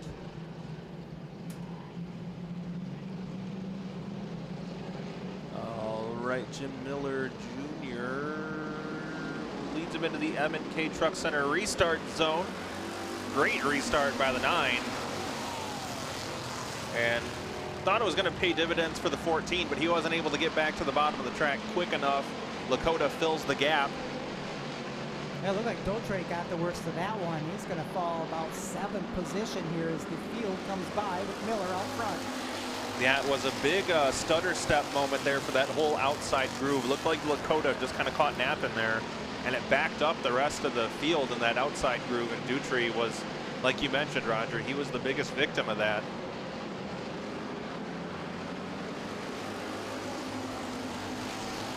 front 7, nose to tail. I keep watching. Oh, they were almost nose and tail there in the front 3, as it looked like Miller had a little bit of difficulty at turn 2, and Lakota almost got right into the back end of him. Callahan had to take evasive measures as well. Yeah, Lakota looked like he was getting ready to pounce, and then Miller said, I don't think that's a good idea. Surprised that Jason Spencer hasn't really gone on the attack a little bit more once we got racing. And Goki once again has a moment off at turn 4. That's going to allow Spencer to go back on the attack. Well, again, he's been concerned about water temperature. He goes up the track a bit. Now we're 3 wide for that 4 spot because Thompson puts the nose of that car way on the inside. He'll have to back off and let it be a 2-car battle going into 3 and 4 with Goki way up in the gray.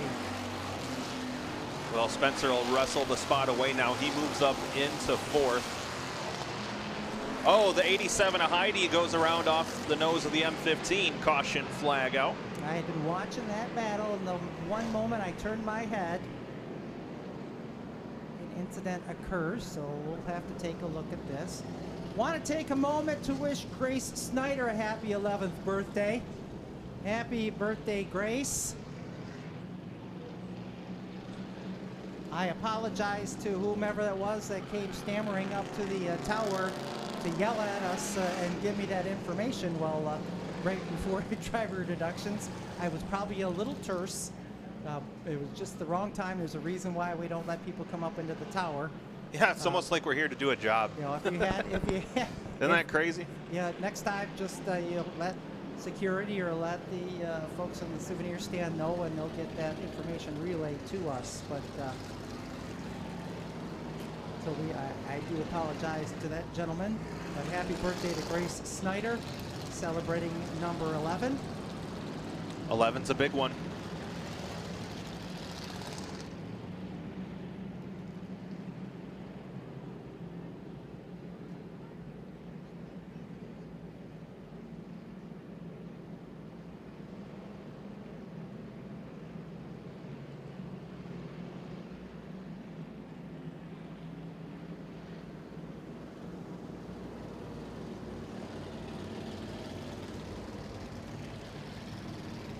Laps to go here, Chris, and the pay window's just getting ready to open up, but Miller seems to be the strongest of the group here so far. Yeah, looks like the 15 of Lahar going to be assessed with the caution, so he'll move to the back of the lead lap. He did tap out, so taking responsibility for it. It did kind of have that look to it, like one of them racing deals, and the M15. Always appreciate the sportsmanship. So we'll choose this time. And once again, your top 2 both going to take the inside. So that'll move Callahan. We'll take the top side. So will Spencer this time. Spencer, who took the inside the last time, will move up to the top. You got to think the 55 realized something up with the 14. Something wrong with the 14. He's out of power. Oh, he ran over the box. Oh no. That's a bummer. I think that's the second time he's done that this year, if I'm not mistaken. I try not to keep track of other people's mistakes. Oh, well. But I mean, if you want to be that kind of person, Roger, that's. Well. You know, I believe in growth, evolution. Every day we wake up and try to be just a little bit better. So I'm the D-bag. Yeah, pretty much. Thanks. No problem. Glad I could help. You know, recognizing it, and now I'll just own up to it. So that moves Spencer to the front row. Well, that's probably the worst thing for Jim Miller Jr. right now, but Spencer will be on the move. Here we go, M&K restart zone. Boyd Miller got a jump. Miller shot right out of that restart zone and has a sizable lead. Lakota trying to take the second spot away from Spencer. Everyone else staying 2 by 2 or make it side by side, because if it's 2 by 2, that would be 4. And we can't do anything before, it's got to be after.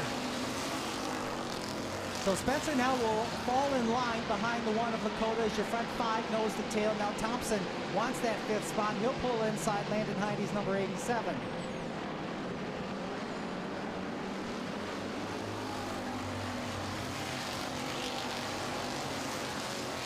Thompson now up to 5th. Here comes Dautre. He's trying to claw back after that previous restart that shuffled him back in the field. Just outside the top 5, battling for 6th. Hold on to Vinny. Almost had a moment there in turn 2. Got the car back in front of him. Boy, Landon Heidi falling back. He'll lose another spot as Dautre. Oh, little contact. Boris got a piece of the 87 machine. As we're also watching Callahan move through. A lot of action there, back half of the speedway, while Miller and Lakota continue to be your top 2. We're inside 10. Make it 9 to go now. And once again, Roger, I'm really surprised 55 not able to capitalize on that track position a little more. But given the fact that he's on his 2nd engine of the day. Spin. Yeah, the 5 of Brent Voris goes around. Oh, look out. Oh, no. Well, I think Lahar was trying to go to the top side to go to the pits, and as he floated up the track, the 6 was a coming.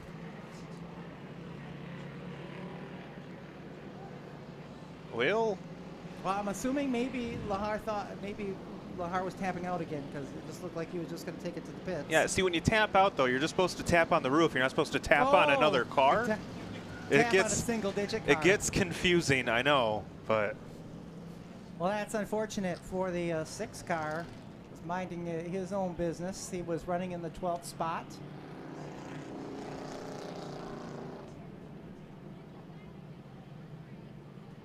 And he may have a problem with that car. I see him shaking it around a little bit. I thought, I want to look at those right sides when he comes by next time. I thought maybe they's been a little shiny like my forehead. You know, could have knocked the hose loose or something that might be spraying some fluid. We'll see here if he comes by. Or it could just be the color off the... no, they look about... No, they're fine. If you squint, it's mint. And if you stare, it's there. I gotcha. If it's in stock, we got it. Yeah. All right, field going to choose here. Let's see if Lakota opts for the top side or not.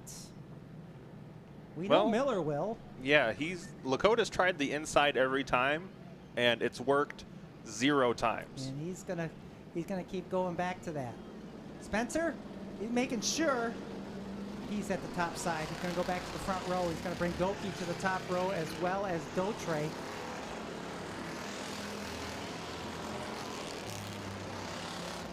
The inside row is Miller, Lakota, and Thompson for your top 6. Well, you know, some people, when they play rock, paper, scissors, they always go with rock. So maybe that's Lakota's strategy. Well, I can never go scissors. My mom won't let me have any scissors. What? Not even if you promise not to run with them? No, not at all. Can't have them. So I can only play rock, paper. Well, that's good to know. You want to play rock, paper, scissors for who gets a pay raise this year? Okay, 8-lap shootout for the cash and the trophy. Miller, Spencer, Lakota, Goki, Thompson, Dautre, Logan with the green flag. M&K Truck Center restart zone. They're in it. They're green. Miller's restarts have just been phenomenal. Yeah, he's one of the best. And looks like Spencer. Oh, spin. Jeremy Johnson goes around. Man, it sounds like 57 got a piece of that, so we try it again. So we stay at 8 laps to go. 47, Jeremy Johnson with a quick pirouette.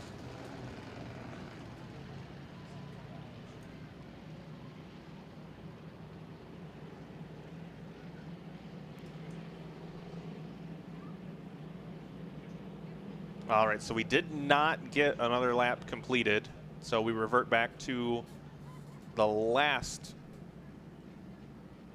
running order, so we get everyone straightened out here.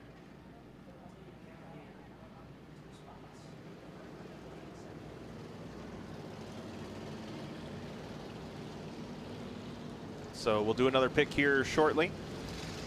Get this one underway. We are approaching the time limit on this one, and we definitely don't want that to happen. So we're going to do everything we can to keep these guys on the straight and narrow.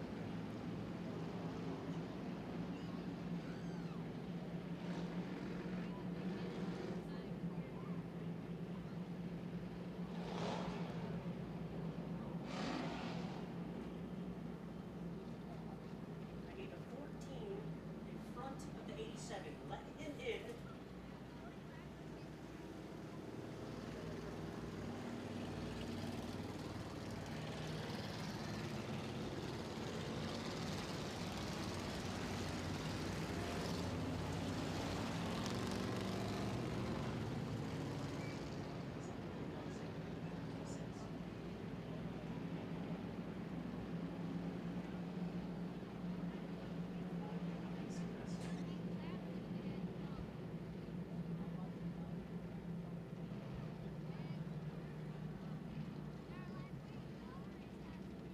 Behind the 6.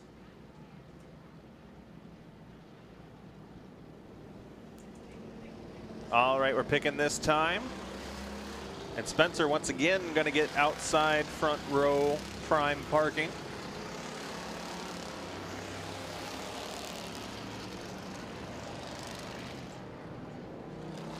So let's see if we can get through turns 1 and 2 by the next time we go green. We're so If not- close. If not, I'm putting it. I'm going to call Linda in finance Oh, Linda. and going to tell her how it's going to be. Bet she brings tuna for lunch on Monday.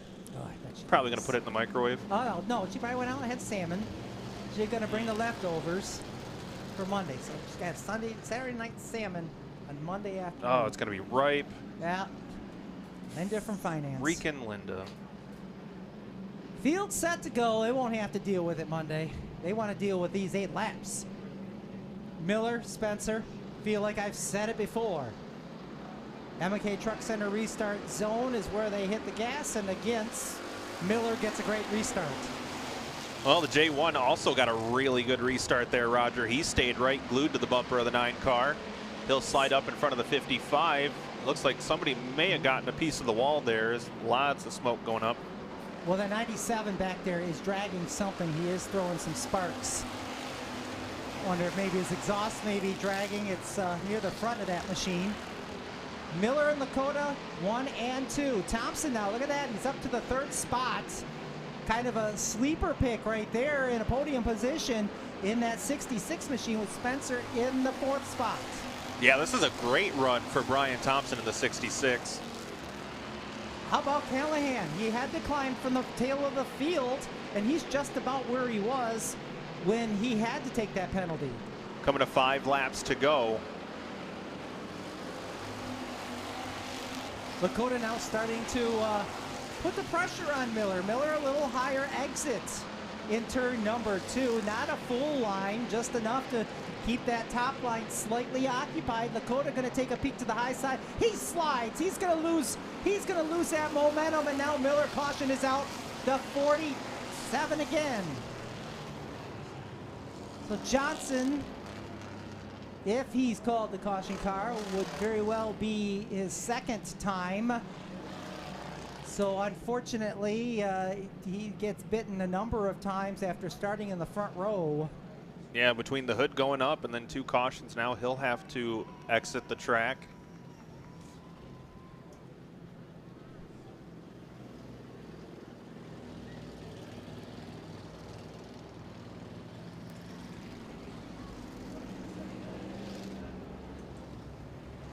So we'll put him in line again. We're inside 5 laps to go.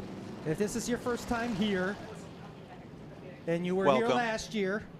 Welcome back. Last year we restarted in single file if there was 5 or less laps to go. We do not do that in 2024. Yeah, threw that right out the window.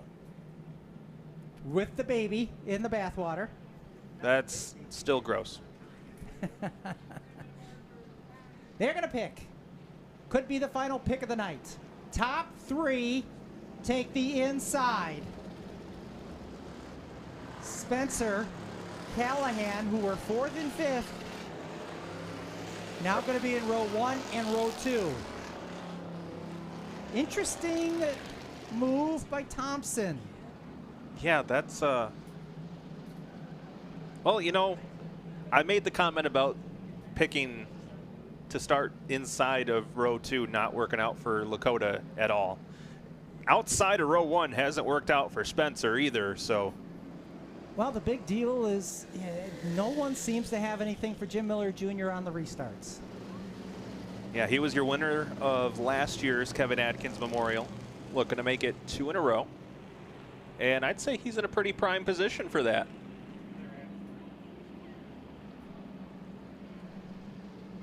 Four laps to decide it. Can Miller make it 2 in a row? Will it be somebody else? Right now, they need to prove it. Miller has been the class of the field. Green is out. Again, Miller clears Spencer. And Spencer able to go right to the inside line. So, and he gets a little shove there by Lakota. Slows him up a bit. Now Callahan has an opportunity. Boy, Callahan has really benefited from those back-to-back-to-back cautions there. Able to move back up through the field after getting the restart, or the choose box violation. Spencer is parking the bus. He's using a little bit of each lane to keep that battle behind him as they come down. This time 2 to go for Jim Miller Jr.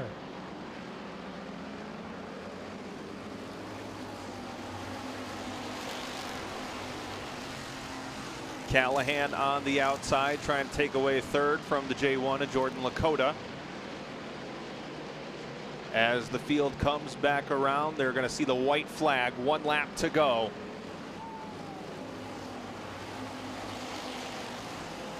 Miller with a healthy advantage through 1 and 2 down the back straightaway for the final time. Into 3 out of 4. Checkered flags are out. Your winner is going to be Jim Miller Jr. Jason Spencer second, just barely over Jordan Lakota. Brian Thompson comes home 4th. Kyle Callahan will complete the top 5.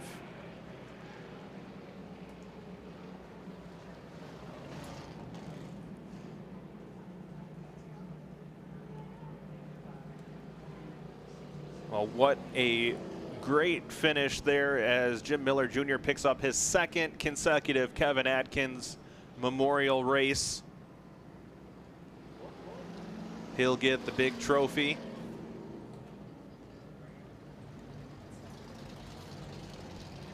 And he'll get a word with our very own Roger Williams in Gross Construction Victory Lane.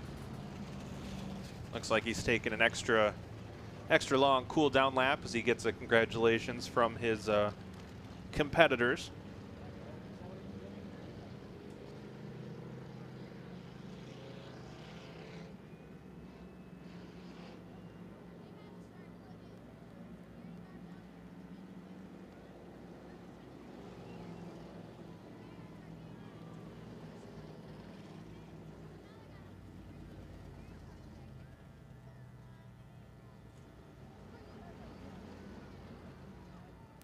Well, race fans, don't forget we do have fireworks coming up after our next race for those of you that wanted to stick around for that.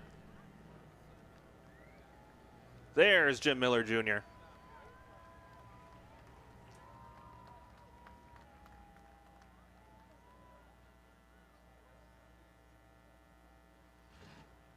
Well, I stood back a little bit because I didn't know if Jimmy was going to put a smoke show on like Dad does. But he's got a big smile on his face. He's climbing out of that car. He's going to collect himself a nice big trophy, picking up his 2nd Kevin Atkins Memorial. And this Top Speed Motorsports TSM graphics checkered flag, another one to his collection this season. And Jim, your restarts were phenomenal. What was your secret? Keep him behind me. Long race, 40 laps. Everyone says it's been a little warm in the car. And were there any cooling issues as far as this car was concerned? It's 170 degrees right now. So your answer is no. Okay. You got to remember, I'm a dirt guy. You got to explain that to me. But big race, second win in a row for this memorial. you know, I got to imagine this means something to you. Yeah, it means a lot to me. Thanks for everybody that puts it on, the Atkins family. This one's for Kevin, guys. I know you did a lot of work on this car. Why don't you go ahead and thank everybody? First and foremost, my dad, Performance Auto. My dad helps me day in, day out on this car and get it right. And Ricky at Top Speed Motorsports helps all of us racers. I wouldn't know what to do without him. We got Michigan Auto Corps, Corona Road Bar, Wall Built Performance, Finish Line Seamless Gutters, and Realty, Angie's Realty. Well, congratulations. Enjoy your victory, man. Enjoy the rest of the night. Thank you. All right, how about one more time? Jim Miller Jr. with the win.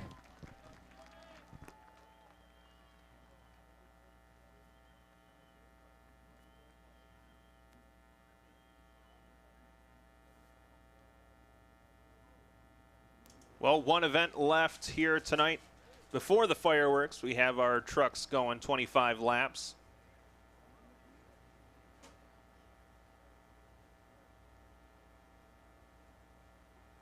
And then we'll blow some stuff up.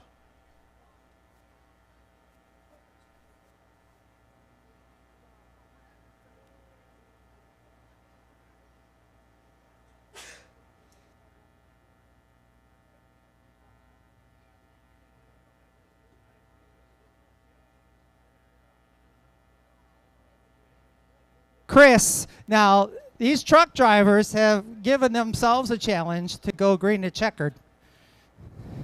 What do you think, the odds? Well, kind of put me on the spot. I am. I'm good at that. Cautiously optimistic. Oh, don't use with green to checkered. No caution. Whoa there.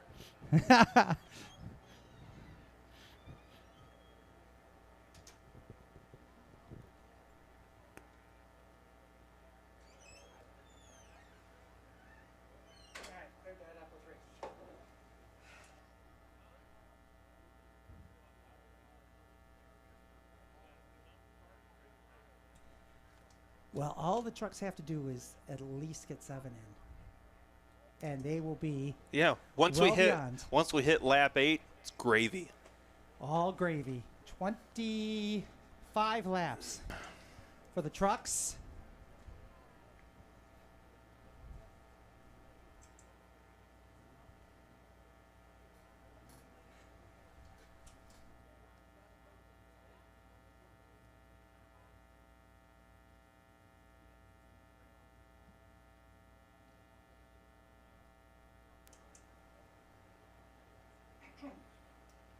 All right. Oh,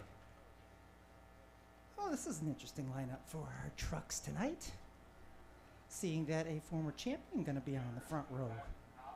Brad Rosé looks like he is scheduled to start on the pole of the truck feature. Again, brought to you by Michigan Paving and Materials. And then following this feature, we'll have our fireworks display for you.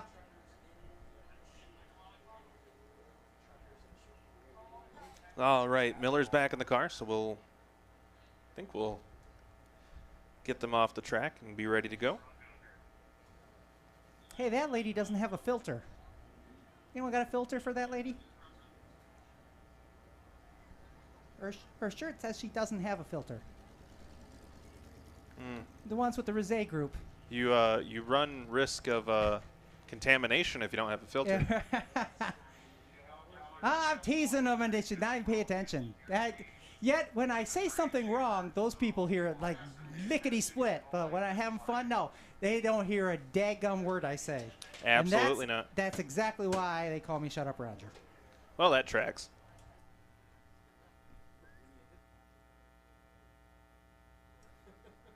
Let's hit it back.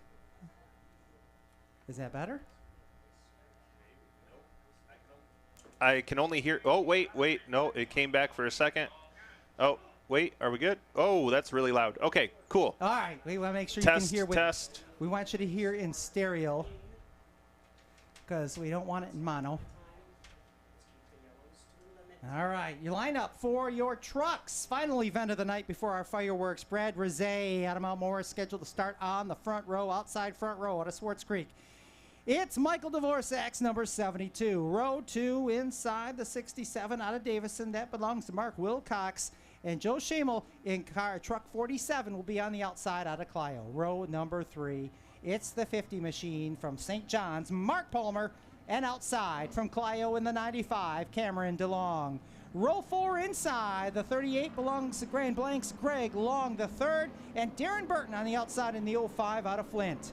Zane Cruz, he's your defending champion in the 7Z out of Lansing, and Greg Long Jr. in the 21, that's row number 5. Josh Shaw, S23, he's out of Flint, row 6 with Richard Gillette's number 51 out of Clio. In row number 7, Charles Hamilton, 79, he's out of Mount Morris. He's going to be alongside Swartz Creek's Jason Dvorak in the 67. Row 8, out of Flushing, the double deuce of Brian Doherty, and Jeremy Neff in car number 58. That would be a truck.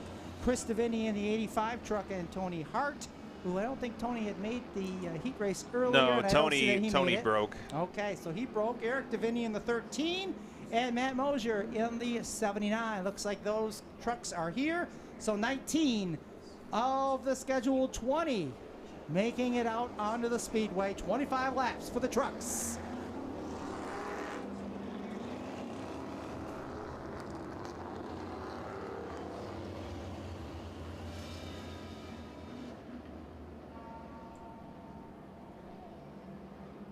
Final parade lap of the night. No, it's not the bewitching hour. It's time for your All-American trucks. How about you give 'em a wave, give 'em a hoot, give 'em a holler. Let's make some noise. As your favorite Michigan Paving and Materials All-American trucks come on by for their parade lap.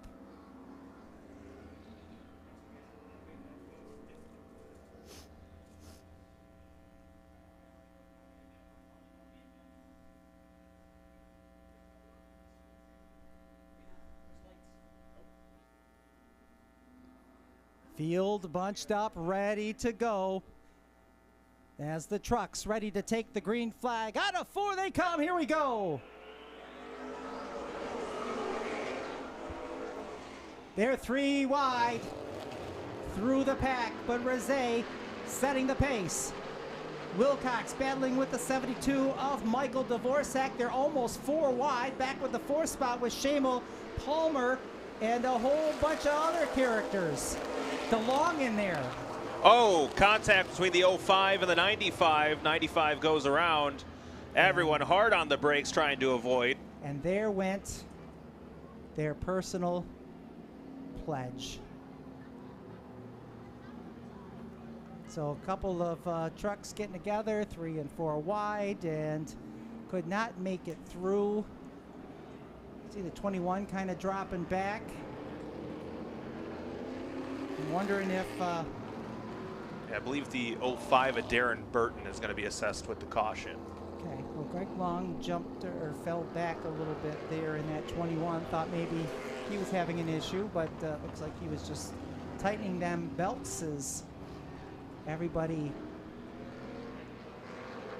working their way to their positions. As the 05 Darren Burton, who started in the 8th position, will have to go and see this start from the back end of the field. I mean, really, with how hairy that got right off the bat, that might be a blessing in disguise. Sure, yeah, no kidding. DeLong gets into his position. Gillette just about in his. And drivers doing a great job getting back into their spots here, and shouldn't be long before we're ready to make them choose or lose. And that is indeed what's going to happen. So Rizet leads the first lap. Wilcox second. Dvorak, Schamel, and Palmer your top 5. As now we will choose for the first time. And Rizet and Wilcox both take the inside. Dvorak and Schamel will be on the outside. So basically your front 2 rows will be exactly how they lined up for the original start. Actually make your first 3 rows. So even though we've got a lap complete, most of the field almost in a complete restart mode. Yeah, as far I mean, as where they started. somehow, in spite of the fact that they were 3, 4, 5, and even more wide throughout the race, the lineup really hasn't changed that much. All right, so the truck drivers have gotten it out of their system. They're set to see the start-finish line 24 more times under green flag conditions.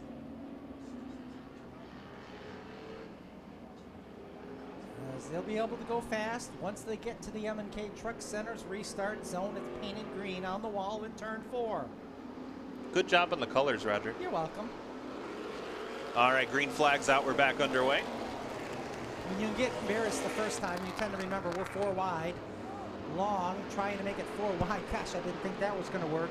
As Rizé again hopes that truck out to the front. 3 wide for 4th, Chris. Oh, they're bumping.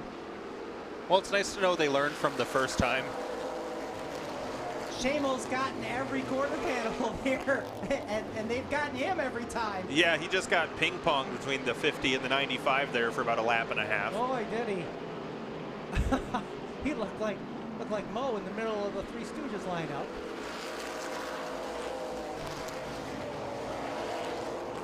Rizé, Wilcox, Dvorak, Palmer right now your top 4.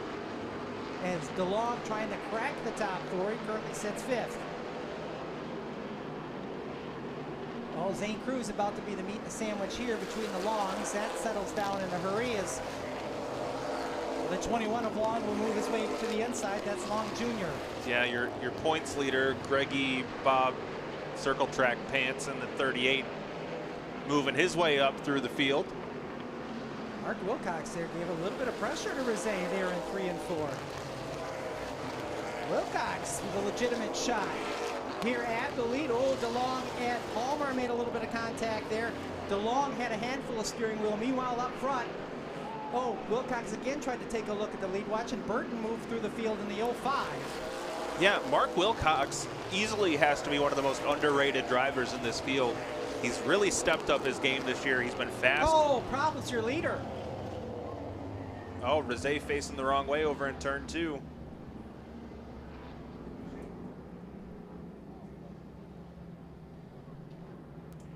Well, we'll call that the commentator's curse. Yeah, boy. 67 to Mark Wilcox getting assessed with the caution. He'll move to the back of the field. Brad Rizé will get his spot back at the front. And he's tapping as well anyway, so. Well, that's always appreciated. Yes. Yes, because the race director always likes to know when they do get one right, because they never hear, Those are right. few and far between anyways. All right, so Wilcox will move to the back of the field. Roger, we are at 6 laps in. We're just 2 laps away from beating the last one. Oh, man, that would be fantastic. And then we get to have gravy. Yay, but not motor gravy. No, I like nice country gravy. Maybe some biscuits and gravy. There you go. Nothing like... I didn't have my Subway. I'm a little hungry. Remember when it used to be a $5 footlong? Yeah, now it's neither. Now it's like $5 per inch. And apparently no one's getting skinny anymore from eating them. Well, they heard how it went with the last guy, Right. so. We're picking in your top 3. All pick the inside. Rizé, Dvorak, and Palmer pick the inside. And DeLong, Shamel, and Long the third pull up on the outside row, Chris. Well, that is an interesting turn of events. Very interesting. So Field gets the 1 to go. 19 will complete it. Now, we've mentioned that last race that did not go great. In that race, the 95 of Cameron DeLong was the one who did make it to victory lane. Admittedly, the race ended quite a bit prematurely, but... As far as laps were concerned. Yes. But the 95 was the winner, so he could be riding that wave as he restarts in the outside line. Oh, Dvorak going to get turned. He tried to pitch down that inside, and Palmer on the brakes in a hurry because the 72 went across the nose of the 52. They were both going for the same piece of real estate there at turn number 1. And it sounds like Palmer's going to get dinged with that caution.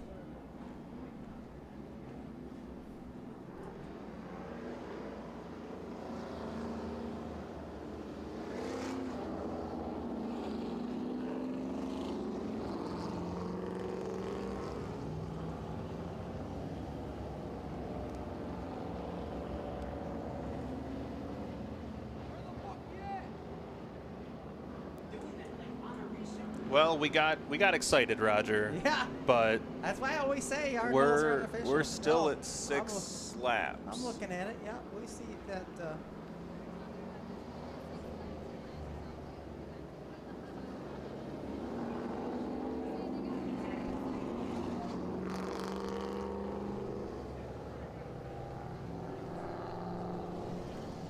So at Rosé, DeLong.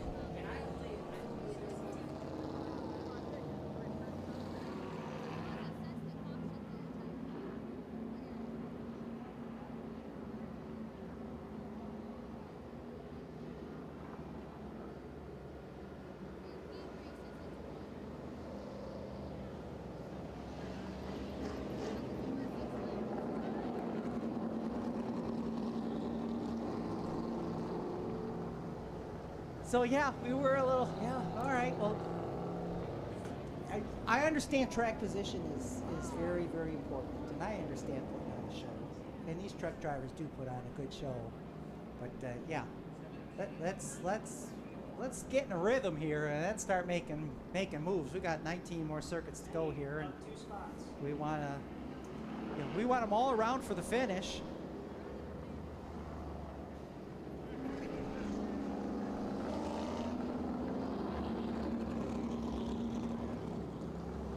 And I absolutely know these truck drivers want to put a show on for you guys. So,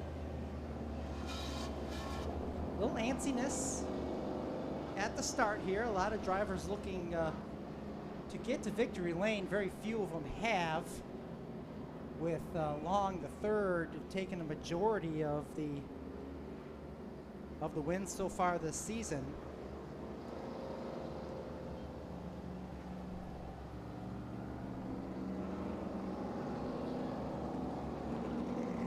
All right, so it sounds like we'll make our choice next time.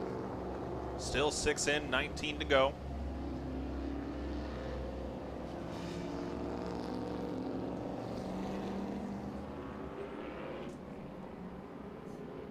So let's see. I got to imagine that I'm going to make a guess here and say DeLong goes to the top side while the front two go to the inside. And as I'm saying that, that's exactly what is happening. So since I can predict the future, I'm just going to call in who wins next week. And yeah, just let us know who wins, then we'll all just stay home. Rex will be very upset. You don't want to come to see what they already know is going to happen. Just wait till we can start gambling on these legally. Oh, Jesus. Yeah, no kidding. So DeLong takes the outside while Rosé will be on the inside, and we'll try this another time. As a matter of fact, the next time.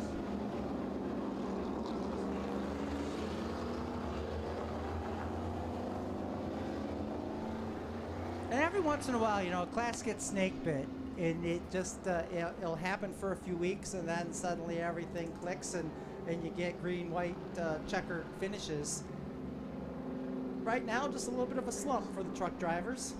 They'll get out of it, and they're into the restart zone. M&K Truck Center restart zone to the green flag, and immediately we're 3 wide. All right, we've gotten through turns 1 and 2. Your leader still Rosé. No, boy. Oh, wait. Hey, he hung on to it. Good job. Oh, and now the 72 off the pace. Hopefully he makes the turn down to the infield so he can stay green. We get a lap in. We are at lap number 7. Your current points leader, Greg Long, the third, up into third. Dvorak will make his way over to the pit area, looks like. Shamel in the 4th spot. Zane Cruz up to 5th. But here comes Burton. Remember, he had to go to the tail in the 05. Look where he's at. He's up to 5th. Yeah, a resurgence for the 05. As he's now back up into the top 5. As your top 3 trying to pull away from the rest of the field. Rizet, DeLong, and Long.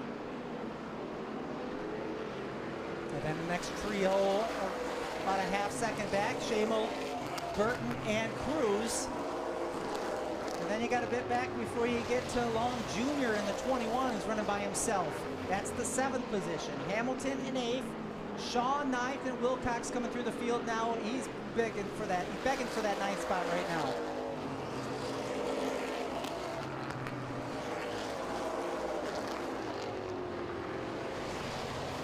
Pretty strong run right now for the 7 of Zane Cruz. He won 12 races last year and has been winless thus far, but looking pretty sporty hanging with your fast qualifier.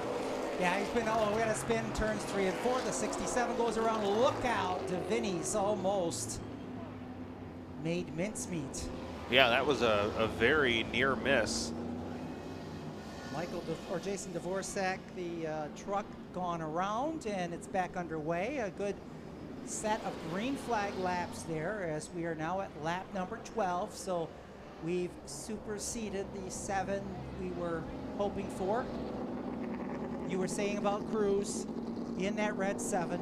He dominated last season. He's only been running part-time this year. He had hoped to move into a pure stock this season. I'm not sure what's happened there. He must have some other priorities going on to where we only see him on a part-time basis.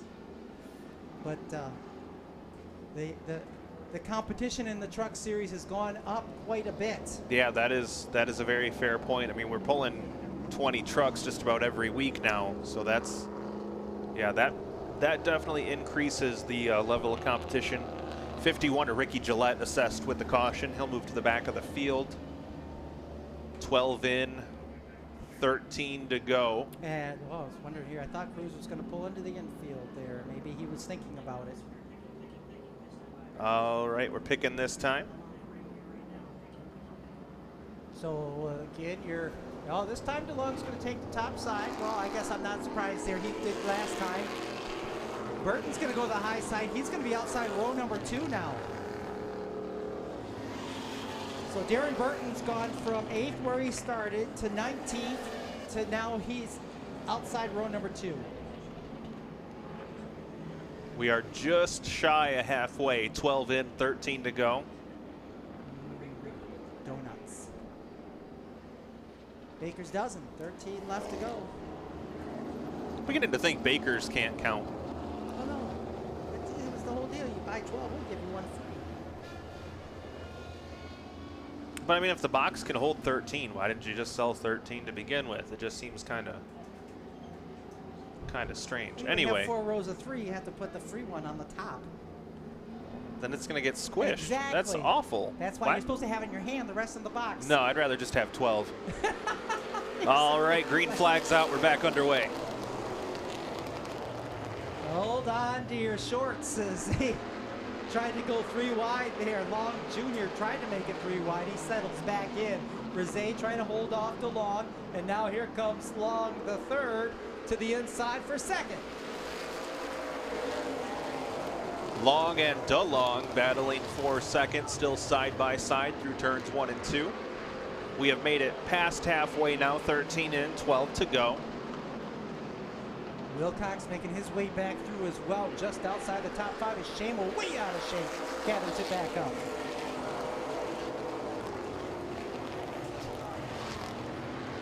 Rizet, Long the 3rd, DeLong, Burton, Shamel, that's your top 5. Then Cruz, Wilcox, Long Jr., Hamilton, and Doherty. Oh, contact between Wilcox and Cruz. Cruz dog walking up the track, but everyone else able to continue on. Wilcox will take the position. Up at the front of the field, Greg Long III moves to the inside of the 7 of Brad Rizet for the top spot. And wow. Yeah, Long will take the lead at the line. Now this guy kicked off the season with 3 straight wins. Right now he's in the catbird seat with 8 to go this time by.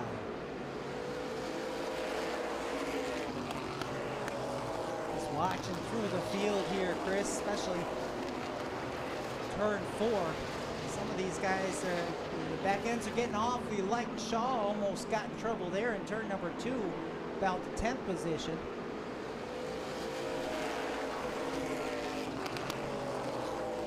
Front 5, nose to tail, make it front 6. But 5th and 6th are pretty far back from your lead 4.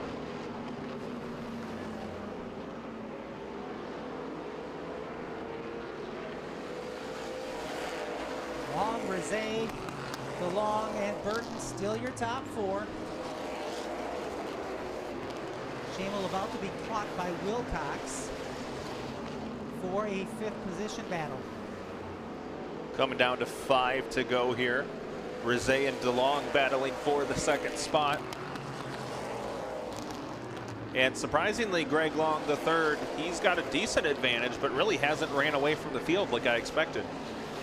No, he hasn't. It really hasn't had to deal, we haven't had to deal with any lap traffic either. It might be close here in the closing laps. They might have to deal with the at least the 79 of Mosier. But I think they'll be pretty well clear of lap traffic for the remainder of this event. 3 to go this time by as the field comes out of 4. Mosier, the first truck to maybe go a lap down. They might catch him on the back straightaway. Rizet, DeLong, and Burton still the top 4. As that battle looks like it's going to be for that 2nd spot, and maybe 3rd here as Burton gets right to the tailgate. Rizet with a pretty abrupt move to try to get away from the lap traffic. Burton moves up into the 3rd spot. He's making a run now at your 2nd place truck, but in the meantime, white flag is out, 1 lap to go.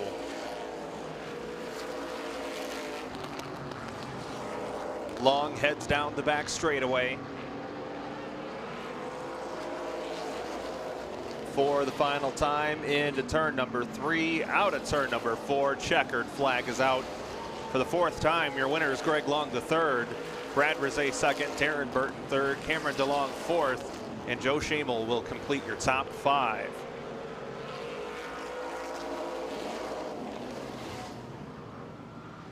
Well, we made it all 25.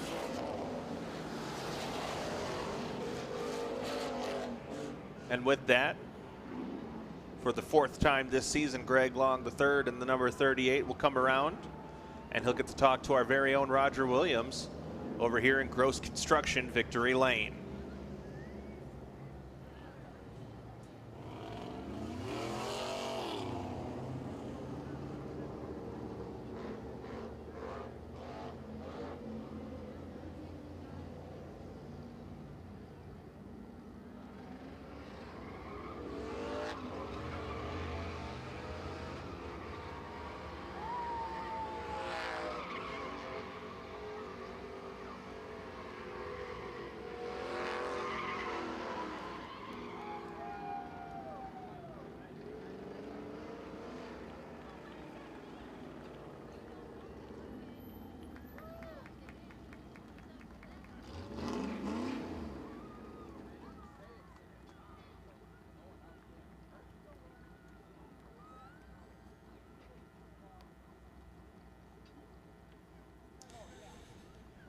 So, Greg Long III, another win.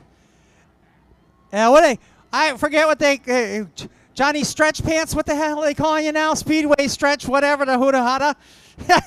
He's going to pick up another one of these Top Speed Motorsports TSM Graphics checkered flags for his effort here. He will work his way from row number 4 to another victory and another tough field of trucks to have to move your way through. But once you did, boy, you had him covered. Talk about your battle with Rizet. Oh, man, Brad, he held a great line in this race. I mean, Brad doesn't have the fastest truck, but he sure got the most consistent. It was so hard to get around him. And Darren, I seen Darren pull up on the outside of me and gun, and I was like, oh, boy, there's Big Motor. That's his new nickname. We had a little bit of a scuffle in the heat race, but, you know, it goes to show stuff happens. We are helping each other out. We're fixing the truck that I got into, and it's going to be a blast this year. I mean, Darren, the competition is great. It's stepped up since week 1 a lot, and I'm happy to run with these guys. And you pick up another feature win for the belt that the Dornbros folks have put together for you. Another opportunity to maybe win a state championship with the trucks. Oh, yeah, that's definitely the goal. It's been the goal since the beginning of the year. I really didn't know I was going to come out and win all these races. And this 2024 and 2025 race season's got something coming. I'm just going to say that, leave it at that. Go ahead and thank everybody. I'd like to thank Remax Select, Jim Miller, my dad, my mom, all my family that helped me. I wouldn't be able to do it without them. You got Extreme Indoor Kart Racing and Mitch Manuel Loft Services, the Smoke Shop, and Steve's Auto. It's honestly, thank you guys for coming out and spending your time out here. It's been a blast. Well, congratulations, another win, Gregory Long III, ladies and gentlemen. And hey, and hurry it up. We got fireworks after you guys are done on the front stretch.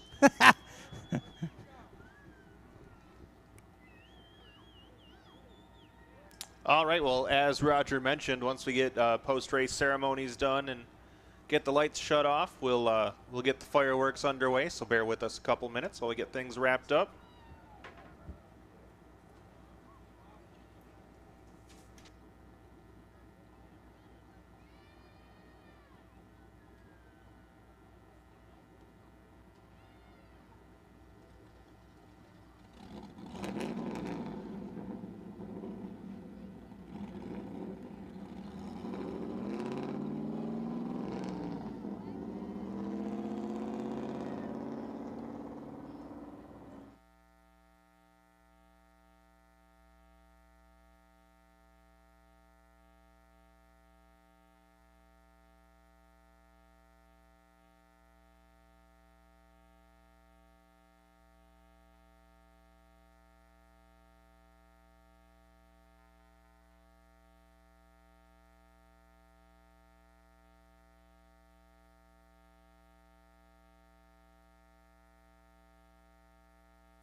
Those of you that are heading out a little early, well, I'm sorry you're not sticking around for the fireworks display, but we do appreciate you coming out here tonight. We hope that we'll catch you a few more times in 2024, but those of you sticking around, going to see a great fireworks show here momentarily.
Hey guys, remember, we're waiting for you guys so we can turn the lights off there on the front straightaway.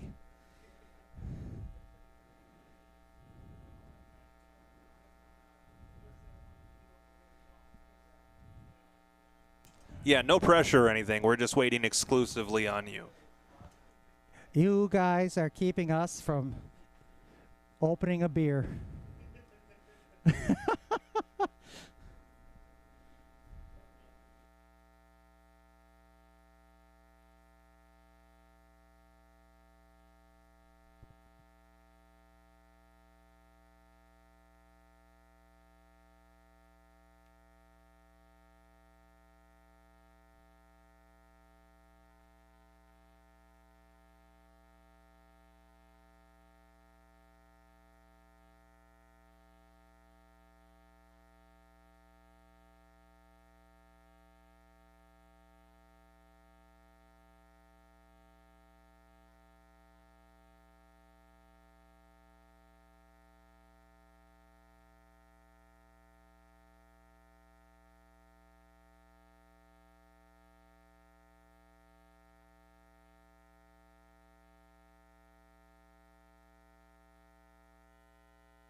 For this evening's show here at Owasso Speedway, thanks for coming out and celebrating this 4th of July weekend. Congratulations to all of our winners.